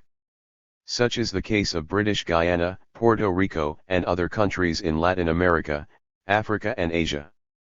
Except for the first of these categories, foreign capital has made its way into these countries in one way or another. The demands that are today being directed to the socialist countries should be dealt with on a real basis of dialogue. In some cases this means a dialogue between underdeveloped and developed country. Almost always, however, it means a dialogue between one country subject to discrimination and another in the same situation. On many occasions, these same countries demand unilateral preferential treatment from all the developed countries without exception, including the socialist countries in this category, and putting all kinds of obstacles in the way of direct trade with them. There is a danger that, by seeking to trade through their national subsidiaries, companies from the imperialist powers could be given the opportunity to make spectacular profits by claiming that a given country is underdeveloped and therefore entitled to unilateral preferences. If we do not want to wreck this conference, we must abide strictly by principles. As an underdeveloped country, we must speak about right being on our side. In our case, as a socialist country, we can also speak of the discrimination that is practiced against us not only by some developed capitalist countries but also by underdeveloped countries that, consciously or otherwise, are serving the interests of monopoly capital, which has taken over basic control of their economies. We do not regard the existing price relationships in the world as just, as fair, but this is not the only injustice that exists. There is direct exploitation of some countries by others. There is discrimination against countries because they have different economic structures. And, as we have already pointed out, there is the invasion of foreign capital to the point where it controls a country's economy for its own ends. To be consistent, when we address requests to the developed socialist countries, we should also specify what we are going to do to end discrimination, and at least to end the most obvious and dangerous forms of imperialist penetration. We all know about the trade discrimination practiced by the imperialist countries against the socialist countries with the aim of blocking their development. At times, it has been tantamount to a real blockade, such as the almost absolute blockade maintained by U.S. imperialism against the German Democratic Republic, the People's Republic of China, the Democratic Republic of Korea, the Democratic Republic of Vietnam and the Republic of Cuba. Everyone knows that this policy has failed, and that other powers that originally followed the lead of the United States have gradually parted company from it in order to secure their own profits. The failure of this policy is by now only too obvious. Trade discrimination has also been practiced against dependent countries and socialist countries, with the ultimate aim of ensuring that the monopolies do not lose their fields of exploitation and at the same time strengthening the blockade of the socialist camp.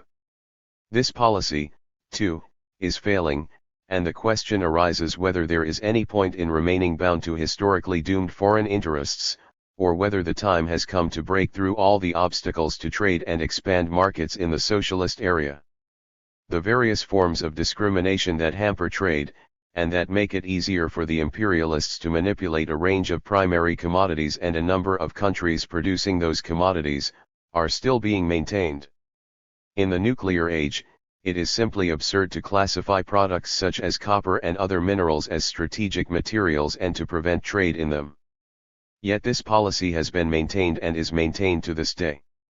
There is also talk of so-called incompatibilities between state monopoly of foreign trade and the forms of trading adopted by the capitalist countries.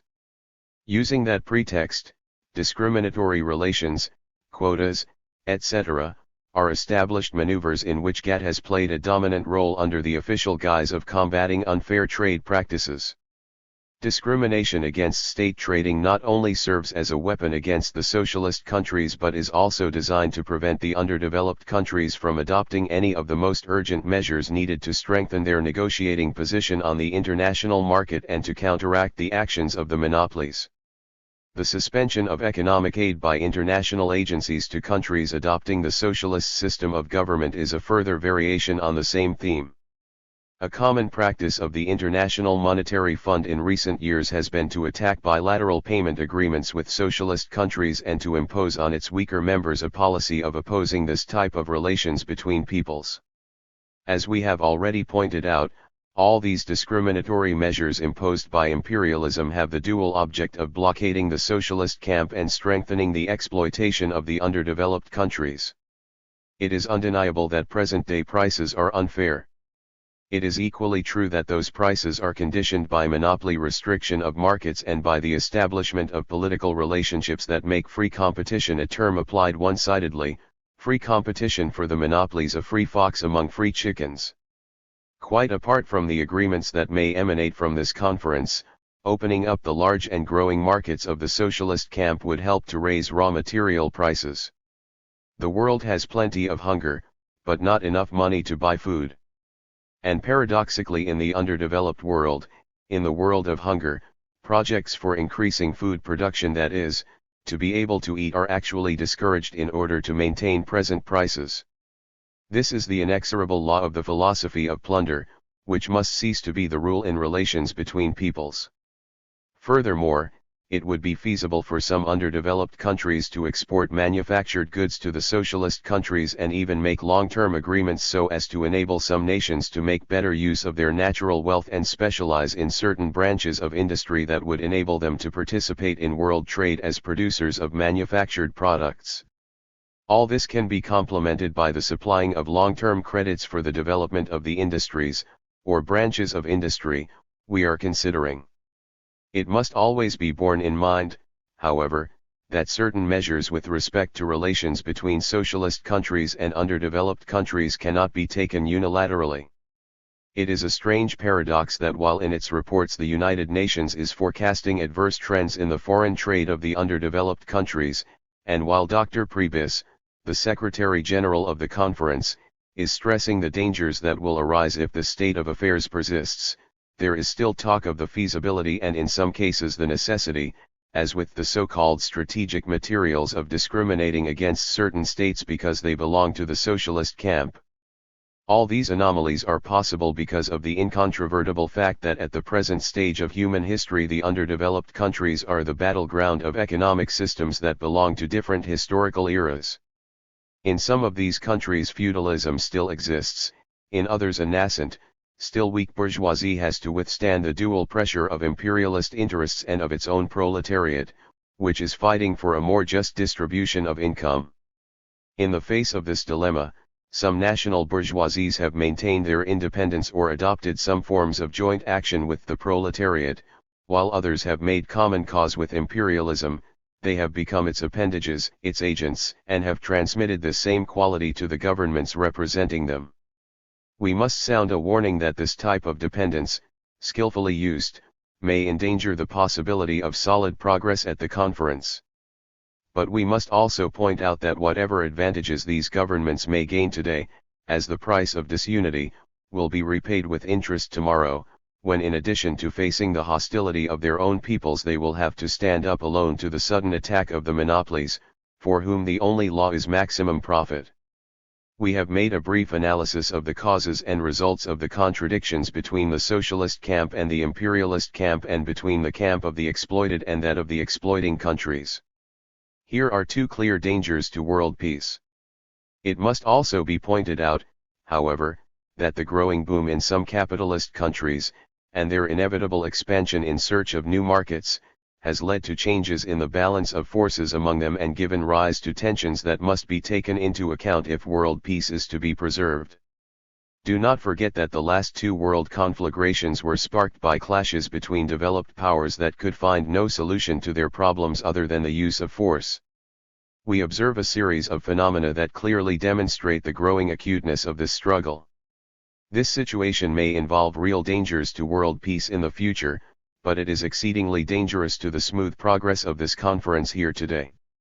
There is a clear distribution of spheres of influence between the United States and other developed capitalist powers, embracing the backward continents and parts of Europe as well. If these influences are strong enough to turn the exploited countries into fields of battle for the profits of the imperialist powers, this conference will have failed. Cuba believes, as is pointed out in the joint statement of the underdeveloped countries, that the trade problems of our countries are well known and that what is required is the adoption of clear principles and a specific action program to usher in a new era for the world. We also believe that the statement of principles submitted by the Soviet Union and other socialist countries forms the correct basis on which to begin discussion, and we endorse it fully.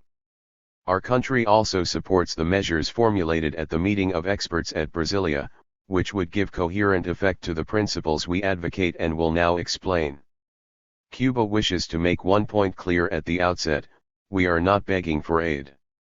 We are demanding justice, but not a justice subject to the fallacious interpretations we have so often seen prevail at international meetings. We are demanding a justice that, perhaps, the people cannot define in legal terms but for which the desire is deeply rooted in the spirit of the people, oppressed by generations of exploitation. Cuba affirms that out of this conference should come a definition of international trade as an appropriate tool for the more rapid economic development of the underdeveloped peoples and of those subject to discrimination.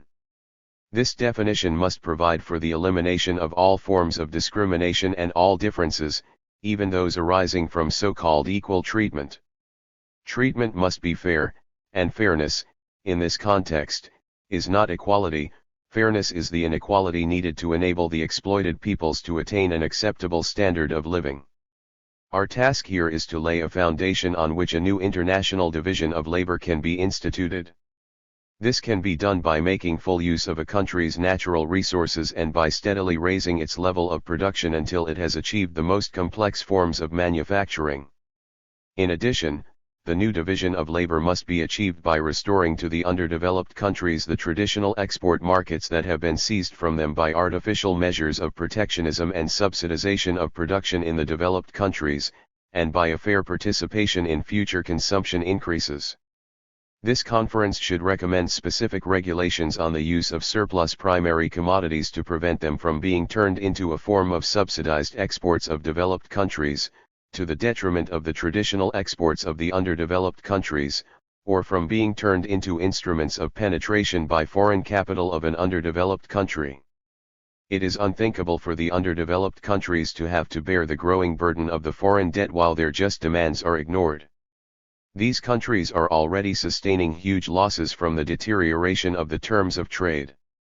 Moreover, through the steady drain of interest payments they have already more than repaid the value of the imperialists' investments. The Cuban delegation proposes that until such time as the export prices of the underdeveloped countries reach a level sufficient to reimburse them for the losses of the past decade, all payments of dividends, interest, and principal should be suspended.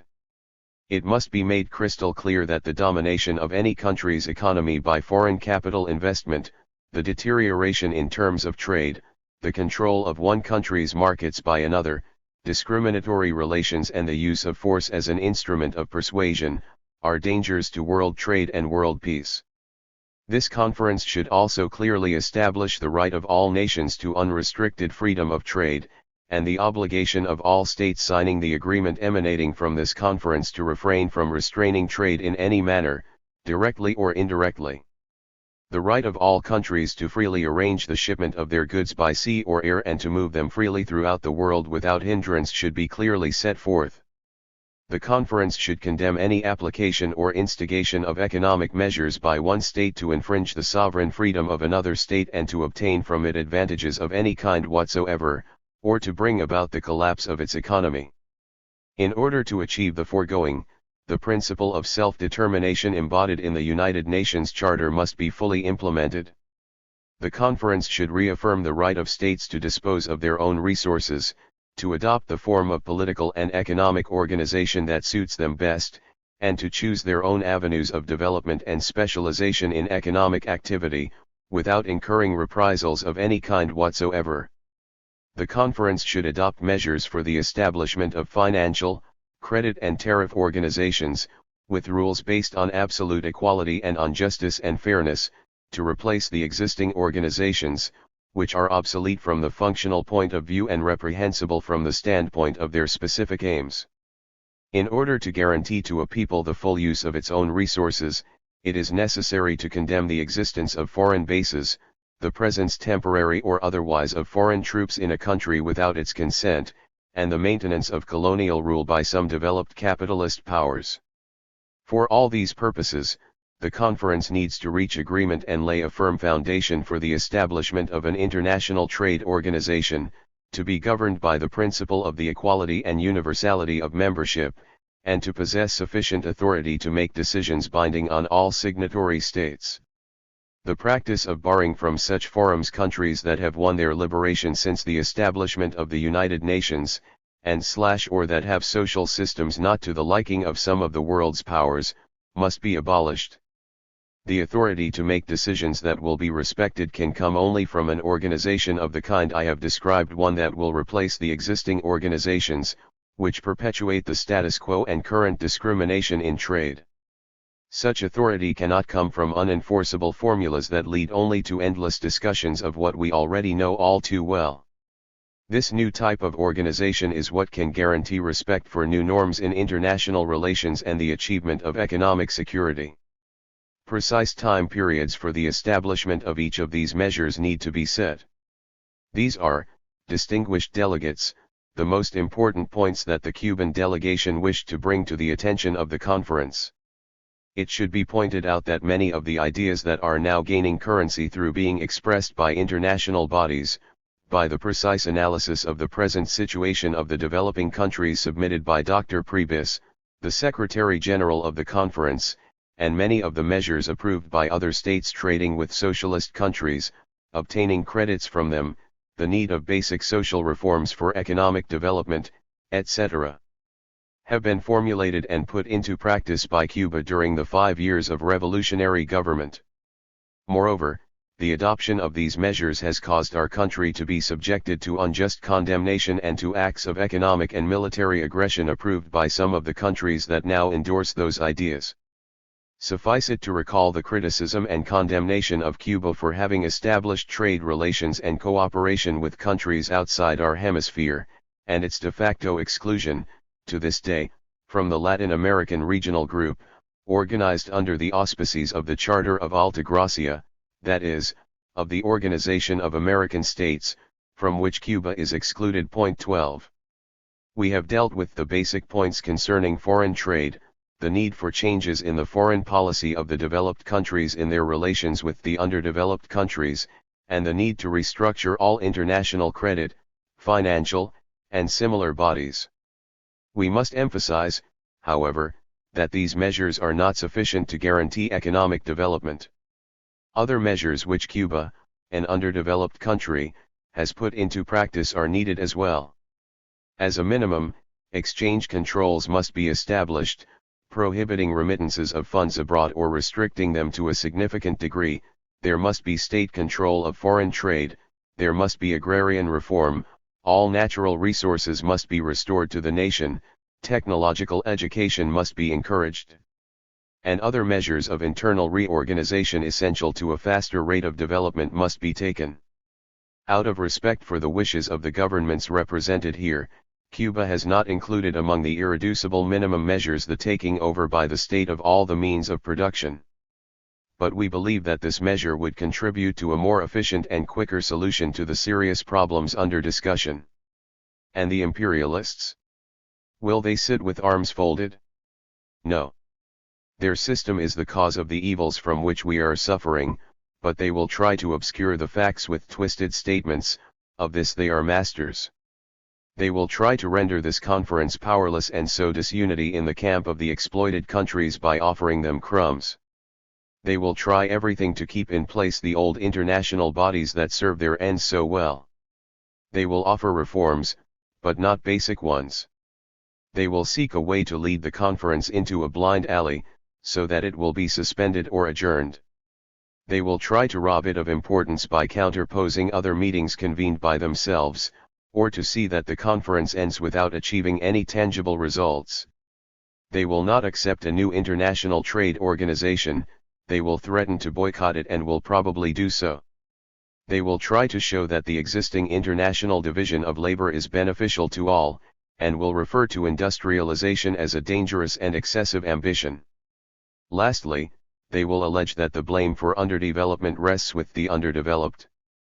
To this we can reply that to a certain extent they are right, and that they will be even more right if we show ourselves incapable of uniting, in wholehearted determination, to form a united front of victims of discrimination and exploitation. The questions we wish to ask this assembly are these: will we be able to carry out the task history demands of us? Will the developed capitalist countries have the political acumen to accede to the minimum demands? If the measures stated here cannot be adopted by this conference, if all that emerges once again is a hybrid document crammed with vague statements and escape clauses, and unless, at the very least, the economic and political barriers to trade among all regions of the world and to international cooperation are removed, then the underdeveloped countries will continue to face increasingly difficult economic situations, and world tension may mount dangerously. A world conflagration may be sparked at any moment by the ambition of some imperialist country to destroy the socialist camp, or, in the not too distant future, by insoluble contradictions between the capitalist countries. In addition, rebelliousness will grow stronger every day among the people subjected to various conditions of exploitation, and they will take up arms to gain by force the rights that reason alone has not won them.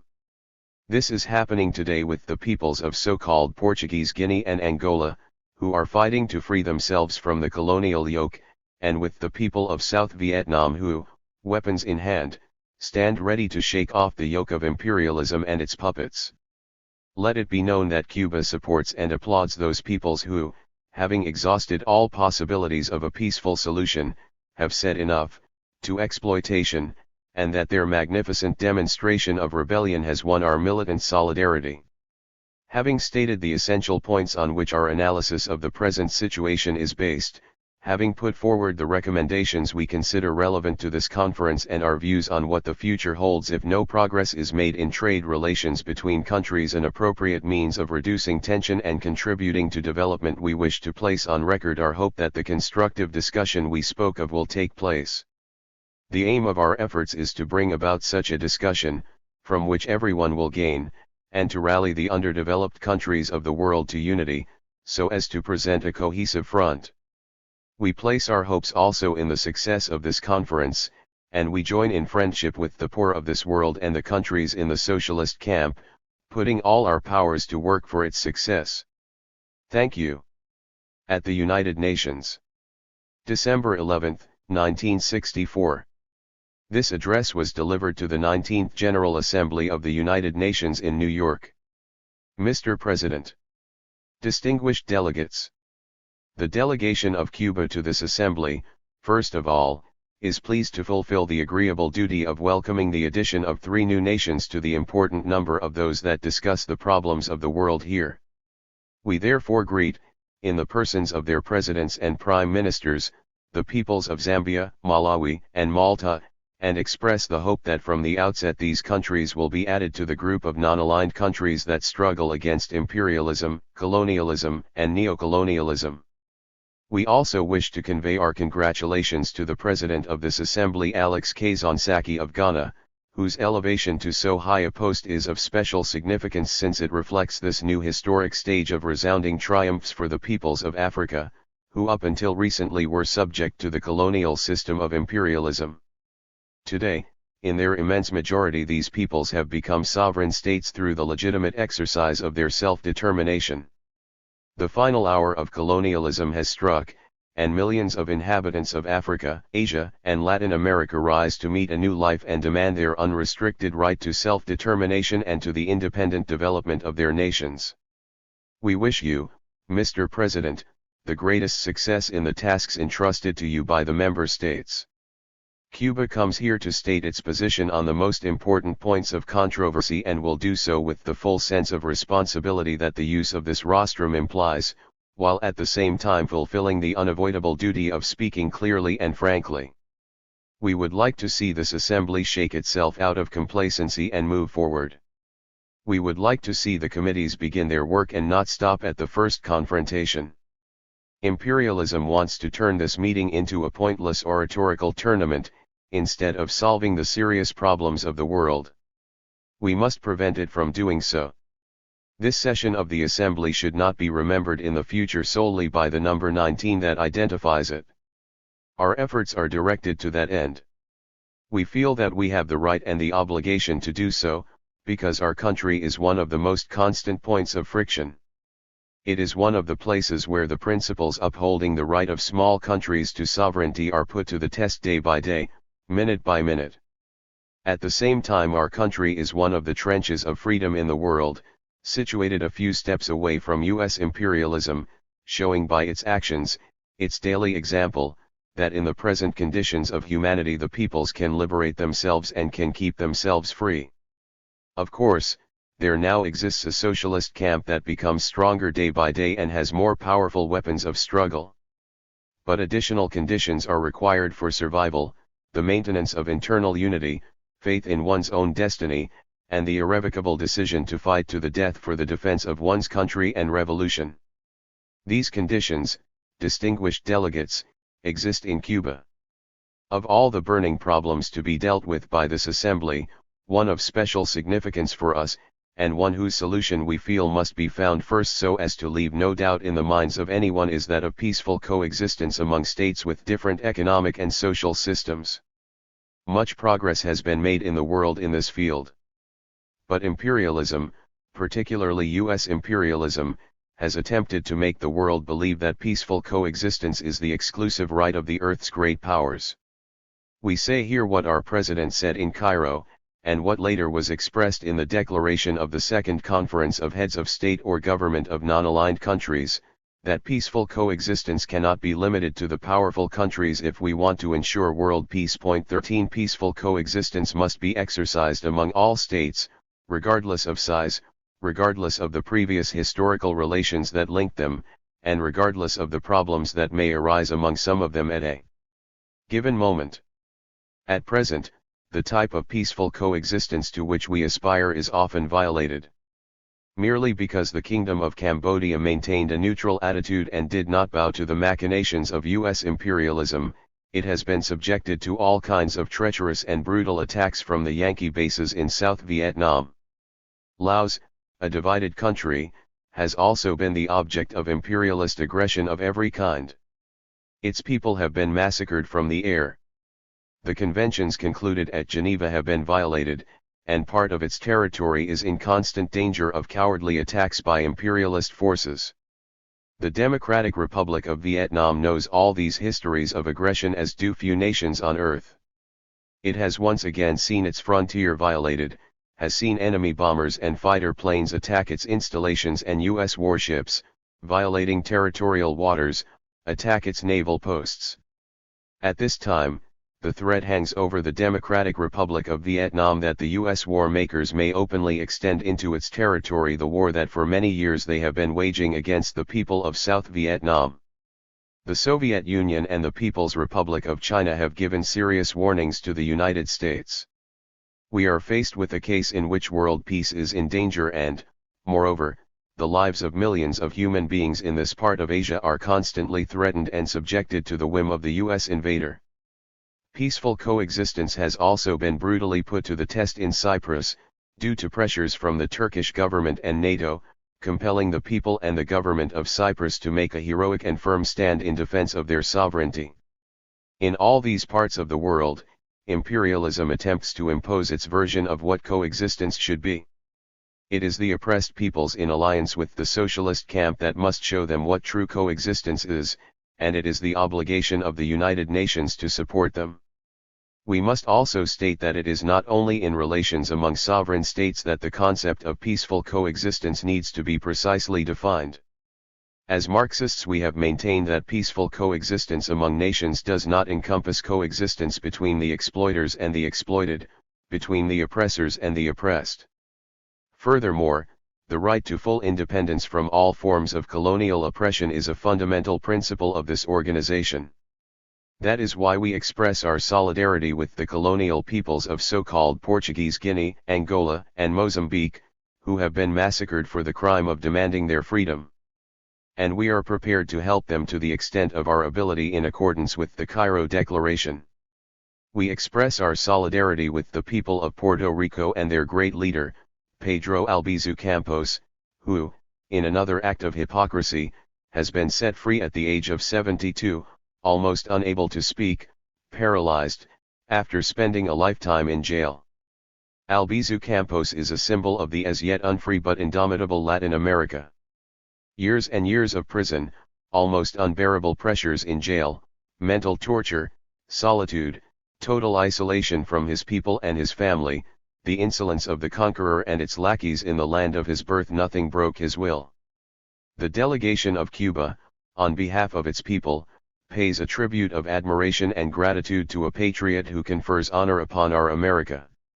The United States for many years has tried to convert Puerto Rico into a model of hybrid culture, the Spanish language with English inflections, the Spanish language with hinges on its backbone, the better to bow down before the Yankee soldier.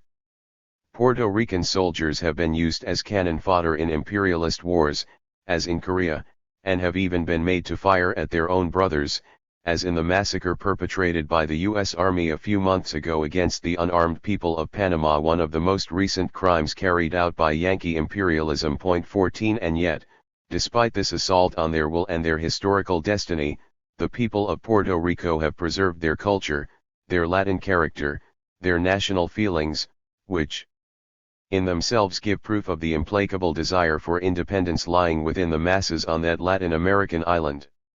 We must also warn that the principle of peaceful coexistence does not encompass the right to mock the will of the peoples, as is happening in the case of so-called British Guyana.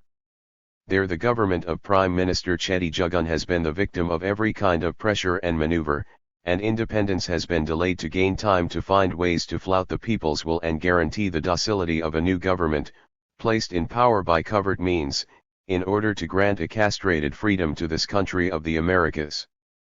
Whatever roads Guyana may be compelled to follow to obtain independence, the moral and militant support of Cuba goes to its people. 15. Furthermore, we must point out that the islands of Guadeloupe and Martinique have been fighting for a long time for self-government without obtaining it. This state of affairs must not continue. Once again we speak out to put the world on guard against what is happening in South Africa. The brutal policy of apartheid is applied before the eyes of the nations of the world. The peoples of Africa are compelled to endure the fact that on the African continent the superiority of one race over another remains official policy, and that in the name of this racial superiority murder is committed with impunity. Can the United Nations do nothing to stop this? I would like to refer specifically to the painful case of the Congo, unique in the history of the modern world, which shows how, with absolute impunity, with the most insolent cynicism, the rights of peoples can be flouted.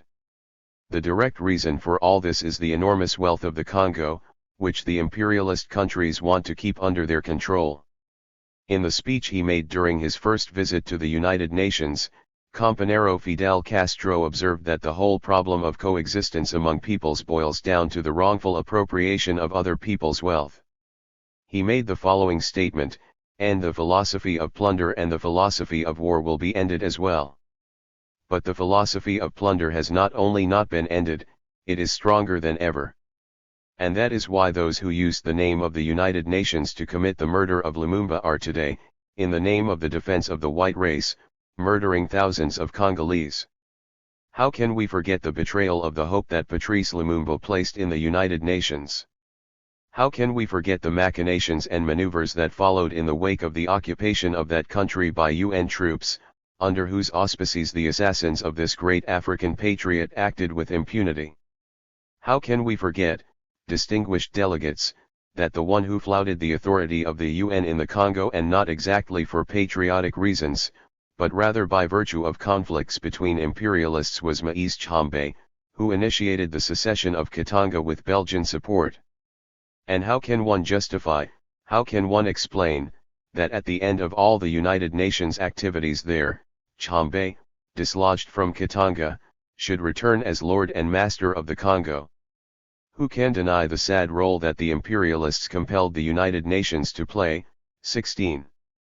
To sum up, dramatic mobilizations were carried out to avoid the secession of Katanga, but today Tshombe is in power, the wealth of the Congo is in imperialist hands, and the expenses have to be paid by the honorable nations. The merchants of war certainly do good business. That is why the government of Cuba supports the just stance of the Soviet Union in refusing to pay the expenses for this crime. And as if this were not enough, we now have flung in our faces these latest acts that have filled the world with indignation. Who are the perpetrators? Belgian paratroopers, carried by US planes, who took off from British bases. We remember as if it were yesterday that we saw a small country in Europe, a civilized and industrious country, the Kingdom of Belgium, invaded by Hitler's hordes. We were embittered by the knowledge that this small nation was massacred by German imperialism, and we felt affection for its people. But this other side of the imperialist coin was the one that many of us did not see.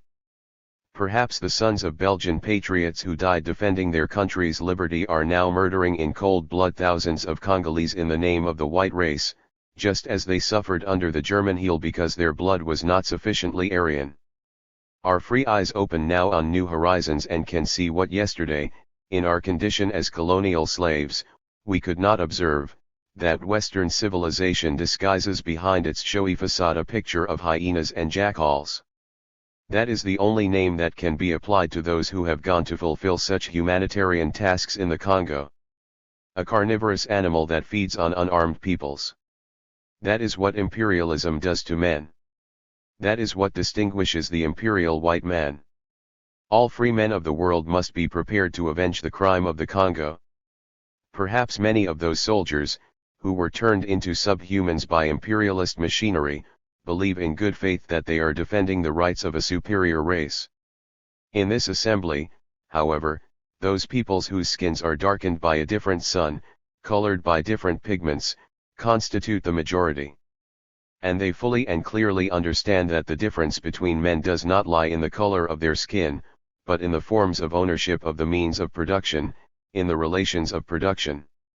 The Cuban delegation extends greetings to the peoples of southern Rhodesia and southwest Africa, oppressed by white colonialist minorities, to the peoples of Basutoland, Bechuanaland, Swaziland, French Somaliland, the Arabs of Palestine, Aden and the Protectorates, Oman, and to all peoples in conflict with imperialism and colonialism.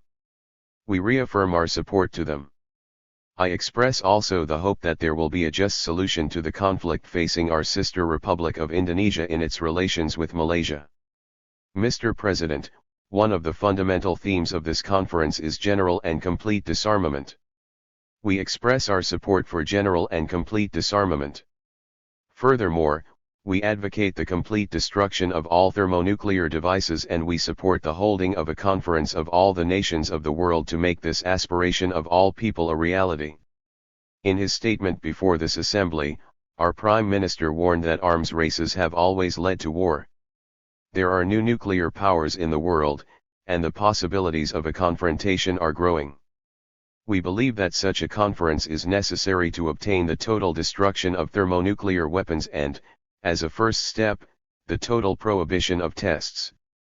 At the same time, we have to establish clearly the duty of all countries to respect the present borders of other states and to refrain from engaging in any aggression, even with conventional weapons. In adding our voice to that of all the peoples of the world who ask for general and complete disarmament, the destruction of all nuclear arsenals, the complete halt to the building of new thermonuclear devices and of nuclear tests of any kind, we believe it necessary to also stress that the territorial integrity of nations must be respected and the armed hand of imperialism held back, for it is no less dangerous when it uses only conventional weapons. Those who murdered thousands of defenseless citizens of the Congo did not use the atomic bomb. They used conventional weapons. Conventional weapons have also been used by imperialism, causing so many deaths. Even if the measures advocated here were to become effective and make it unnecessary to mention it, we must point out that we cannot adhere to any regional pact for denuclearization so long as the United States maintains aggressive bases on our own territory, in Puerto Rico, Panama, and in other Latin American states where it feels it has the right to place both conventional and nuclear weapons without any restrictions. We feel that we must be able to provide for our own defense in the light of the recent resolution of the Organization of American States against Cuba, on the basis of which an attack may be carried out invoking the Rio Treaty. 17. If the conference to which we have just referred were to achieve all these objectives which, unfortunately, would be difficult, we believe it would be the most important one in the history of humanity. To ensure this it would be necessary for the People's Republic of China to be represented, and that is why a conference of this type must be held. But it would be much simpler for the peoples of the world to recognize the undeniable truth of the existence of the People's Republic of China, whose government is the sole representative of its people, and to give it the seat it deserves, which is, at present, usurped by the gang that controls the province of Taiwan, with U.S. support. The problem of the representation of China in the United Nations cannot in any way be considered as a case of a new admission to the organization, but rather as the restoration of the legitimate rights of the People's Republic of China. We must repudiate energetically the two Chinas plot. The Chiang Kai-shek gang of Taiwan cannot remain in the United Nations. What we are dealing with, we repeat, is the expulsion of the usurper and the installation of the legitimate representative of the Chinese people. We also warn against the U.S. government's insistence on presenting the problem of the legitimate representation of China in the UN as an important question, in order to impose a requirement of a two-thirds majority of members present and voting. The admission of the People's Republic of China to the United Nations is, in fact, an important question for the entire world, but not for the machinery of the United Nations, where it must constitute a mere question of procedure. In this way justice will be done. Almost as important as attaining justice, however, would be the demonstration, once and for all, that this august assembly has eyes to see, ears to hear, tongues to speak with and sound criteria for making its decisions.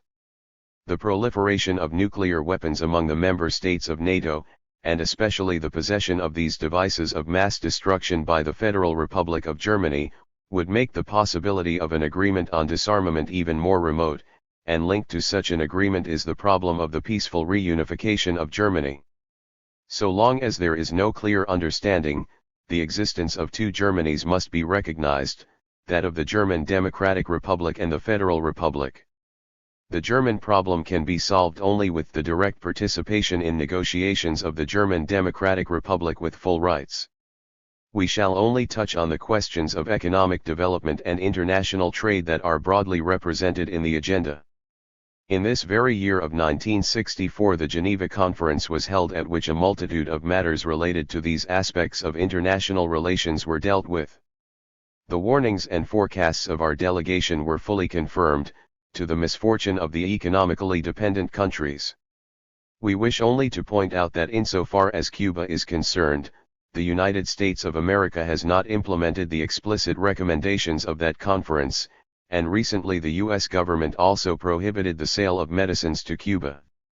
By doing so it divested itself, once and for all, of the mask of humanitarianism with which it attempted to disguise the aggressive nature of its blockade against the people of Cuba. Furthermore, we state once more that the scars left by colonialism that impede the development of the peoples are expressed not only in political relations. The so-called deterioration of the terms of trade is nothing but the result of the unequal exchange between countries producing raw materials and industrial countries, which dominate markets and impose the illusory justice of equal exchange of values. So long as the economically dependent peoples do not free themselves from the capitalist markets and, in a firm bloc with the socialist countries, impose new relations between the exploited and the exploiters, there will be no solid economic development. In certain cases there will be retrogression, in which the weak countries will fall under the political domination of the imperialists and colonialists. Finally, distinguished delegates, it must be made clear that in the area of the Caribbean, maneuvers and preparations for aggression against Cuba are taking place, on the coasts of Nicaragua above all, in Costa Rica as well, in the Panama Canal Zone, on Vieques Island in Puerto Rico, in Florida, and possibly in other parts of U.S. territory and perhaps also in Honduras. In these places Cuban mercenaries are training, as well as mercenaries of other nationalities, with a purpose that cannot be the most peaceful one. After a big scandal, the government of Costa Rica, it is said, has ordered the elimination of all training camps of Cuban exiles in that country. No one knows whether this position is sincere, or whether it is a simple alibi because the mercenaries training there were about to commit some misdeed. We hope that full cognizance will be taken of the real existence of bases for aggression, which we denounced long ago, and that the world will ponder the international responsibility of the government of a country that authorizes and facilitates the training of mercenaries to attack Cuba. We should note that news of the training of mercenaries in different parts in the Caribbean and the participation of the U.S. government in such acts is presented as completely natural in the newspapers in the United States. We know of no Latin American voice that has officially protested this. This shows the cynicism with which the U.S. government moves its pawns. The sharp foreign ministers of the OAS had eyes to see Cuban emblems and to find irrefutable proof in the weapons that the Yankees exhibited in Venezuela, but they do not see the preparations for aggression in the United States, just as they did not hear the voice of President Kennedy, who explicitly declared himself the aggressor against Cuba at Playa Girón Bay of Pigs invasion of April 1961. In some cases, it is a blindness provoked by the hatred against our revolution by the ruling classes of the Latin American countries. In others, and these are sadder and more deplorable, it is the product of the dazzling glitter of mammon. As is well known, after the tremendous commotion of the so-called Caribbean crisis, the United States undertook certain commitments with the Soviet Union. These culminated in the withdrawal of certain types of weapons that the continued acts of aggression of the United States, such as the mercenary attack at Playa Girón and threats of invasion against our homeland, had compelled us to install in Cuba as an act of legitimate and essential defense.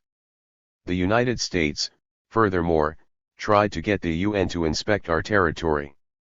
But we emphatically refuse, since Cuba does not recognize the right of the United States, or of anyone else in the world, to determine the type of weapons Cuba may have within its borders. In this connection, we would abide only by multilateral agreements, with equal obligations for all the parties concerned. As Fidel Castro has said, so long as the concept of sovereignty exists as the prerogative of nations and of independent peoples, as a right of all peoples, we will not accept the exclusion of our people from that right. So long as the world is governed by these principles, so long as the world is governed by those concepts that have universal validity because they are universally accepted and recognized by the peoples, we will not accept the attempt to deprive us of any of those rights, and we will renounce none of those rights. The Secretary-General of the United Nations, U Thant, understood our reasons. Nevertheless, the United States attempted to establish a new prerogative, an arbitrary and illegal one, that of violating the airspace of a small country. Thus, we see flying over our country U-2 aircraft and other types of spy planes that, with complete impunity, fly over our airspace. We have made all the necessary warnings for the violations of our airspace to cease, as well as for a halt to the provocations of the U.S. Navy against our sentry posts in the zone of Guantanamo, the buzzing by aircraft of our ships or the ships of other nationalities in international waters, the pirate attacks against ships sailing under different flags, and the infiltration of spies, saboteurs, and weapons onto our island. We want to build socialism. We have declared that we are supporters of those who strive for peace. We have declared ourselves to be within the group of non-aligned countries, although we are Marxist-Leninists, because the non-aligned countries, like ourselves, fight imperialism. We want peace. We want to build a better life for our people. That is why we avoid, insofar as possible, falling into the provocations manufactured by the Yankees. But we know the mentality of those who govern them. They want to make us pay a very high price for that peace. We reply that the price cannot go beyond the bounds of dignity. And Cuba reaffirms once again the right to maintain on its territory the weapons it deems appropriate, and its refusal to recognize the right of any power on earth, no matter how powerful, to violate our soil, our territorial waters, or our airspace. If in any assembly Cuba assumes obligations of a collective nature, it will fulfill them to the letter. So long as this does not happen, Cuba maintains all its rights, just as any other nation. In the face of the demands of imperialism, our Prime Minister laid out the 5 points necessary for the existence of a secure peace in the Caribbean. They are: 1. A halt to the economic blockade and all economic and trade pressures by the United States, in all parts of the world, against our country. 2. A halt to all subversive activities, launching and landing of weapons and explosives by air and sea, organization of mercenary invasions, infiltration of spies and saboteurs, acts all carried out from the territory of the United States and some accomplice countries. 3. A halt to pirate attacks carried out from existing bases in the United States and Puerto Rico. 4. A halt to all the violations of our airspace and our territorial waters by U.S. aircraft and warships. 5. Withdrawal from the Guantanamo Naval Base and return of the Cuban territory occupied by the United States. None of these elementary demands has been met, and our forces are still being provoked from the naval base at Guantanamo. That base has become a nest of thieves and a launching pad for them into our territory. We would tire this assembly were we to give a detailed account of the large number of provocations of all kinds. Suffice it to say that including the first days of December, the number amounts to 1,323 in 1964 alone. The list covers minor provocations such as violation of the boundary line, launching of objects from the territory controlled by the United States, the commission of acts of sexual exhibitionism by U.S. personnel of both sexes, and verbal insults. It includes others that are more serious, such as shooting off small-caliber weapons, aiming weapons at our territory, and offenses against our national flag. Extremely serious provocations include those of crossing the boundary line and starting fires in installations on the Cuban side, as well as rifle fire. There have been 78 rifle shots this year, with the sorrowful toll of 1 death, that of Ramon Lopez Pina, a soldier, killed by 2 shots fired from the U.S. post 3.5 kilometers from the coast on the northern boundary. This extremely grave provocation took place at 7:07 p.m. on July 19, 1964, and the Prime Minister of our government publicly stated on July 26 that if the event were to recur he would give orders for our troops to repel the aggression. At the same time, orders were given for the withdrawal of the forward line of Cuban forces to positions farther away from the boundary line and construction of the necessary fortified positions. 1,323 provocations in 340 days amount to approximately 4 per day. Only a perfectly disciplined army with a morale such as ours could resist so many hostile acts without losing its self-control. 47 countries meeting at the Second Conference of Heads of State or Government of Non-Aligned Countries in Cairo unanimously agreed. Noting with concern that foreign military bases are in practice a means of bringing pressure on nations and retarding their emancipation and development, based on their own ideological, political, economic, and cultural ideas, the conference declares its unreserved support to the countries that are seeking to secure the elimination of foreign bases from their territory and calls upon all states maintaining troops and bases in other countries to remove them immediately. The conference considers that the maintenance at Guantanamo, Cuba, of a military base of the United States of America, in defiance of the will of the government and people of Cuba and in defiance of the provisions embodied in the Declaration of the Belgrade Conference, constitutes a violation of Cuba's sovereignty and territorial integrity.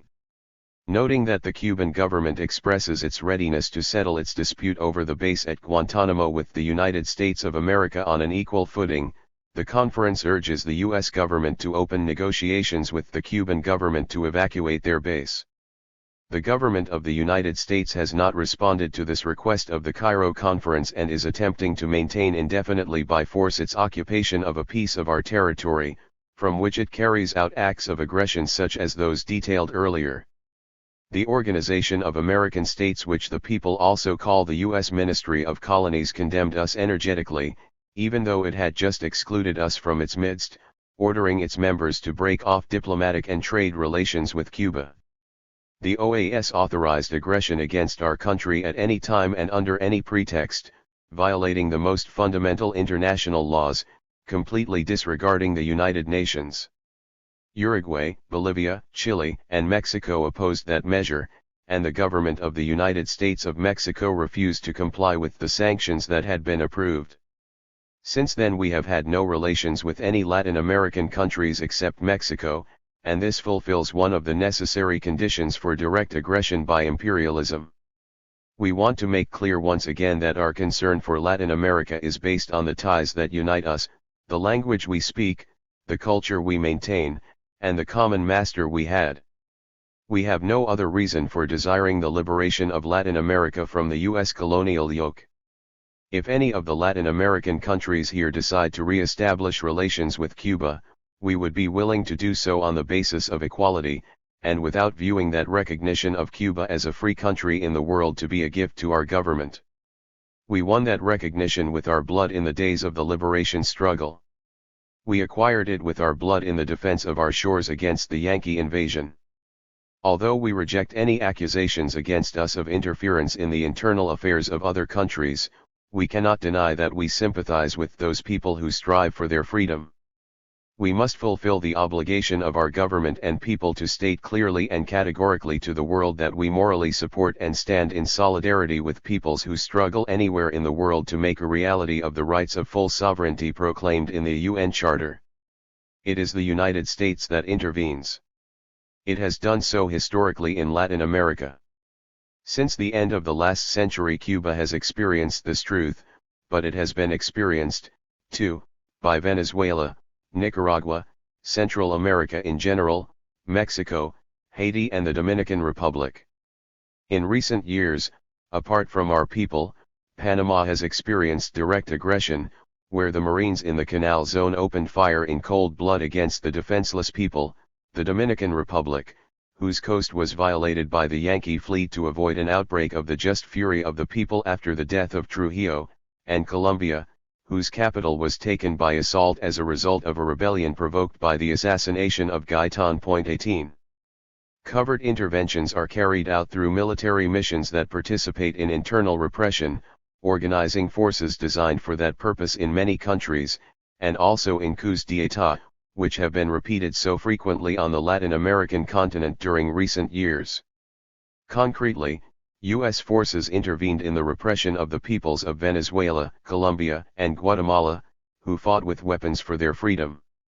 In Venezuela, not only do U.S. forces advise the army and the police, but they also direct acts of genocide carried out from the air against the peasant population in vast insurgent areas. And the Yankee companies operating there exert pressures of every kind to increase direct interference. The imperialists are preparing to repress the peoples of the Americas and are establishing an international of crime. The United States intervenes in Latin America invoking the defense of free institutions.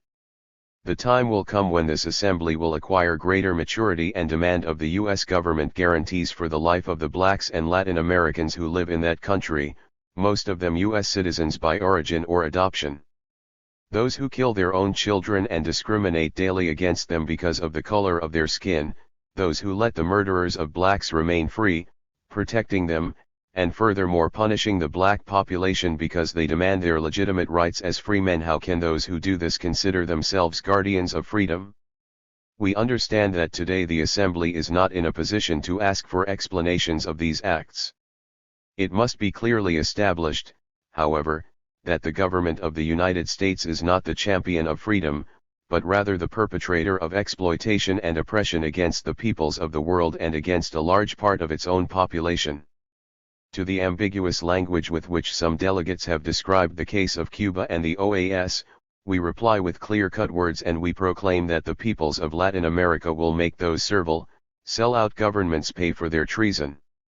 Cuba, distinguished delegates, a free and sovereign state with no chains binding it to anyone, with no foreign investments on its territory, with no proconsuls directing its policy, can speak with its head held high in this assembly and can demonstrate the justice of the phrase by which it has been baptized, free territory of the Americas. Our example will bear fruit in the continent, as it is already doing to a certain extent in Guatemala, Colombia, and Venezuela. There is no small enemy nor insignificant force, because no longer are there isolated peoples. As the Second Declaration of Havana states, no nation in Latin America is weak because each forms part of a family of 200 million brothers, who suffer the same miseries, who harbor the same sentiments, who have the same enemy, who dream about the same better future, and who count upon the solidarity of all honest men and women throughout the world. This epic before us is going to be written by the hungry Indian masses, the peasants without land, the exploited workers. It is going to be written by the progressive masses, the honest and brilliant intellectuals, who so greatly abound in our suffering Latin American lands.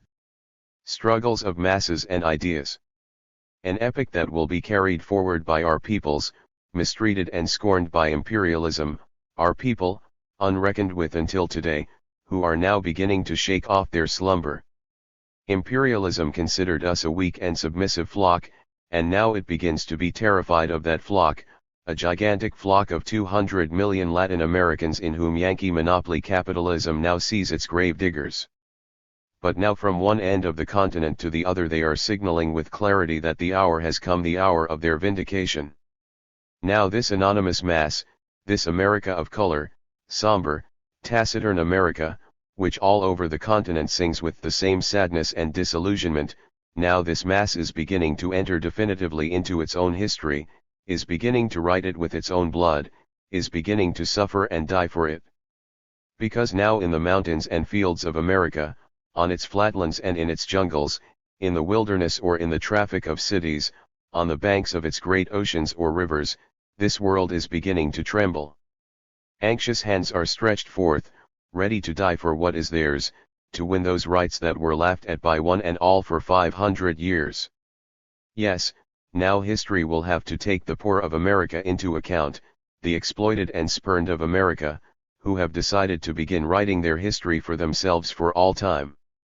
Already they can be seen on the roads, on foot, day after day, in endless march of hundreds of kilometers to the governmental eminences, there to obtain their rights.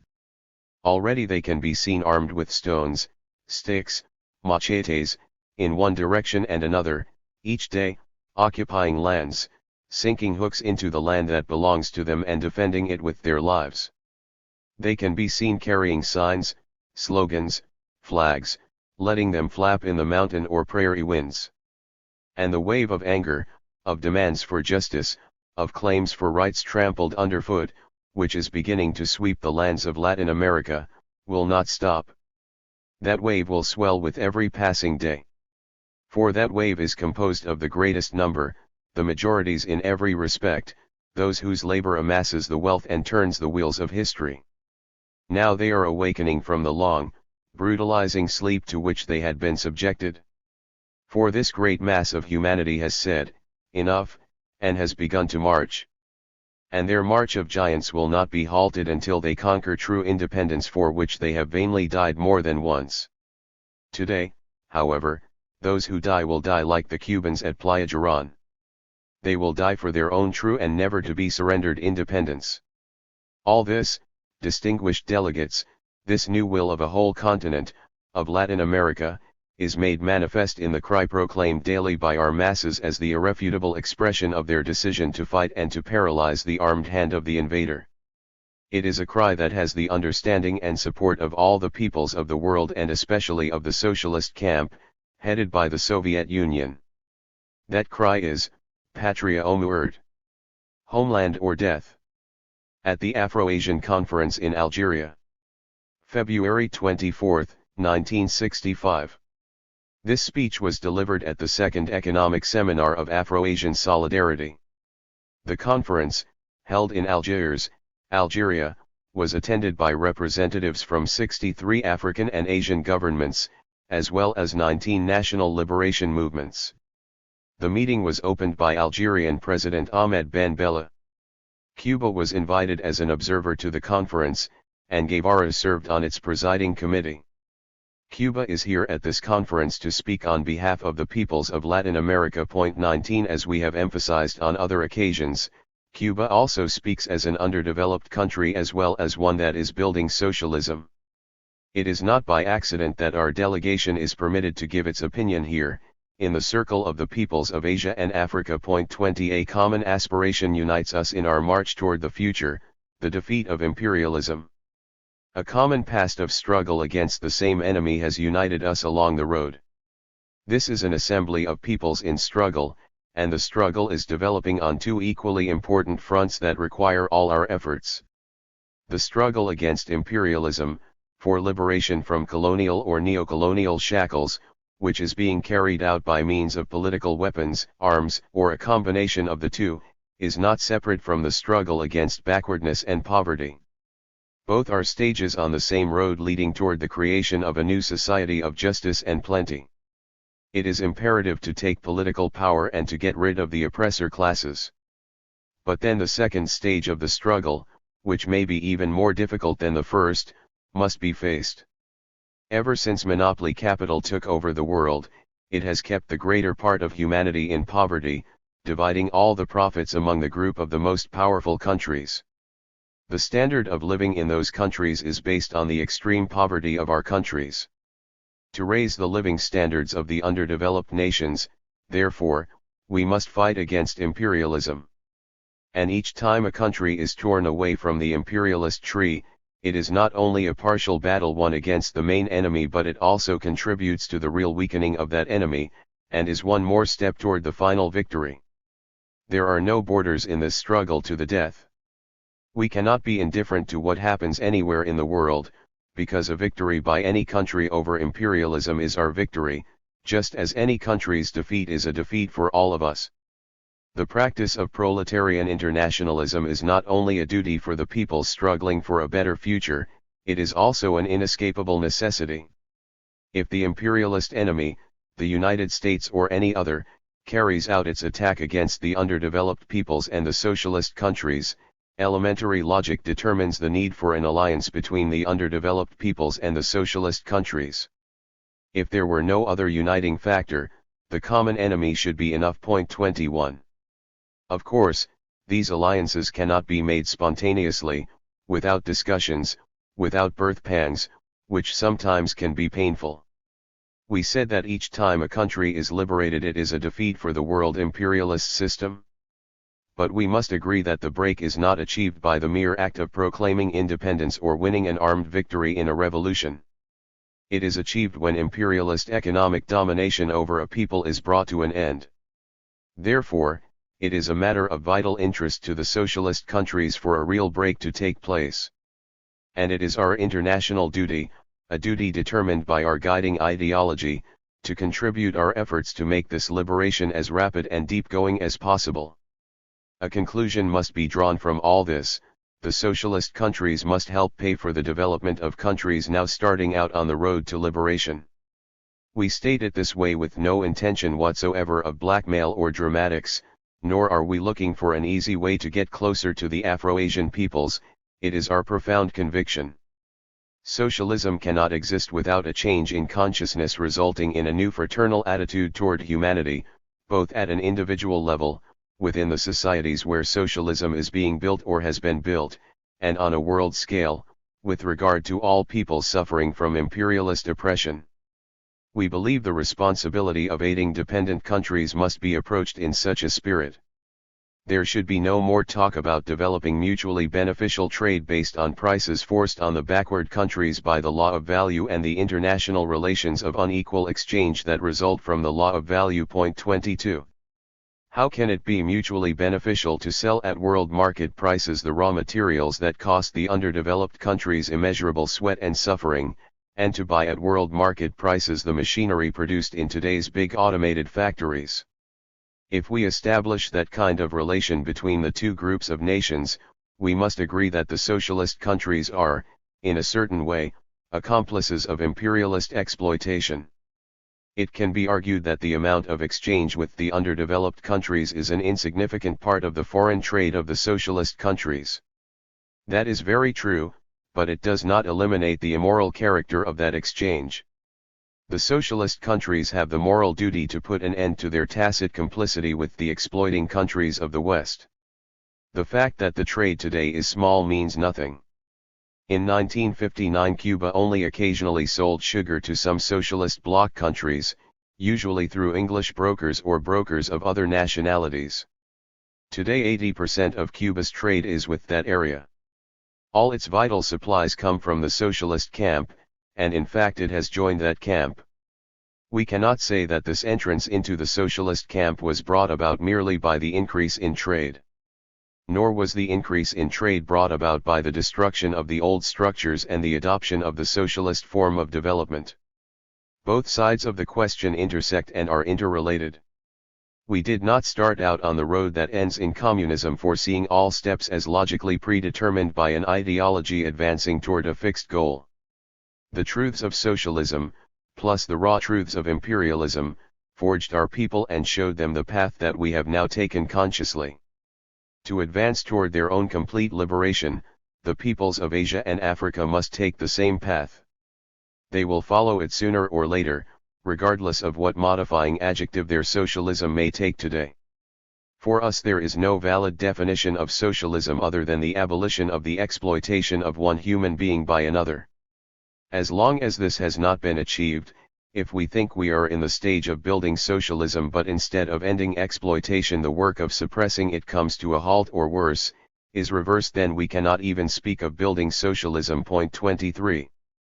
We have to prepare conditions so that our brothers and sisters can directly and consciously take the path of the complete abolition of exploitation, but we cannot ask them to take that path if we ourselves are accomplices in that exploitation. If we were asked what methods are used to establish fair prices, we could not answer because we do not know the full scope of the practical problems involved. All we know is that, after political discussions, the Soviet Union and Cuba have signed agreements advantageous to us, by means of which we will sell 5 million tons of sugar at prices set above those of the so-called free world sugar market. The People's Republic of China also pays those prices in buying from us. This is only a beginning. The real task consists of setting prices that will permit development. A great shift in ideas will be involved in changing the order of international relations. Foreign trade should not determine policy, but should, on the contrary, be subordinated to a fraternal policy toward the peoples. Let us briefly analyze the problem of long-term credits for developing basic industries. Frequently we find that beneficiary countries attempt to establish an industrial base disproportionate to their present capacity. The products will not be consumed domestically and the country's reserves will be risked in the undertaking. Our thinking is as follows: the investments of the socialist states in their own territory come directly out of the state budget, and are recovered only by use of the products throughout the entire manufacturing process, down to the finished goods. We propose that some thought be given to the possibility of making these kinds of investments in the underdeveloped countries. In this way we could unleash an immense force, hidden in our continents, which have been exploited miserably but never aided in their development. We could begin a new stage of a real international division of labor, based not on the history of what has been done up to now but rather on the future history of what can be done. The states in whose territories the new investments are to be made would have all the inherent rights of sovereign property over them with no payment or credit involved. But they would be obligated to supply agreed upon quantities of products to the investor countries for a certain number of years at set prices. The method for financing the local portion of expenses incurred by a country receiving investments of this kind also deserves study. The supply of marketable goods on long-term credits to the governments of underdeveloped countries could be one form of aid not requiring the contribution of freely convertible hard currency. Another difficult problem that must be solved is the mastering of technology. Point 24. The shortage of technicians in underdeveloped countries is well known to us all.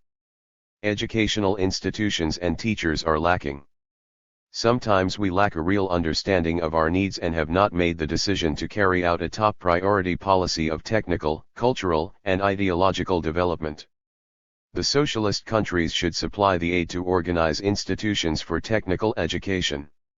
They should insist on the great importance of this and should supply technical cadres to fill the present need. It is necessary to further emphasize this last point. The technicians who come to our countries must be exemplary.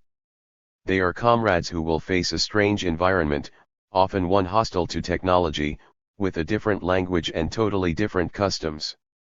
The technicians who take on this difficult task must be, first of all, communists in the most profound and noble sense of the word.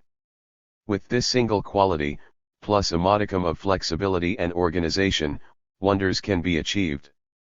We know this can be done. Fraternal countries have sent us a certain number of technicians who have done more for the development of our country than 10 institutes, and have contributed more to our friendship than 10 ambassadors or 100 diplomatic receptions. If we could achieve the above listed points and if all the technology of the advanced countries could be placed within reach of the underdeveloped countries, unhampered by the present system of patents, which prevents the spread of inventions of different countries, we would progress a great deal in our common task. Imperialism has been defeated in many partial battles. But it remains a considerable force in the world. We cannot expect its final defeat save through effort and sacrifice on the part of us all. The proposed set of measures, however, cannot be implemented unilaterally. The socialist countries should help pay for the development of the underdeveloped countries, we agree. But the underdeveloped countries must also steel their forces to embark resolutely on the road of building a new society, whatever name one gives it, where the machine, an instrument of labor, is no longer an instrument for the exploitation of one human being by another. Nor can the confidence of the socialist countries be expected by those who play at balancing between capitalism and socialism, trying to use each force as a counterweight in order to derive certain advantages from such competition. A new policy of absolute seriousness should govern the relations between the two groups of societies. It is worth emphasizing once again that the means of production should preferably be in the hands of the state, so that the marks of exploitation may gradually disappear. Furthermore, development cannot be left to complete improvisation. It is necessary to plan the construction of the new society. Planning is one of the laws of socialism, and without it, socialism would not exist. Without correct planning, there can be no adequate guarantee that all the various sectors of a country's economy will combine harmoniously to take the leaps forward that our epoch demands. Planning cannot be left as an isolated problem of each of our small countries, distorted in their development, possessors of some raw materials or producers of some manufactured or semi-manufactured goods, but lacking in most others. Point 25. From the outset, planning should take on a certain regional dimension in order to intermix the various national economies, and thus bring about integration on a basis that is truly of mutual benefit. We believe the road ahead is full of dangers, not dangers conjured up or foreseen in the distant future by some superior mind, but palpable dangers deriving from the realities besetting us. The fight against colonialism has reached its final stages, but in the present era colonial status is only a consequence of imperialist domination. As long as imperialism exists, it will, by definition, exert its domination over other countries. Today that domination is called neocolonialism. Neocolonialism developed first in South America, throughout a whole continent, and today it begins to be felt with increasing intensity in Africa and Asia. Its forms of penetration and development have different characteristics. One is the brutal form we have seen in the Congo. Brute force, without any respect or concealment whatsoever, is its extreme weapon. There is another more subtle form, penetration into countries that win political independence, linking up with the nascent local bourgeoisies, development of a parasitic bourgeois class closely allied to the interests of the former colonizers. This development is based on a certain temporary rise in the people's standard of living, because in a very backward country the simple step from feudal to capitalist relations marks a big advance, regardless of the dire consequences for the workers in the long run. Neocolonialism has bared its claws in the Congo. That is not a sign of strength but of weakness. It had to resort to force, its extreme weapon, as an economic argument, which has generated very intense opposing reactions. But at the same time a much more subtle form of neocolonialism is being practiced in other countries of Africa and Asia. It is rapidly bringing about what some have called the South Americanization of these continents, that is, the development of a parasitic bourgeoisie that adds nothing to the national wealth of their countries but rather deposits its huge ill-gotten profits in capitalist banks abroad, and makes deals with foreign countries to reap more profits with absolute disregard for the welfare of the people. There are also other dangers, such as competition between fraternal countries, which are politically friendly and sometimes neighbors, as both try to develop the same investments simultaneously to produce for markets that often cannot absorb the increased volume. This competition has the disadvantage of wasting energies that could be used to achieve much greater economic coordination. Furthermore, it gives the imperialist monopolies room to maneuver. When it has been impossible to carry out a given investment project with the aid of the socialist camp, there have been occasions when the project has been accomplished by signing agreements with the capitalists.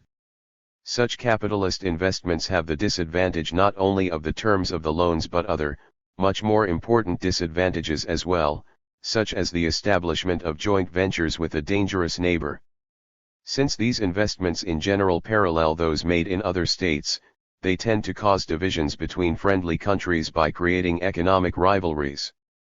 Furthermore, they create the dangers of corruption flowing from the constant presence of capitalism, which is very skillful in conjuring up visions of advancement and well-being to fog the minds of many people. Some time later, prices drop in the market saturated by similar products. The affected countries are obliged to seek new loans, or to permit additional investments in order to compete. The final consequences of such a policy are the fall of the economy into the hands of the monopolies, and a slow but sure return to the past. As we see it, the only safe method for investments is direct participation by the state as the sole purchaser of the goods, limiting imperialist activity to contracts for supplies and not letting them set one foot inside our house. And here it is just and proper to take advantage of inter-imperialist contradictions in order to secure the least burdensome terms. We have to watch out for disinterested economic, cultural, and other aid that imperialism grants directly or through puppet states, which gets a better reception in some parts of the world. If all of these dangers are not seen in time, some countries that began their task of national liberation with faith and enthusiasm may find themselves on the neocolonial road, as monopoly domination is subtly established step by step so that its effects are difficult to discern until they brutally make themselves felt. There is a big job to be done. Immense problems confront our two worlds, that of the socialist countries and that called the Third World, problems directly concerning human beings and their welfare, and related to the struggle against the main force that bears the responsibility for our backwardness. In the face of these problems, all countries and peoples conscious of their duties, of the dangers involved in the situation, of the sacrifices required by development, must take concrete steps to cement our friendship in the two fields that can never be separated, the economic and the political. We should organize a great solid bloc that, in its turn, helps new countries to free themselves not only from the political power of imperialism but also from its economic power.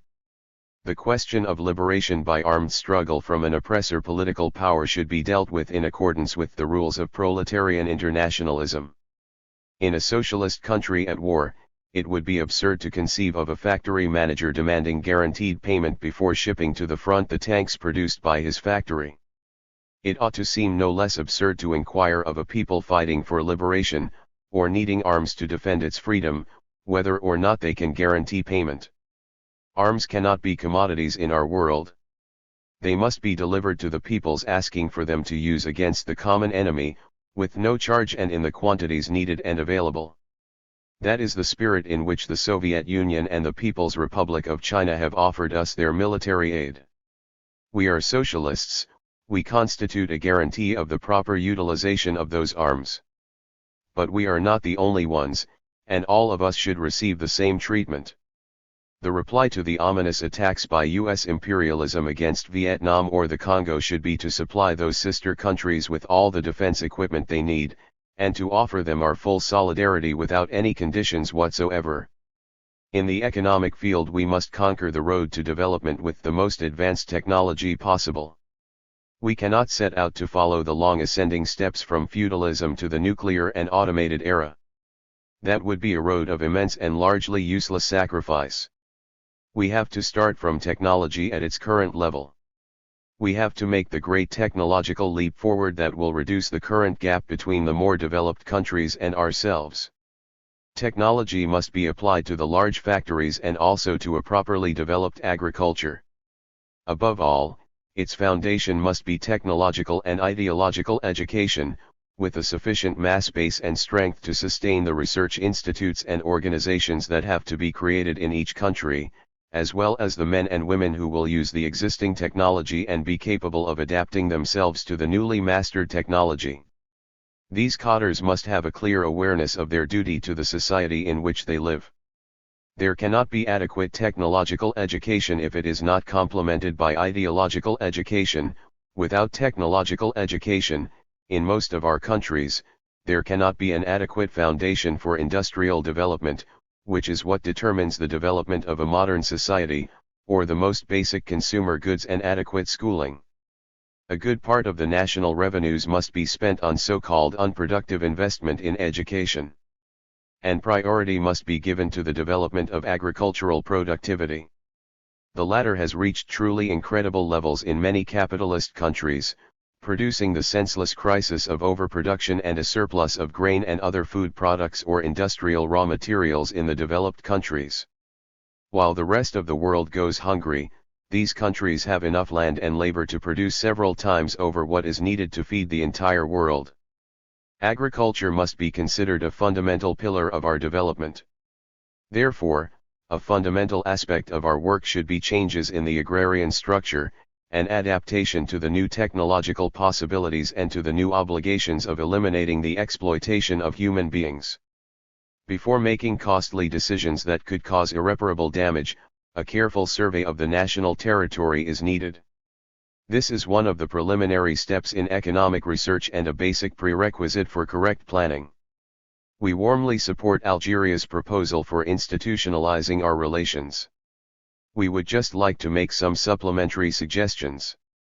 First, in order for the Union to be an instrument in the struggle against imperialism, the cooperation of Latin American countries and an alliance with the socialist countries is necessary.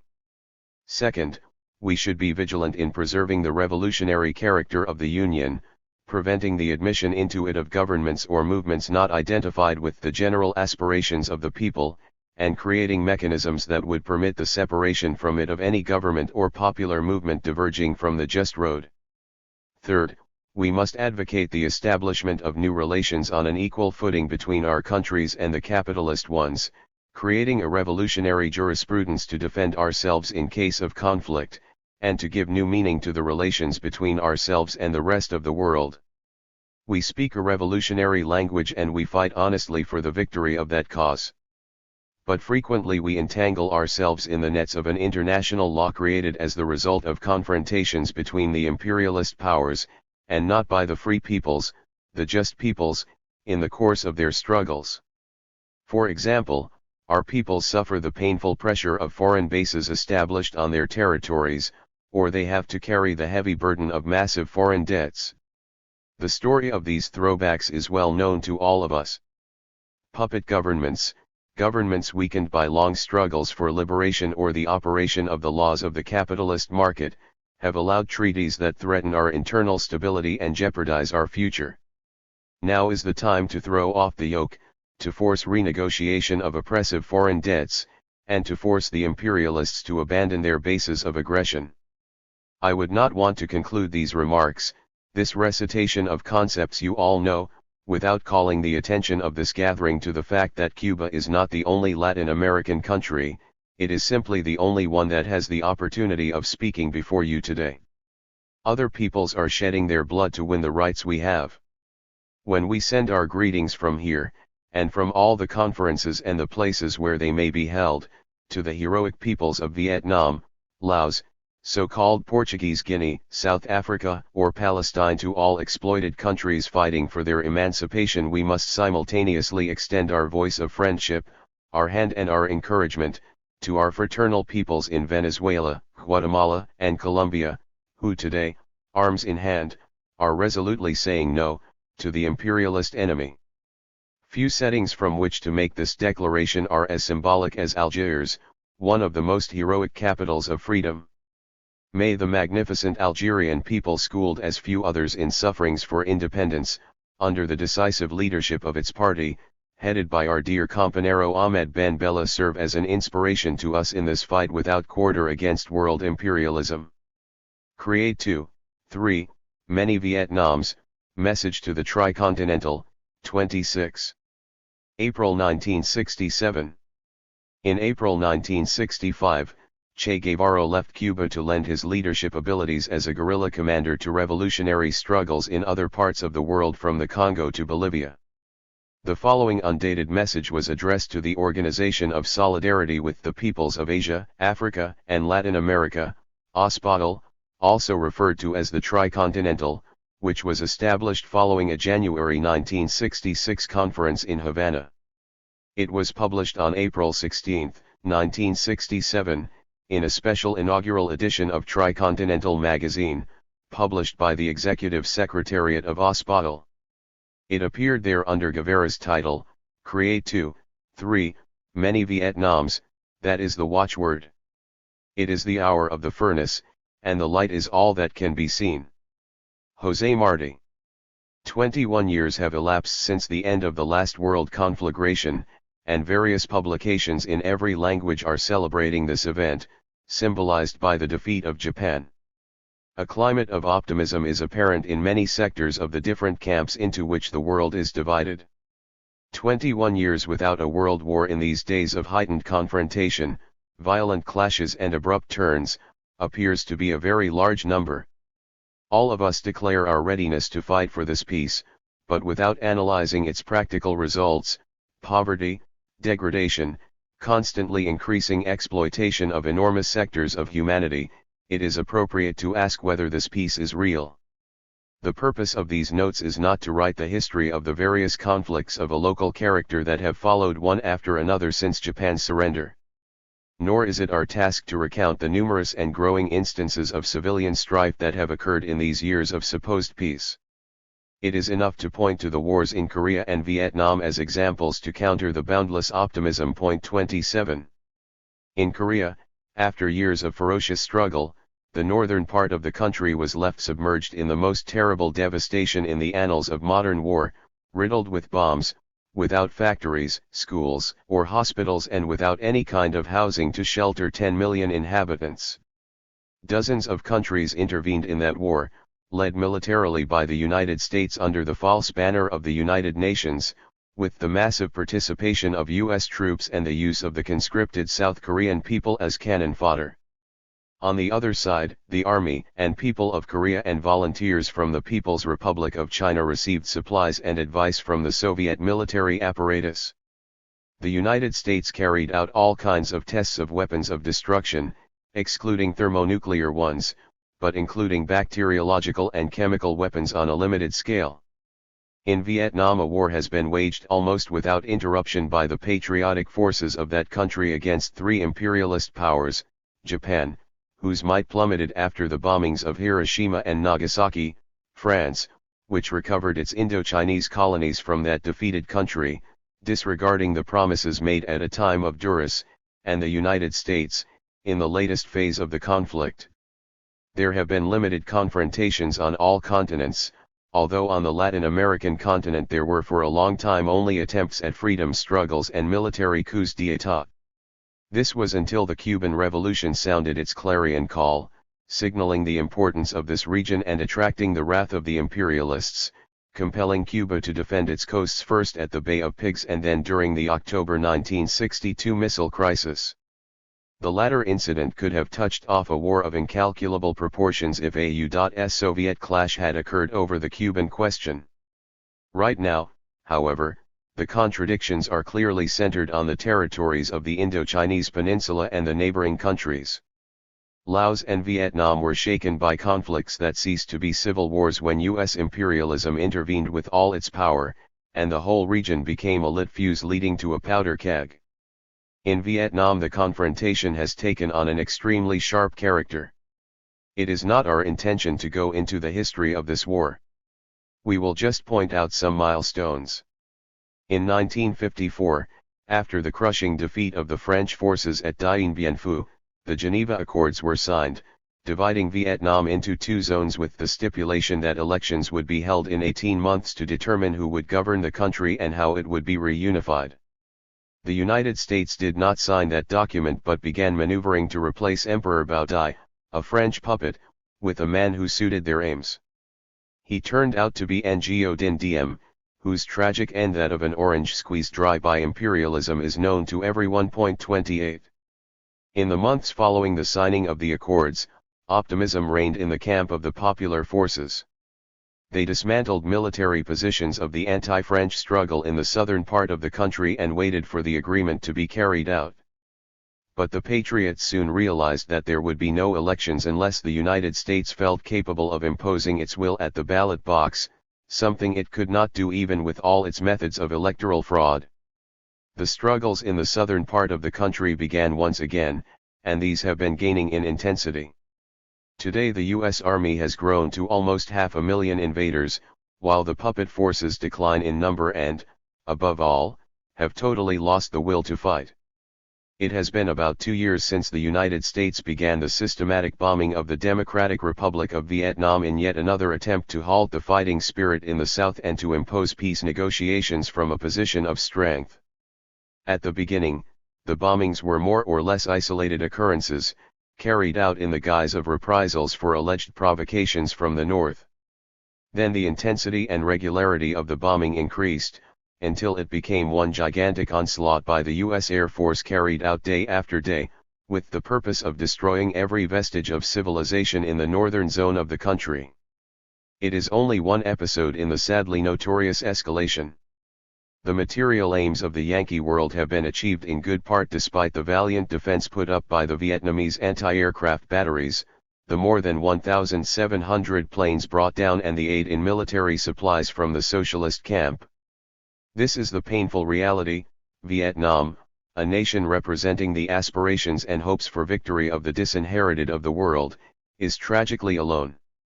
This people must endure the pounding of U.S. technology in the South almost without defenses, in the North with some possibilities of defense but always alone.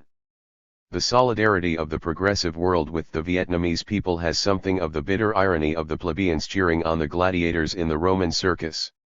To wish the victim success is not enough, one must share his or her fate. One must join that victim in death or in victory. When we analyze the isolation of the Vietnamese, we are overcome by anguish at this illogical moment in the history of humanity. 29 U.S. imperialism is guilty of aggression. Its crimes are immense, extending over the whole world. We know this, gentlemen. But also guilty are those who, at the decisive moment, hesitated to make Vietnam an inviolable part of socialist territory. Yes, at the risk of a war of global scale, but also compelling the U.S. imperialists to make a decision.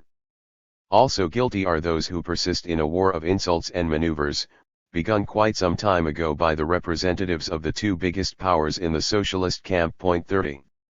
Let us ask, seeking an honest answer, is Vietnam isolated or not, as it tries to maintain a dangerous balancing act between the two quarreling powers? What greatness has been shown by this people? What a stoic and courageous people! And what a lesson for the world their struggle holds! It will be a long time before we know if President Johnson ever seriously intended to initiate some of the reforms needed by his people to paper over the class contradictions that are appearing with explosive force and mounting frequency. 31 What is certain is that the improvements announced under the pompous title of the Great Society have gone down the drain in Vietnam. The greatest of the imperialist powers is feeling in its own bowels the bleeding inflicted by a poor, backward country. Its fabulous economy is strained by the war effort. Killing has ceased to be the most comfortable business for the monopolies. Defensive weapons, and not in sufficient number, are all these marvelous Vietnamese soldiers have besides love for their country, for their society, and an unsurpassed courage. Imperialism is bogged down in Vietnam.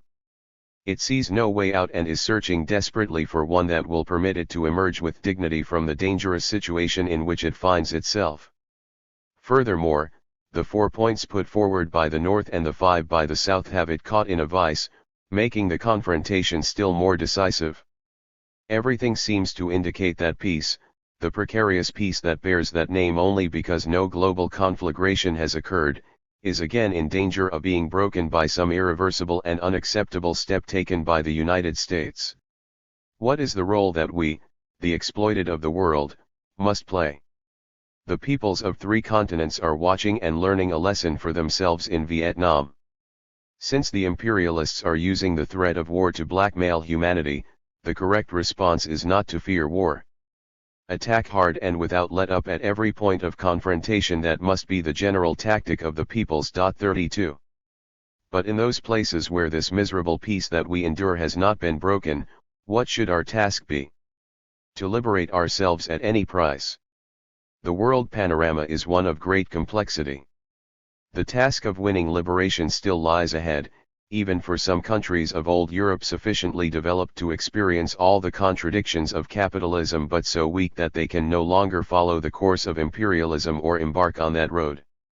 In those countries the contradictions will become explosive in the coming years. But their problems, and hence their solutions, are different from those facing our dependent and economically backward peoples. The fundamental field of imperialist exploitation covers the 3 backward continents: Latin America, Asia, and Africa. Each country has its own characteristics, but the continents, as a whole, have their own features as well. Latin America constitutes a more or less homogeneous whole, and in almost its entire territory U.S. monopoly capital holds absolute primacy. 33 The puppet, or in the best of cases weak and timid governments, are unable to resist the orders of the Yankee master. The United States has reached virtually the pinnacle of its political and economic domination. There is little room left for it to advance. Any change in the situation could turn into a step backward from its dominance. Its policy is to maintain its conquests. The course of action is reduced at the present time to the brutal use of force to prevent liberation movements of any kind. Behind the slogan "We will not permit another Cuba" hides the possibility of cowardly acts of aggression they can get away with, such as the aggression against the Dominican Republic, 34, or before that, the massacre in Panama, and the clear warning that Yankee troops are ready to intervene anywhere in Latin America where a change in the established order endangers their interests. This policy enjoys almost absolute impunity. Despite its lack of credibility, the OAS is a convenient mask. The ineffectiveness of the UN borders on the ridiculous or the tragic. The armies of all the countries of Latin America are ready to intervene to crush their own people. What has been formed, in fact, is the International of Crime and Betrayal. On the other hand, the indigenous bourgeoisies have lost all capacity to oppose imperialism if they ever had any, and are only dragged along behind it like a caboose. 35 There are no other alternatives, either a socialist revolution or a caricature of revolution. Asia is a continent with different characteristics. The liberation struggles against a series of European colonial powers resulted in the establishment of more or less progressive governments, whose subsequent evolution has in some cases deepened the main objectives of national liberation and, in others, reverted toward pro-imperialist positions. From the economic point of view, the United States had little to lose and much to gain in Asia. Changes work in its favor. It is struggling to displace other neocolonial powers, to penetrate new spheres of activity in the economic field, sometimes directly, sometimes utilizing Japan. But special political conditions exist there, above all in the Indo-Chinese peninsula, that give Asia characteristics of major importance and that play an important role in the global military strategy of U.S. imperialism.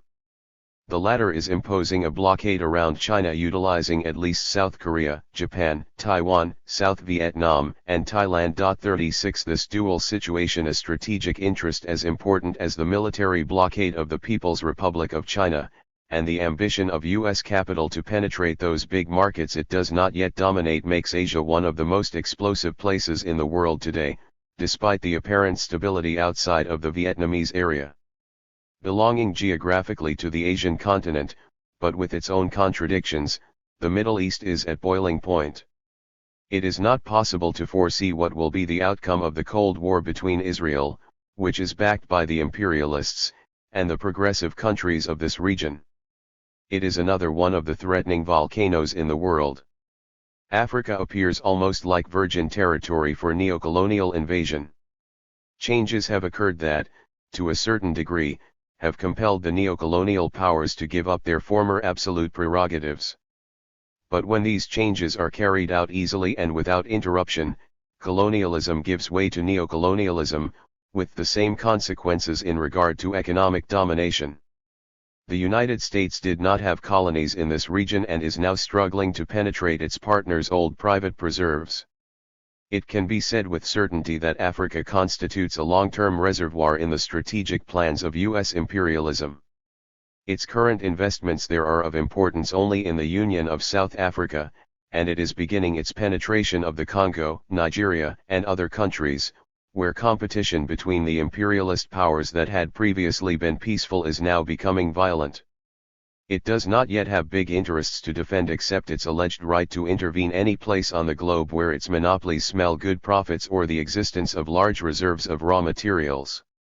All this background makes it legitimate to pose the question about the possibilities for the liberation of the peoples in the short or medium term. If we analyze Africa, we see that there are struggles of some intensity in the Portuguese colonies of Guinea, Mozambique, and Angola, with particular success in Guinea and varying successes in the other two. We are also still witnessing a struggle between Lumumba's successors and the old accomplices of Moise Tshombe in the Congo, a struggle that appears at the moment to be leaning in favor of the latter, who have pacified a big part of the country for their benefit, although war is still latent. In Rhodesia the problem is different. British imperialism used all the means at its disposal to hand over power to the white minority, which now rules the country. The conflict, from Britain's point of view, is absolutely unofficial. This Western power, with its usual diplomatic cleverness in plain language also called hypocrisy, presents a facade of displeasure with the measures adopted by the government of Ian Smith. It is supported in this sly attitude by some Commonwealth countries that follow it, but is attacked by a good number of the countries of Black Africa, even those that are docile economic vassals of British imperialism. In Rhodesia the situation could become highly explosive if the efforts of the Black Patriots to rise up in arms were to crystallize, and if this movement were effectively supported by the neighboring African nations. But for now all these problems are being aired in bodies as innocuous as the UN, the Commonwealth, or the Organization of African Unity. Nevertheless, the political and social evolution of Africa does not lead us to foresee a continental revolutionary situation. The liberation struggles against the Portuguese must end victoriously, but Portugal signifies nothing on the imperialist roster. The confrontations of revolutionary importance are those that put the whole imperialist apparatus in check, although we will not for that reason cease struggling for the liberation of the 3 Portuguese colonies and for the deepening of their revolutions. When the black masses of South Africa or Rhodesia begin their genuine revolutionary struggle, or when the impoverished masses of a country set out against the ruling oligarchies to conquer their right to a decent life, a new era will have opened in Africa.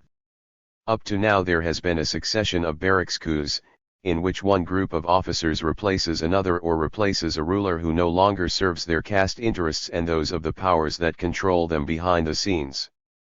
But there have been no popular upheavals. In the Congo these characteristics were fleetingly present, inspired by the memory of Lumumba, but they have been losing strength in recent months. In Asia, as we have seen, the situation is explosive. Vietnam and Laos, where the struggle is now going on, are not the only points of friction. The same holds true for Cambodia, where at any moment the United States might launch a direct attack. 37 We should add Thailand, Malaysia and, of course, Indonesia, where we cannot believe that the final word has been spoken despite the annihilation of the Communist Party of that country after the reactionaries took power. 38 And, of course, there is the Middle East. In Latin America, the struggle is going on arms in hand in Guatemala, Colombia, Venezuela, and Bolivia, and the first outbreaks are already beginning in Brazil. Other centers of resistance have appeared and been extinguished. But almost all the countries of this continent are ripe for a struggle of the kind that, to be triumphant, cannot settle for anything less than the establishment of a government of a socialist nature. In this continent virtually only one language is spoken save for the exceptional case of Brazil, with whose people Spanish speakers can communicate in view of the similarity between the two languages. There is such a similarity between the classes in these countries that they have an international American type of identification, much more so than in other continents. Language, customs, religion, a common master, unite them. The degree and forms of exploitation are similar in their effects for exploiters and exploited in a good number of countries of our America. And within it rebellion is ripening at an accelerated rate. We may ask, this rebellion, how will it bear fruit? What kind of rebellion will it be? We have maintained for some time that given its similar characteristics, the struggle in Latin America will in due time acquire continental dimensions. It will be the scene of many great battles waged by humanity for its own liberation. In the framework of this struggle of continental scope, those that are currently being carried on in an active way are only episodes. But they have already provided martyrs who will figure in the history of the Americas as having given their necessary quota of blood for this final stage in the struggle for the full freedom of humanity. There are the names of Commander Tercios Lima, the priest Camilo Torres, Commander Fabricio Ojeda, the commanders Lobaton and Luis de la Puente Osta, central figures in the revolutionary movements of Guatemala, Colombia, Venezuela, and Peru. But the active mobilization of the people creates its new leaders. Cesar Montes and Jan Sosa are raising the banner in Guatemala, Fabio Vazquez and Marulanda are doing it in Colombia, Douglas Bravo in the western part of the country and Americo Martin in El Bacailar are leading their respective fronts in Venezuela. New outbreaks of war will appear in these and other Latin American countries, as have already occurred in Bolivia. And they will continue to grow, with all the vicissitudes involved in this dangerous occupation of the modern revolutionary. Many will die, victims of their own errors, others will fall in the difficult combat to come, new fighters and new leaders will arise in the heat of the revolutionary struggle. The people will create their fighters and their leaders along the way in the selective framework of the war itself. The Yankee agents of repression will increase in number. Today there are advisors in all countries where armed struggle is going on. It seems that the Peruvian army, also advised and trained by the Yankees, carried out a successful attack on the revolutionaries of that country. But if the guerrilla centers are led with sufficient political and military skill, they will become practically unbeatable and will make new Yankee reinforcements necessary. In Peru itself, with tenacity and firmness, new figures, although not yet fully known, are reorganizing the guerrilla struggle. Little by little, the obsolete weapons that suffice to repress the small armed bands will turn into modern weapons, and the groups of advisors into U.S. combatants, until at a certain point they find themselves obliged to send growing numbers of regular troops to secure the relative stability of a power whose national puppet army is disintegrating in the face of the guerrilla struggles. This is the road of Vietnam. It is the road that the peoples must follow. It is the road that Latin America will follow, with the special feature that the armed groups might establish something such as coordinating committees to make the repressive tasks of Yankee imperialism more difficult and to help their own cause. Latin America, a continent forgotten in the recent political struggles for liberation, is beginning to make itself heard through the tricontinental in the voice of the vanguard of its peoples, the Cuban Revolution. Latin America will have a much more important task, the creation of the world's second or third Vietnam, or second and third Vietnam. We must definitely keep in mind that imperialism is a world system, the final stage of capitalism, and that it must be beaten in a great worldwide confrontation. The strategic objective of that struggle must be the destruction of imperialism. The contribution that falls to us, the exploited and backward of the world, is to eliminate the foundations sustaining imperialism, our oppressed nations, from which capital, raw materials, and cheap labor, both workers and technicians, are extracted, and to which new capital, tools of domination, arms, and all kinds of goods are exported, sinking us into absolute dependence. The fundamental element of this strategic objective, then, will be the real liberation of the peoples, a liberation that will be the result of armed struggle in the majority of cases, and that, in Latin America, will almost unfailingly turn into a socialist revolution. In focusing on the destruction of imperialism, it is necessary to identify its head, which is none other than the United States of North America. We must carry out a task of a general kind, the tactical aim of which is to draw the enemy out of their environment, compelling them to fight in places where their living habits clash with existing conditions. The adversary must not be underestimated. The U.S. soldiers have technical ability and are backed by means of such magnitude as to make them formidable. What they lack essentially is the ideological motivation, which their most hated rivals of today, the Vietnamese soldiers, have to the highest degree.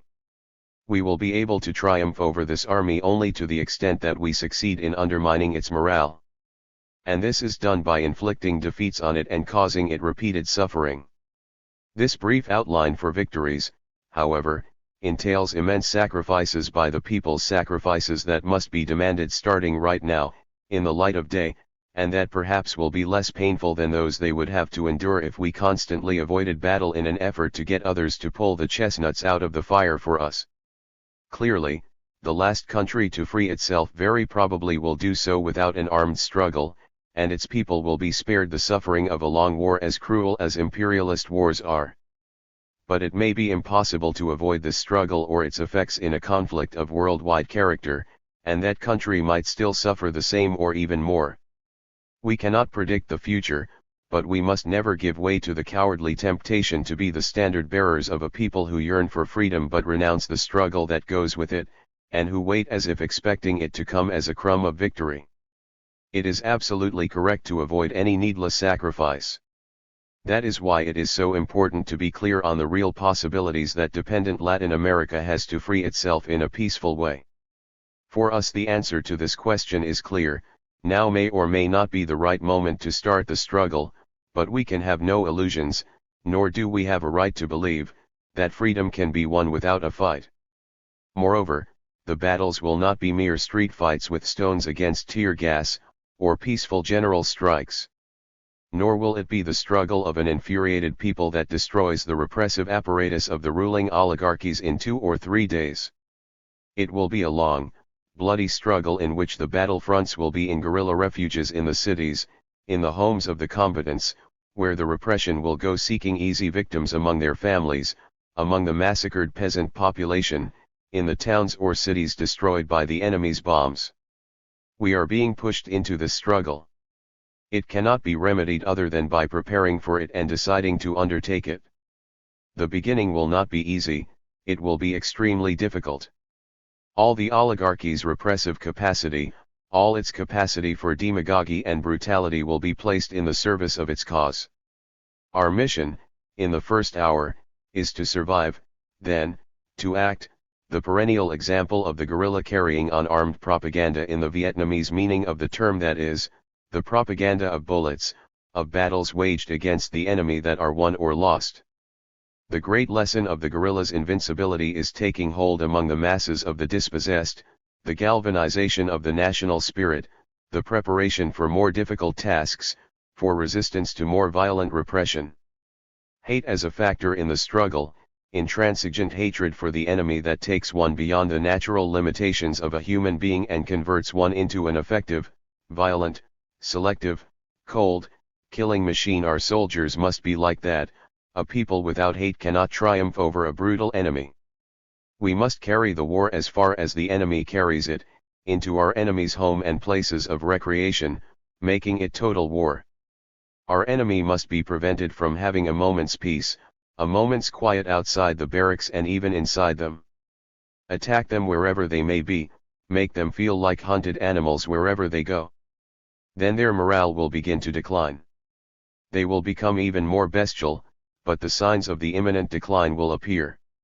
Let us develop genuine proletarian internationalism, with international proletarian armies. 39 Let the flag under which we fight be the sacred cause of the liberation of humanity, so that to die under the colors of Vietnam, Venezuela, Guatemala, Laos, Guinea, Colombia, Bolivia, Brazil, to mention only the current scenes of armed struggle, will be equally glorious and desirable for a Latin American, an Asian, an African and even a European. Every drop of blood spilled in a land under whose flag one was not born is experience gathered by the survivor to be applied later in the struggle for the liberation of one's own country. And every people that liberates itself is a step forward in the battle for the liberation of one's own people.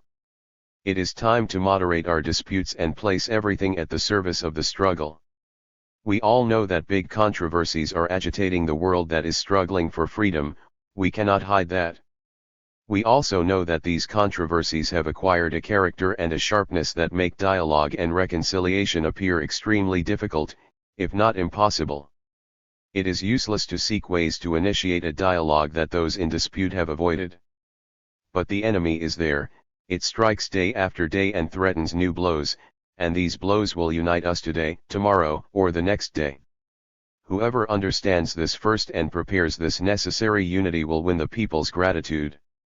In view of the virulence and intransigence with which each side argues its case, we, the dispossessed, cannot agree with the way these differences are expressed, even when we agree with some of the positions of one or the other side, or when we agree more with the positions of one or the other side. In this time of struggle, the way in which the current differences have been aired is a weakness, but given the situation, it is an illusion to think that the matter can be resolved through words. History will either sweep away these disputes or pass its final judgment on them. In our world in struggle, everything related to disputes around tactics and methods of action for the attainment of limited objectives must be analyzed with the respect due to the opinions of others.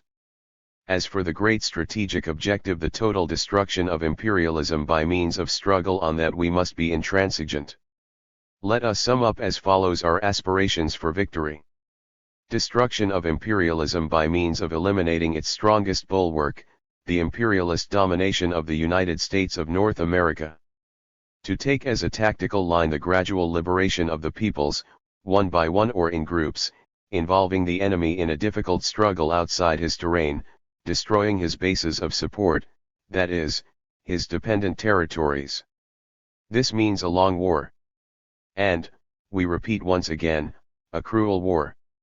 Let no one deceive himself or herself when setting out on this course, and let no one hesitate to begin out of fear of the results it can bring upon one's own people. It is almost the only hope for victory. We cannot evade the call of the hour. Vietnam teaches us this with its permanent lesson in heroism, its tragic daily lesson of struggle and death in order to gain the final victory. Over there, the soldiers of imperialism encounter the discomforts of those who, accustomed to the standard of living that the United States boasts, have to confront a hostile land, the insecurity of those who cannot move without feeling that they are stepping on enemy territory, death for those who go outside their fortified compounds, the permanent hostility of the entire population. All this is provoking repercussions inside the United States. It is leading to the appearance of a factor that was attenuated by imperialism at full strength, the class struggle inside its own territory. How close and bright would the future appear if 3 many Vietnams flowered on the face of the globe, with their quota of death and their immense tragedies, with their daily heroism, with their repeated blows against imperialism, forcing it to disperse its forces under the lash of the growing hatred of the peoples of the world. And if we were all capable of uniting in order to give our blows greater strength and certainty, so that the aid of all kinds to the peoples in struggle was even more effective, how great the future would be, and how near. If we, on a small point on the map of the world, fulfill our duty and place at the disposal of the struggle whatever little we are able to give our lives, our sacrifice, it can happen that one of these days we will draw our last breath on a bit of earth not our own, yet already ours, watered with our blood. Let it be known that we have measured the scope of our actions and that we consider ourselves no more than a part of the great army of the proletariat. But we feel proud at having learned from the Cuban Revolution and from its central leader the great lesson to be drawn from its position in this part of the world, of what difference are the dangers to a human being or a people, or the sacrifices they make, when what is at stake is the destiny of humanity. Our every action is a battle cry against imperialism and a call for the unity of the peoples against the great enemy of the human race, the United States of North America. Wherever death may surprise us, let it be welcome if our battle cry has reached even one receptive ear, if another hand reaches out to take up our arms, and others come forward to join in our funeral dirge with the rattling of machine guns and with new cries of battle and victory. Part 4. Letters. If imperialism is finished, you, Camilo, and I will take a vacation to the moon. To Jose E. Martí Leiva. Havana, February 5, 1959. Senior. Jose E. Martí Leiva. Martyrs number 180. Holguin, Orient. Dear friend. I read with real pleasure your generous offer to fight for the freedom of our neighbors, the people of Santo Domingo. Having taken into account the full value of this disinterested and noble offer, I urge you to keep alive your enthusiasm for the future, when an opportunity will arise. Meanwhile, take advantage of your years in school and make of yourself a useful man, something we have great need of in Cuba. I am sure that you will be one of them. Devote yourself to drawing. Promise me. My cordial greetings. Dr. Escobedo Che Guevara. Commander-in-Chief. Military Department of La Cabana. To Jose T.K. Havana, May 17, 1960. Senior. Jose T.K. Publicaciones Continente, S.A. Pasco de la Reforma 95. Mexico, D.F. Dear friend.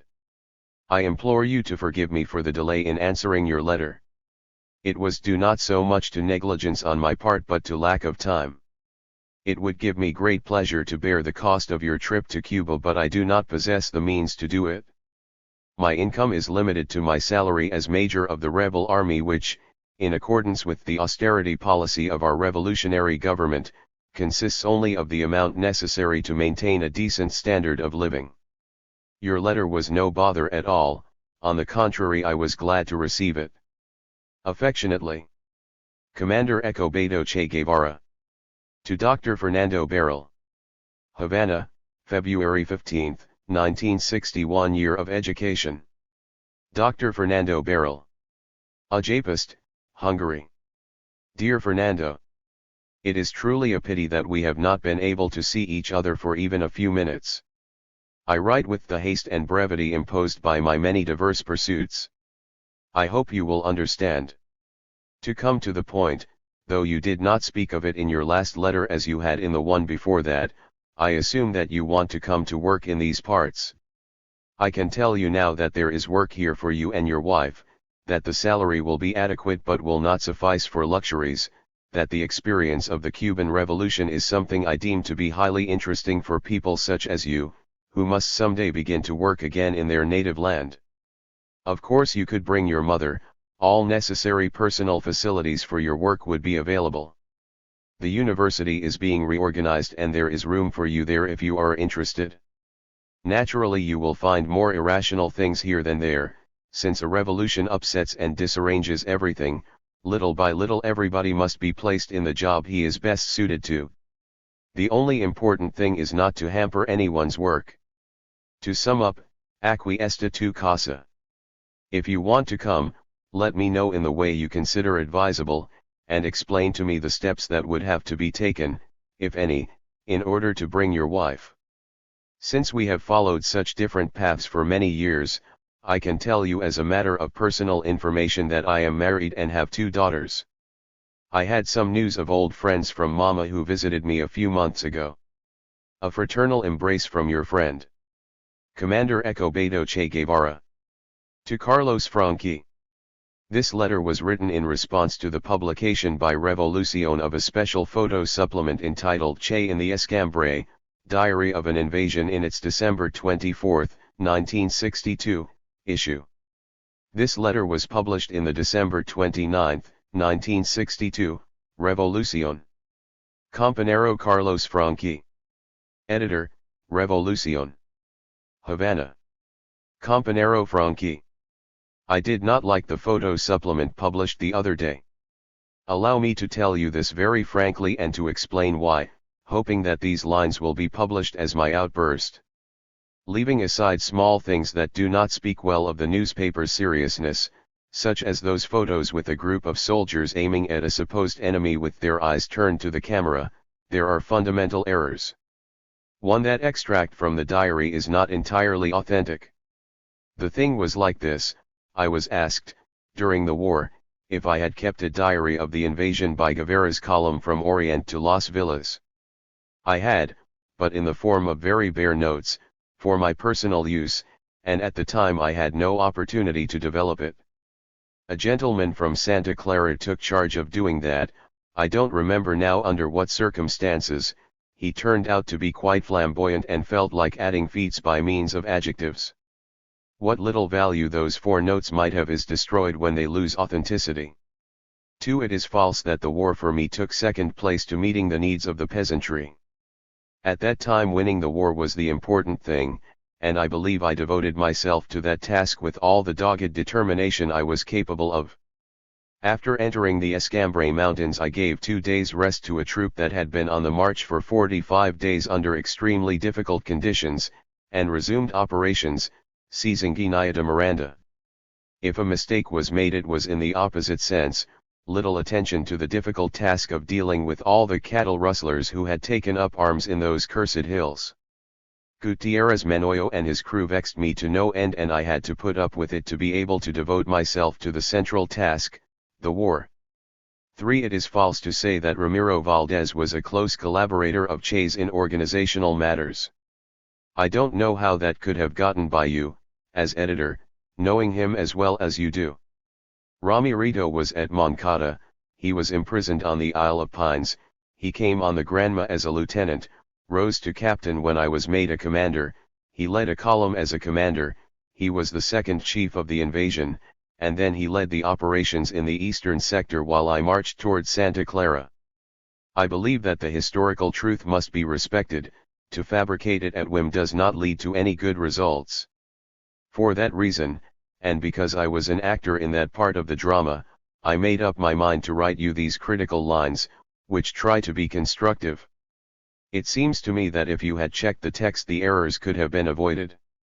I wish you happy holidays and a coming year without many big headlines, because of what they bring. Che. To Guillermo Lorentzen.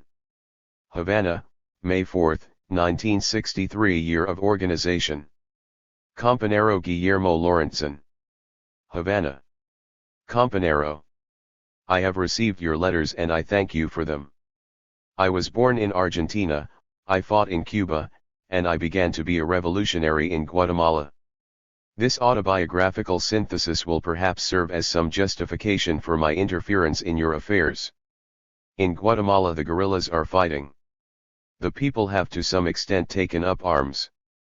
There is only one possibility of slowing the development of a struggle that shows all signs of developing toward a Cuban or Algerian-type revolution.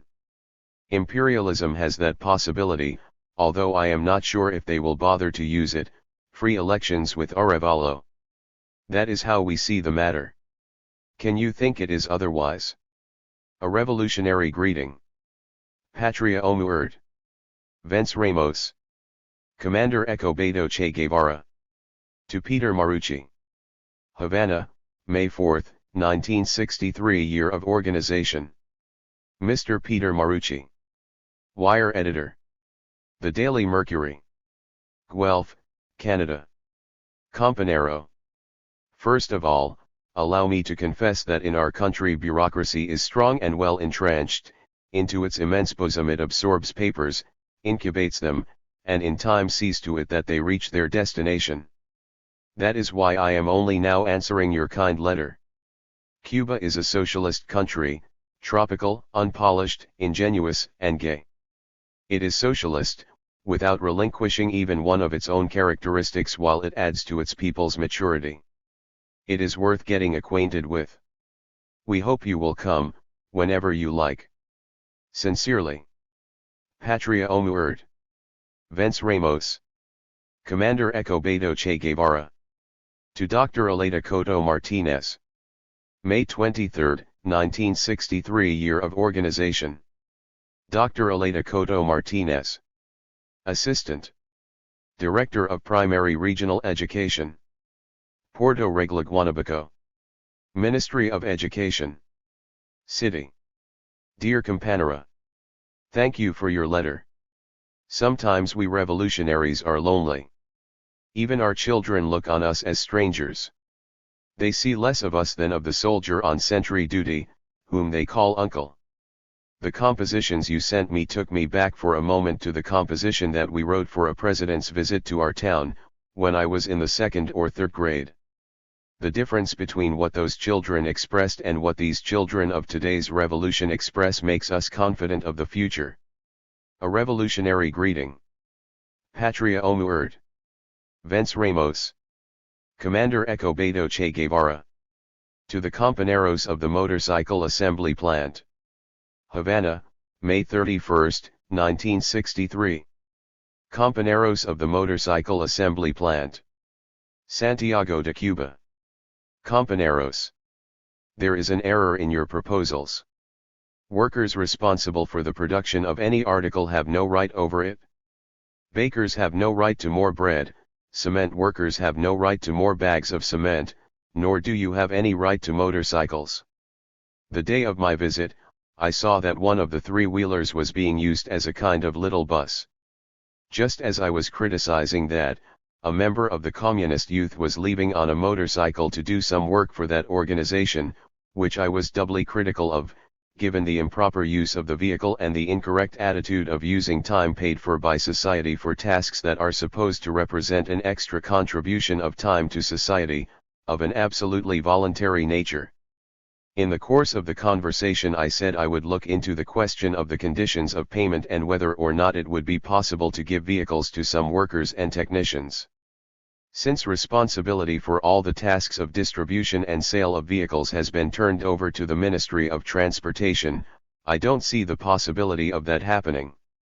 With revolutionary greetings. Patria o Muerte. Vence Ramos. Commander Escobedo Che Guevara. To Pablo Diaz Gonzalez. Havana, October 28, 1963 Year of Organization. Campanero Pablo Diaz Gonzalez. Administrator. Camagüey. Pablo. I read your article. I must thank you for how well you portray me, too well, I think. Furthermore, it seems to me you portray yourself pretty well, too. The first thing a revolutionary who writes history has to do is stick to the truth like a finger inside a glove. You did that, but it was a boxing glove, and that's not fair. My advice to you, reread the article, eliminate everything you know is not true and be careful with everything you don't know for certain is the truth. A revolutionary greeting. Patria o Muerte. Vence Ramos. Commander Escobedo Che Guevara. To Lydia Aries Rodriguez. Havana, October 30, 1963. SRA. Lydia Aries Rodriguez. Calle Cardenas 69. Havana. Campanera. Your letter has been forwarded to the Ministry of the Interior, since that is the agency responsible for solving such problems. In any case, I appreciate your attitude toward work and toward the revolution, but I must tell you that, in my personal opinion, Your son must serve his sentence because the commission of a crime against socialist property is the gravest offense, independently of any extenuating circumstances. I am sorry to tell you this, and I regret the suffering it will cause you, but I would not be fulfilling my revolutionary duty were I not to do so frankly. A revolutionary greeting. Patria o muerte. Vence Ramos. Commander Escobedo Che Guevara. To Maria Rosario Guevara. Havana, February 20, 1964. Year of the Economy. SRA. Maria Rosario Guevara. 36, Rue d'Anam. Marv, Casablanca. Morocco. Campanera. Truthfully speaking, I don't know what part of Spain my family came from. Of course, my ancestors left there a long time ago, with one hand in front and another behind, and if I don't keep mine in the same place, it is only because of the discomfort of the position. I don't think you and I are very closely related, but if you are capable of trembling with indignation each time that an injustice is committed in the world, we are comrades, and that is more important. A revolutionary greeting. Patria o muerte. Vence Ramos. Commander Escobedo Che Guevara. To José Madero Mestre. Havana, February 26, 1964. Year of the Economy. Mr. José Madero Mestre. Havana. Campanero. Thank you for your interest and your comments. In order to convince me, you have touched a sore spot, you quote my adversaries. Unfortunately, because of the time involved, I cannot continue this polemic by mail. Future issues of Nuestra Industria Económica will be carrying articles by a select number of Soviet technicians showing their concern with similar questions. Just one statement for you to think about: counterposing socialist efficiency to capitalist inefficiency in factory management is to confuse wishes with reality. It is in distribution that socialism achieves unquestionable advantages, and it is in centralized planning that it has been able to overcome its technological and organizational disadvantages with respect to capitalism. With the breakup of the old society, an attempt has been made to establish the new one with a hybrid. Man as a wolf, the society of wolves, is being replaced by another genus that no longer has the desperate urge to rob his fellow man, since the exploitation of man by man has disappeared. But he still does have some urges of that type, although quantitatively fewer, due to the fact that the lever of material interest is still the arbiter of the well-being of the individual and of the small collectivity, factories, for example. And that is where I see the root of the evil. Conquering capitalism with its own fetishes, having removed their most magical quality, profit, seems like a tricky business. If this is very obscure, my watch says it's past midnight. Perhaps another simile will make it clearer. The lever of material interest under socialism is like Pastorita's lottery, to it can neither light up the eyes of the most ambitious nor budge the others' indifference. I don't pretend to have exhausted this theme, much less to have given the papal amen to these and other contradictions. Unfortunately, in the eyes of most of our people, and in mine as well, apologetics for a system can have more impact than scientific analysis of it. This does not help us in the task of clarification, and our whole effort is aimed at inviting people to think, to treat Marxism with the seriousness this towering doctrine deserves. Because of this, because you think, I thank you for your letter. Least important is the fact that we do not agree. If you ever have to tell me anything else, remember, I am not a teacher.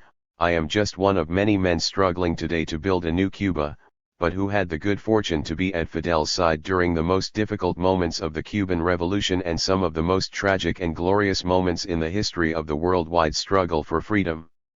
That is why you know who I am, while I don't remember your name. It might have been the other way around, except that in that case I would have had to write you from some remote part of the world, wherever my wandering bones might have taken me, since I was not born here. That is all. A revolutionary greeting. Patria o muerte. Vence Ramos. Commander Escobedo Che Guevara. To Dr. Eduardo B. Ordaz Tucung. May 26, 1964 Year of the Economy. Dr. Eduardo B. Ordaz Tucum. Director, Psychiatric Hospital, Havana. Dear Ordaz, I acknowledge receipt of the journal. Although I am very short of time, the topics look very interesting and I will try to read it. I am curious about something else. How can 6,300 copies of a specialized journal be published when there are not even that many doctors in Cuba? Something keeps gnawing away at my mind and it is driving me to the verge of a neuroeconomic psychosis. Are the rats using the journal to deepen their understanding of psychiatry or to satisfy their stomachs? Or perhaps each patient has a copy of the publication at his bedside? At any rate, there are 3,000 copies too many in the run. I beg you to think about this. Seriously, the journal is good, the size of the run is intolerable. Believe me, because madmen always tell the truth. A revolutionary greeting. Patria o muerte. Vence Ramos. Commander Eco Beto Che Guevara. To Haiti Santa Maria. June 12, 1964 Year of the Economy. Campanera Haiti Santa Maria. Director, Casa de las Americas. Havana. Dear Haiti. I instructed the Writers' Union to put that money at your disposal as a compromise measure, so as not to let this trifle become a struggle over principles that are much more far-reaching. The only important thing is that I cannot accept a cent from a book that does nothing more than narrate incidents from the war. Do whatever you wish with the money. Point 3. A revolutionary greeting. Patria o muerte. Vence Ramos. Commander Eco Beto Che Guevara. To Dr. Regino G. Bodie. June 12, 1964 Year of the Economy. Dr. Regino G. Bodie. Minister and Technical Secretary. Central Planning Board. City. Request to increase the number of copies of the journal, Confederación Médica Panamericana. Dear Minister. We shall carry out the board's orders fully. Backed by my limited and scarcely edifying experience as a doctor, I must tell you that the journal is hogwash, and it is my opinion that hogwash does not fulfill political functions which, probably, you are attempting to do. Let that remain for the other history, the large-scale one. Yours respectfully. Patria o muerte. Vence Ramos. Commander Eco Beto Che Guevara. To Elias Entre Algo. August 31, 1964 Year of the Economy. Elias Entre Algo. President, University Extension. University of Havana. Dear Compañero. I have received your kind invitation, which demonstrates to me without your intending it, I am sure, the radical differences of opinion that separate us on the question of what is a leader. I cannot undertake to give the lecture to which you invite me. If I were to do so, it would be on the basis of giving all my available time to working for the revolution. For me it is inconceivable that a monetary remuneration be offered to a leader of the government and the party for any work of any kind. Among the many recompenses I have received, the most important is that of being considered part of the Cuban people. I could not evaluate this in pesos and centavos. I am sorry to have to write to you in this way. I urge you to give it no other importance than that of an expression of hurt feelings caused by what I consider to be a gratuitous affront, none the less painful for being unintentional. Patria o muerte. Vence Ramos. Commander Eco Beto Che Guevara. To my children, 1965. Dear Hildita, Aeladita, Camilo, Celia, and Eco Beto. If you ever have to read this letter, it will be because I am no longer with you. You practically will not remember me, and the smaller ones will not remember at all. Your father has been a man who acted on his beliefs and has certainly been loyal to his convictions. Grow up as good revolutionaries. Study hard so that you can master technology, which allows us to master nature. Remember that the revolution is what is important, and each one of us, alone, is worth nothing. Above all, always be capable of feeling deeply any injustice committed against anyone, anywhere in the world. This is the most beautiful quality in a revolutionary. Until forever, my children. I still hope to see you. A great big kiss and a big hug from Papa. To my parents, 1965. Dear old folks. Once again I feel beneath my heels the ribs of Rocinante. Once more, I'm on the road with my shield on my arm. Almost 10 years ago, I wrote you another farewell letter. As I recall, I lamented not being a better soldier and a better doctor. The latter no longer interests me, I am not such a bad soldier. Nothing has changed in essence, except that I am much more conscious. My Marxism has taken root and become purified. I believe in armed struggle as the only solution for those peoples who fight to free themselves, and I am consistent with my beliefs. Many will call me an adventurer, and that I am only one of a different sort, one who risks his skin to prove his truths. It is possible that this may be the end. I don't seek it, but it's within the logical realm of probabilities. If it should be so, I send you a final embrace. I have loved you very much, only I have not known how to express my affection. I am extremely rigid in my actions, and I think that sometimes you did not understand me. It was not easy to understand me. Nevertheless, please believe me today. Now a willpower that I have polished with an artist's delight will sustain some shaky legs and some weary lungs. I will do it. Give a thought once in a while to this little soldier of fortune of the 20th century. A kiss to Celia, to Roberto, Juan Martin, and Patatin, to Beatriz, to everybody. For you, a big hug from your obstinate and prodigal son. Echo Beto. To Hildita. The following letter was sent to Guevara's oldest daughter Hildita on her 10th birthday. February 15, 1966. Dearest Hildita. I am writing you now, although you'll receive this letter much later. But I want you to know I am thinking about you and I hope you're having a very happy birthday. You are almost a woman now, and I cannot write to you the way I do to the little ones, telling them silly things or little fibs. You must know I am still far away and will be gone for quite some time, doing what I can to fight against our enemies. Not that it is a great thing, but I am doing something, and I think you will always be able to be proud of your father, as I am of you. Remember, there are still many years of struggle ahead, and even when you are a woman, you will have to do your part in the struggle. Meanwhile, you have to prepare yourself, be very revolutionary, which at your age means to learn a lot, as much as possible, and always be ready to support just causes. Also, obey your mother and don't think you know it all too soon. That will come with time. You should fight to be among the best in school. The best in every sense, and you already know what that means, study and revolutionary attitude. In other words, good conduct, seriousness, love for the revolution, comradeship, etc.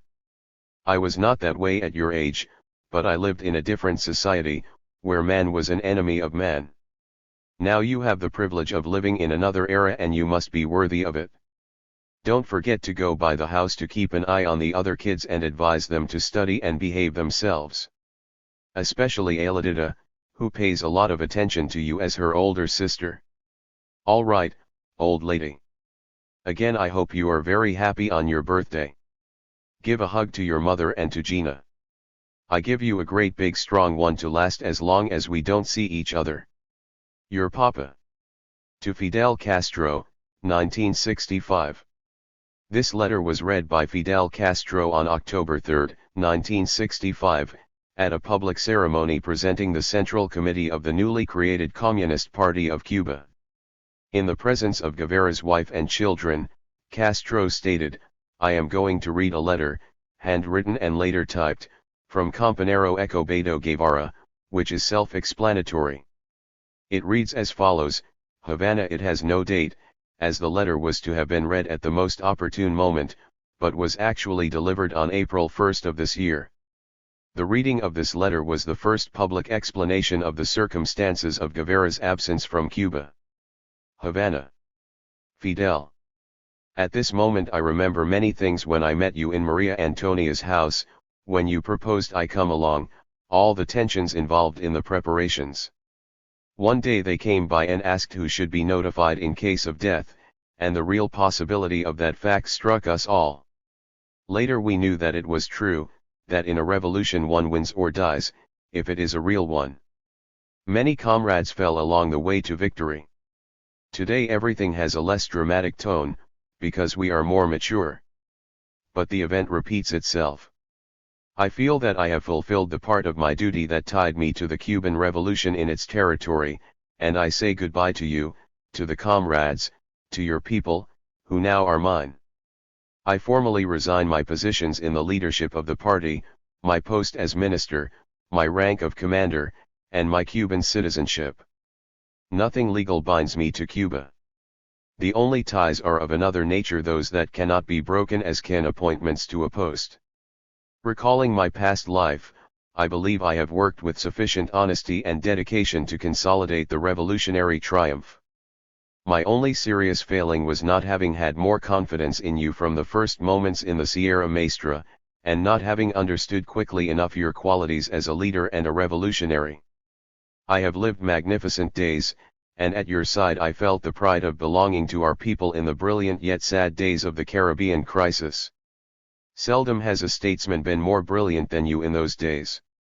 I am also proud of having followed you without hesitation, identified with your way of thinking and of seeing and appraising dangers and principles. Other nations of the world call for my modest efforts. I can do that which is denied you because of your responsibility at the head of Cuba, and the time has come for us to part. I want it known that I do so with a mixture of joy and sorrow. I leave here the purest of my hopes as a builder and the dearest of my loved ones. And I leave a people who received me as a son. That wounds a part of my spirit. I carry to new battlefronts the faith that you taught me, the revolutionary spirit of my people, the feeling of fulfilling the most sacred of duties, to fight against imperialism wherever it may be. This comforts and heals the deepest wounds. I state once more that I free Cuba from any responsibility, except that which stems from its example. If my final hour finds me under other skies, my last thought will be of this people and especially of you. I am thankful for your teaching, your example, and I will try to be faithful up to the final consequences of my acts. I have always been identified with the foreign policy of our revolution, and I continue to be. Wherever I am, I will feel the responsibility of being a Cuban revolutionary, and I shall behave as such. I am not ashamed that I leave nothing material to my children and my wife. I am happy it is that way. I ask nothing for them, as the state will provide them with enough to live on and have an education. I would have a lot of things to say to you and to our people, but I feel they are unnecessary. Words cannot express what I would want them to, and I don't think it's worthwhile to keep scribbling pages. Hasta la victoria siempre. Patria o muerte. I embrace you with all my revolutionary fervor. Che. Letter to my children. Somewhere in Bolivia, 1966. My dearest Alyosha, Camilo, Celita, and Tatico. I write to you from far away and in great haste, which means I can't tell you about my latest adventures. It's a pity, because I've met some very interesting friends through Pepe the Crocodile. Point for another time. Right now I want to tell you that I love you all very much and I remember you always, along with Mama, although the younger ones I almost only know through photos, as they were very tiny when I left. In a minute I'm going to get a photo taken so that you know how I look these days, a little bit older and uglier. This letter should arrive about the time Alyosha has her 6th birthday, so may it serve to congratulate her and hope that she has a very happy birthday. Alyosha, you should study hard and help your mother in everything you can. Remember, you are the oldest. Camilo, you should swear less, as in school you shouldn't speak like that and you have to learn what is appropriate. Celita, help your grandmother around the house as much as you can and continue being as sweet as when we said goodbye. Do you remember? How could you not? Tatico, you should grow and become a man so that later we'll see what you make of yourself. If imperialism still exists, we'll set out to fight it. If it is finished, you, Camilo and I will take a vacation on the moon. Give a kiss from me to your grandparents, to Miriam and her baby, to Estella and Carmita, and here's an elephant-sized kiss from Papa. Note in the margin. To Hilda Che's oldest daughter, another elephant-sized kiss, and tell her I'll write soon, but now I don't have time.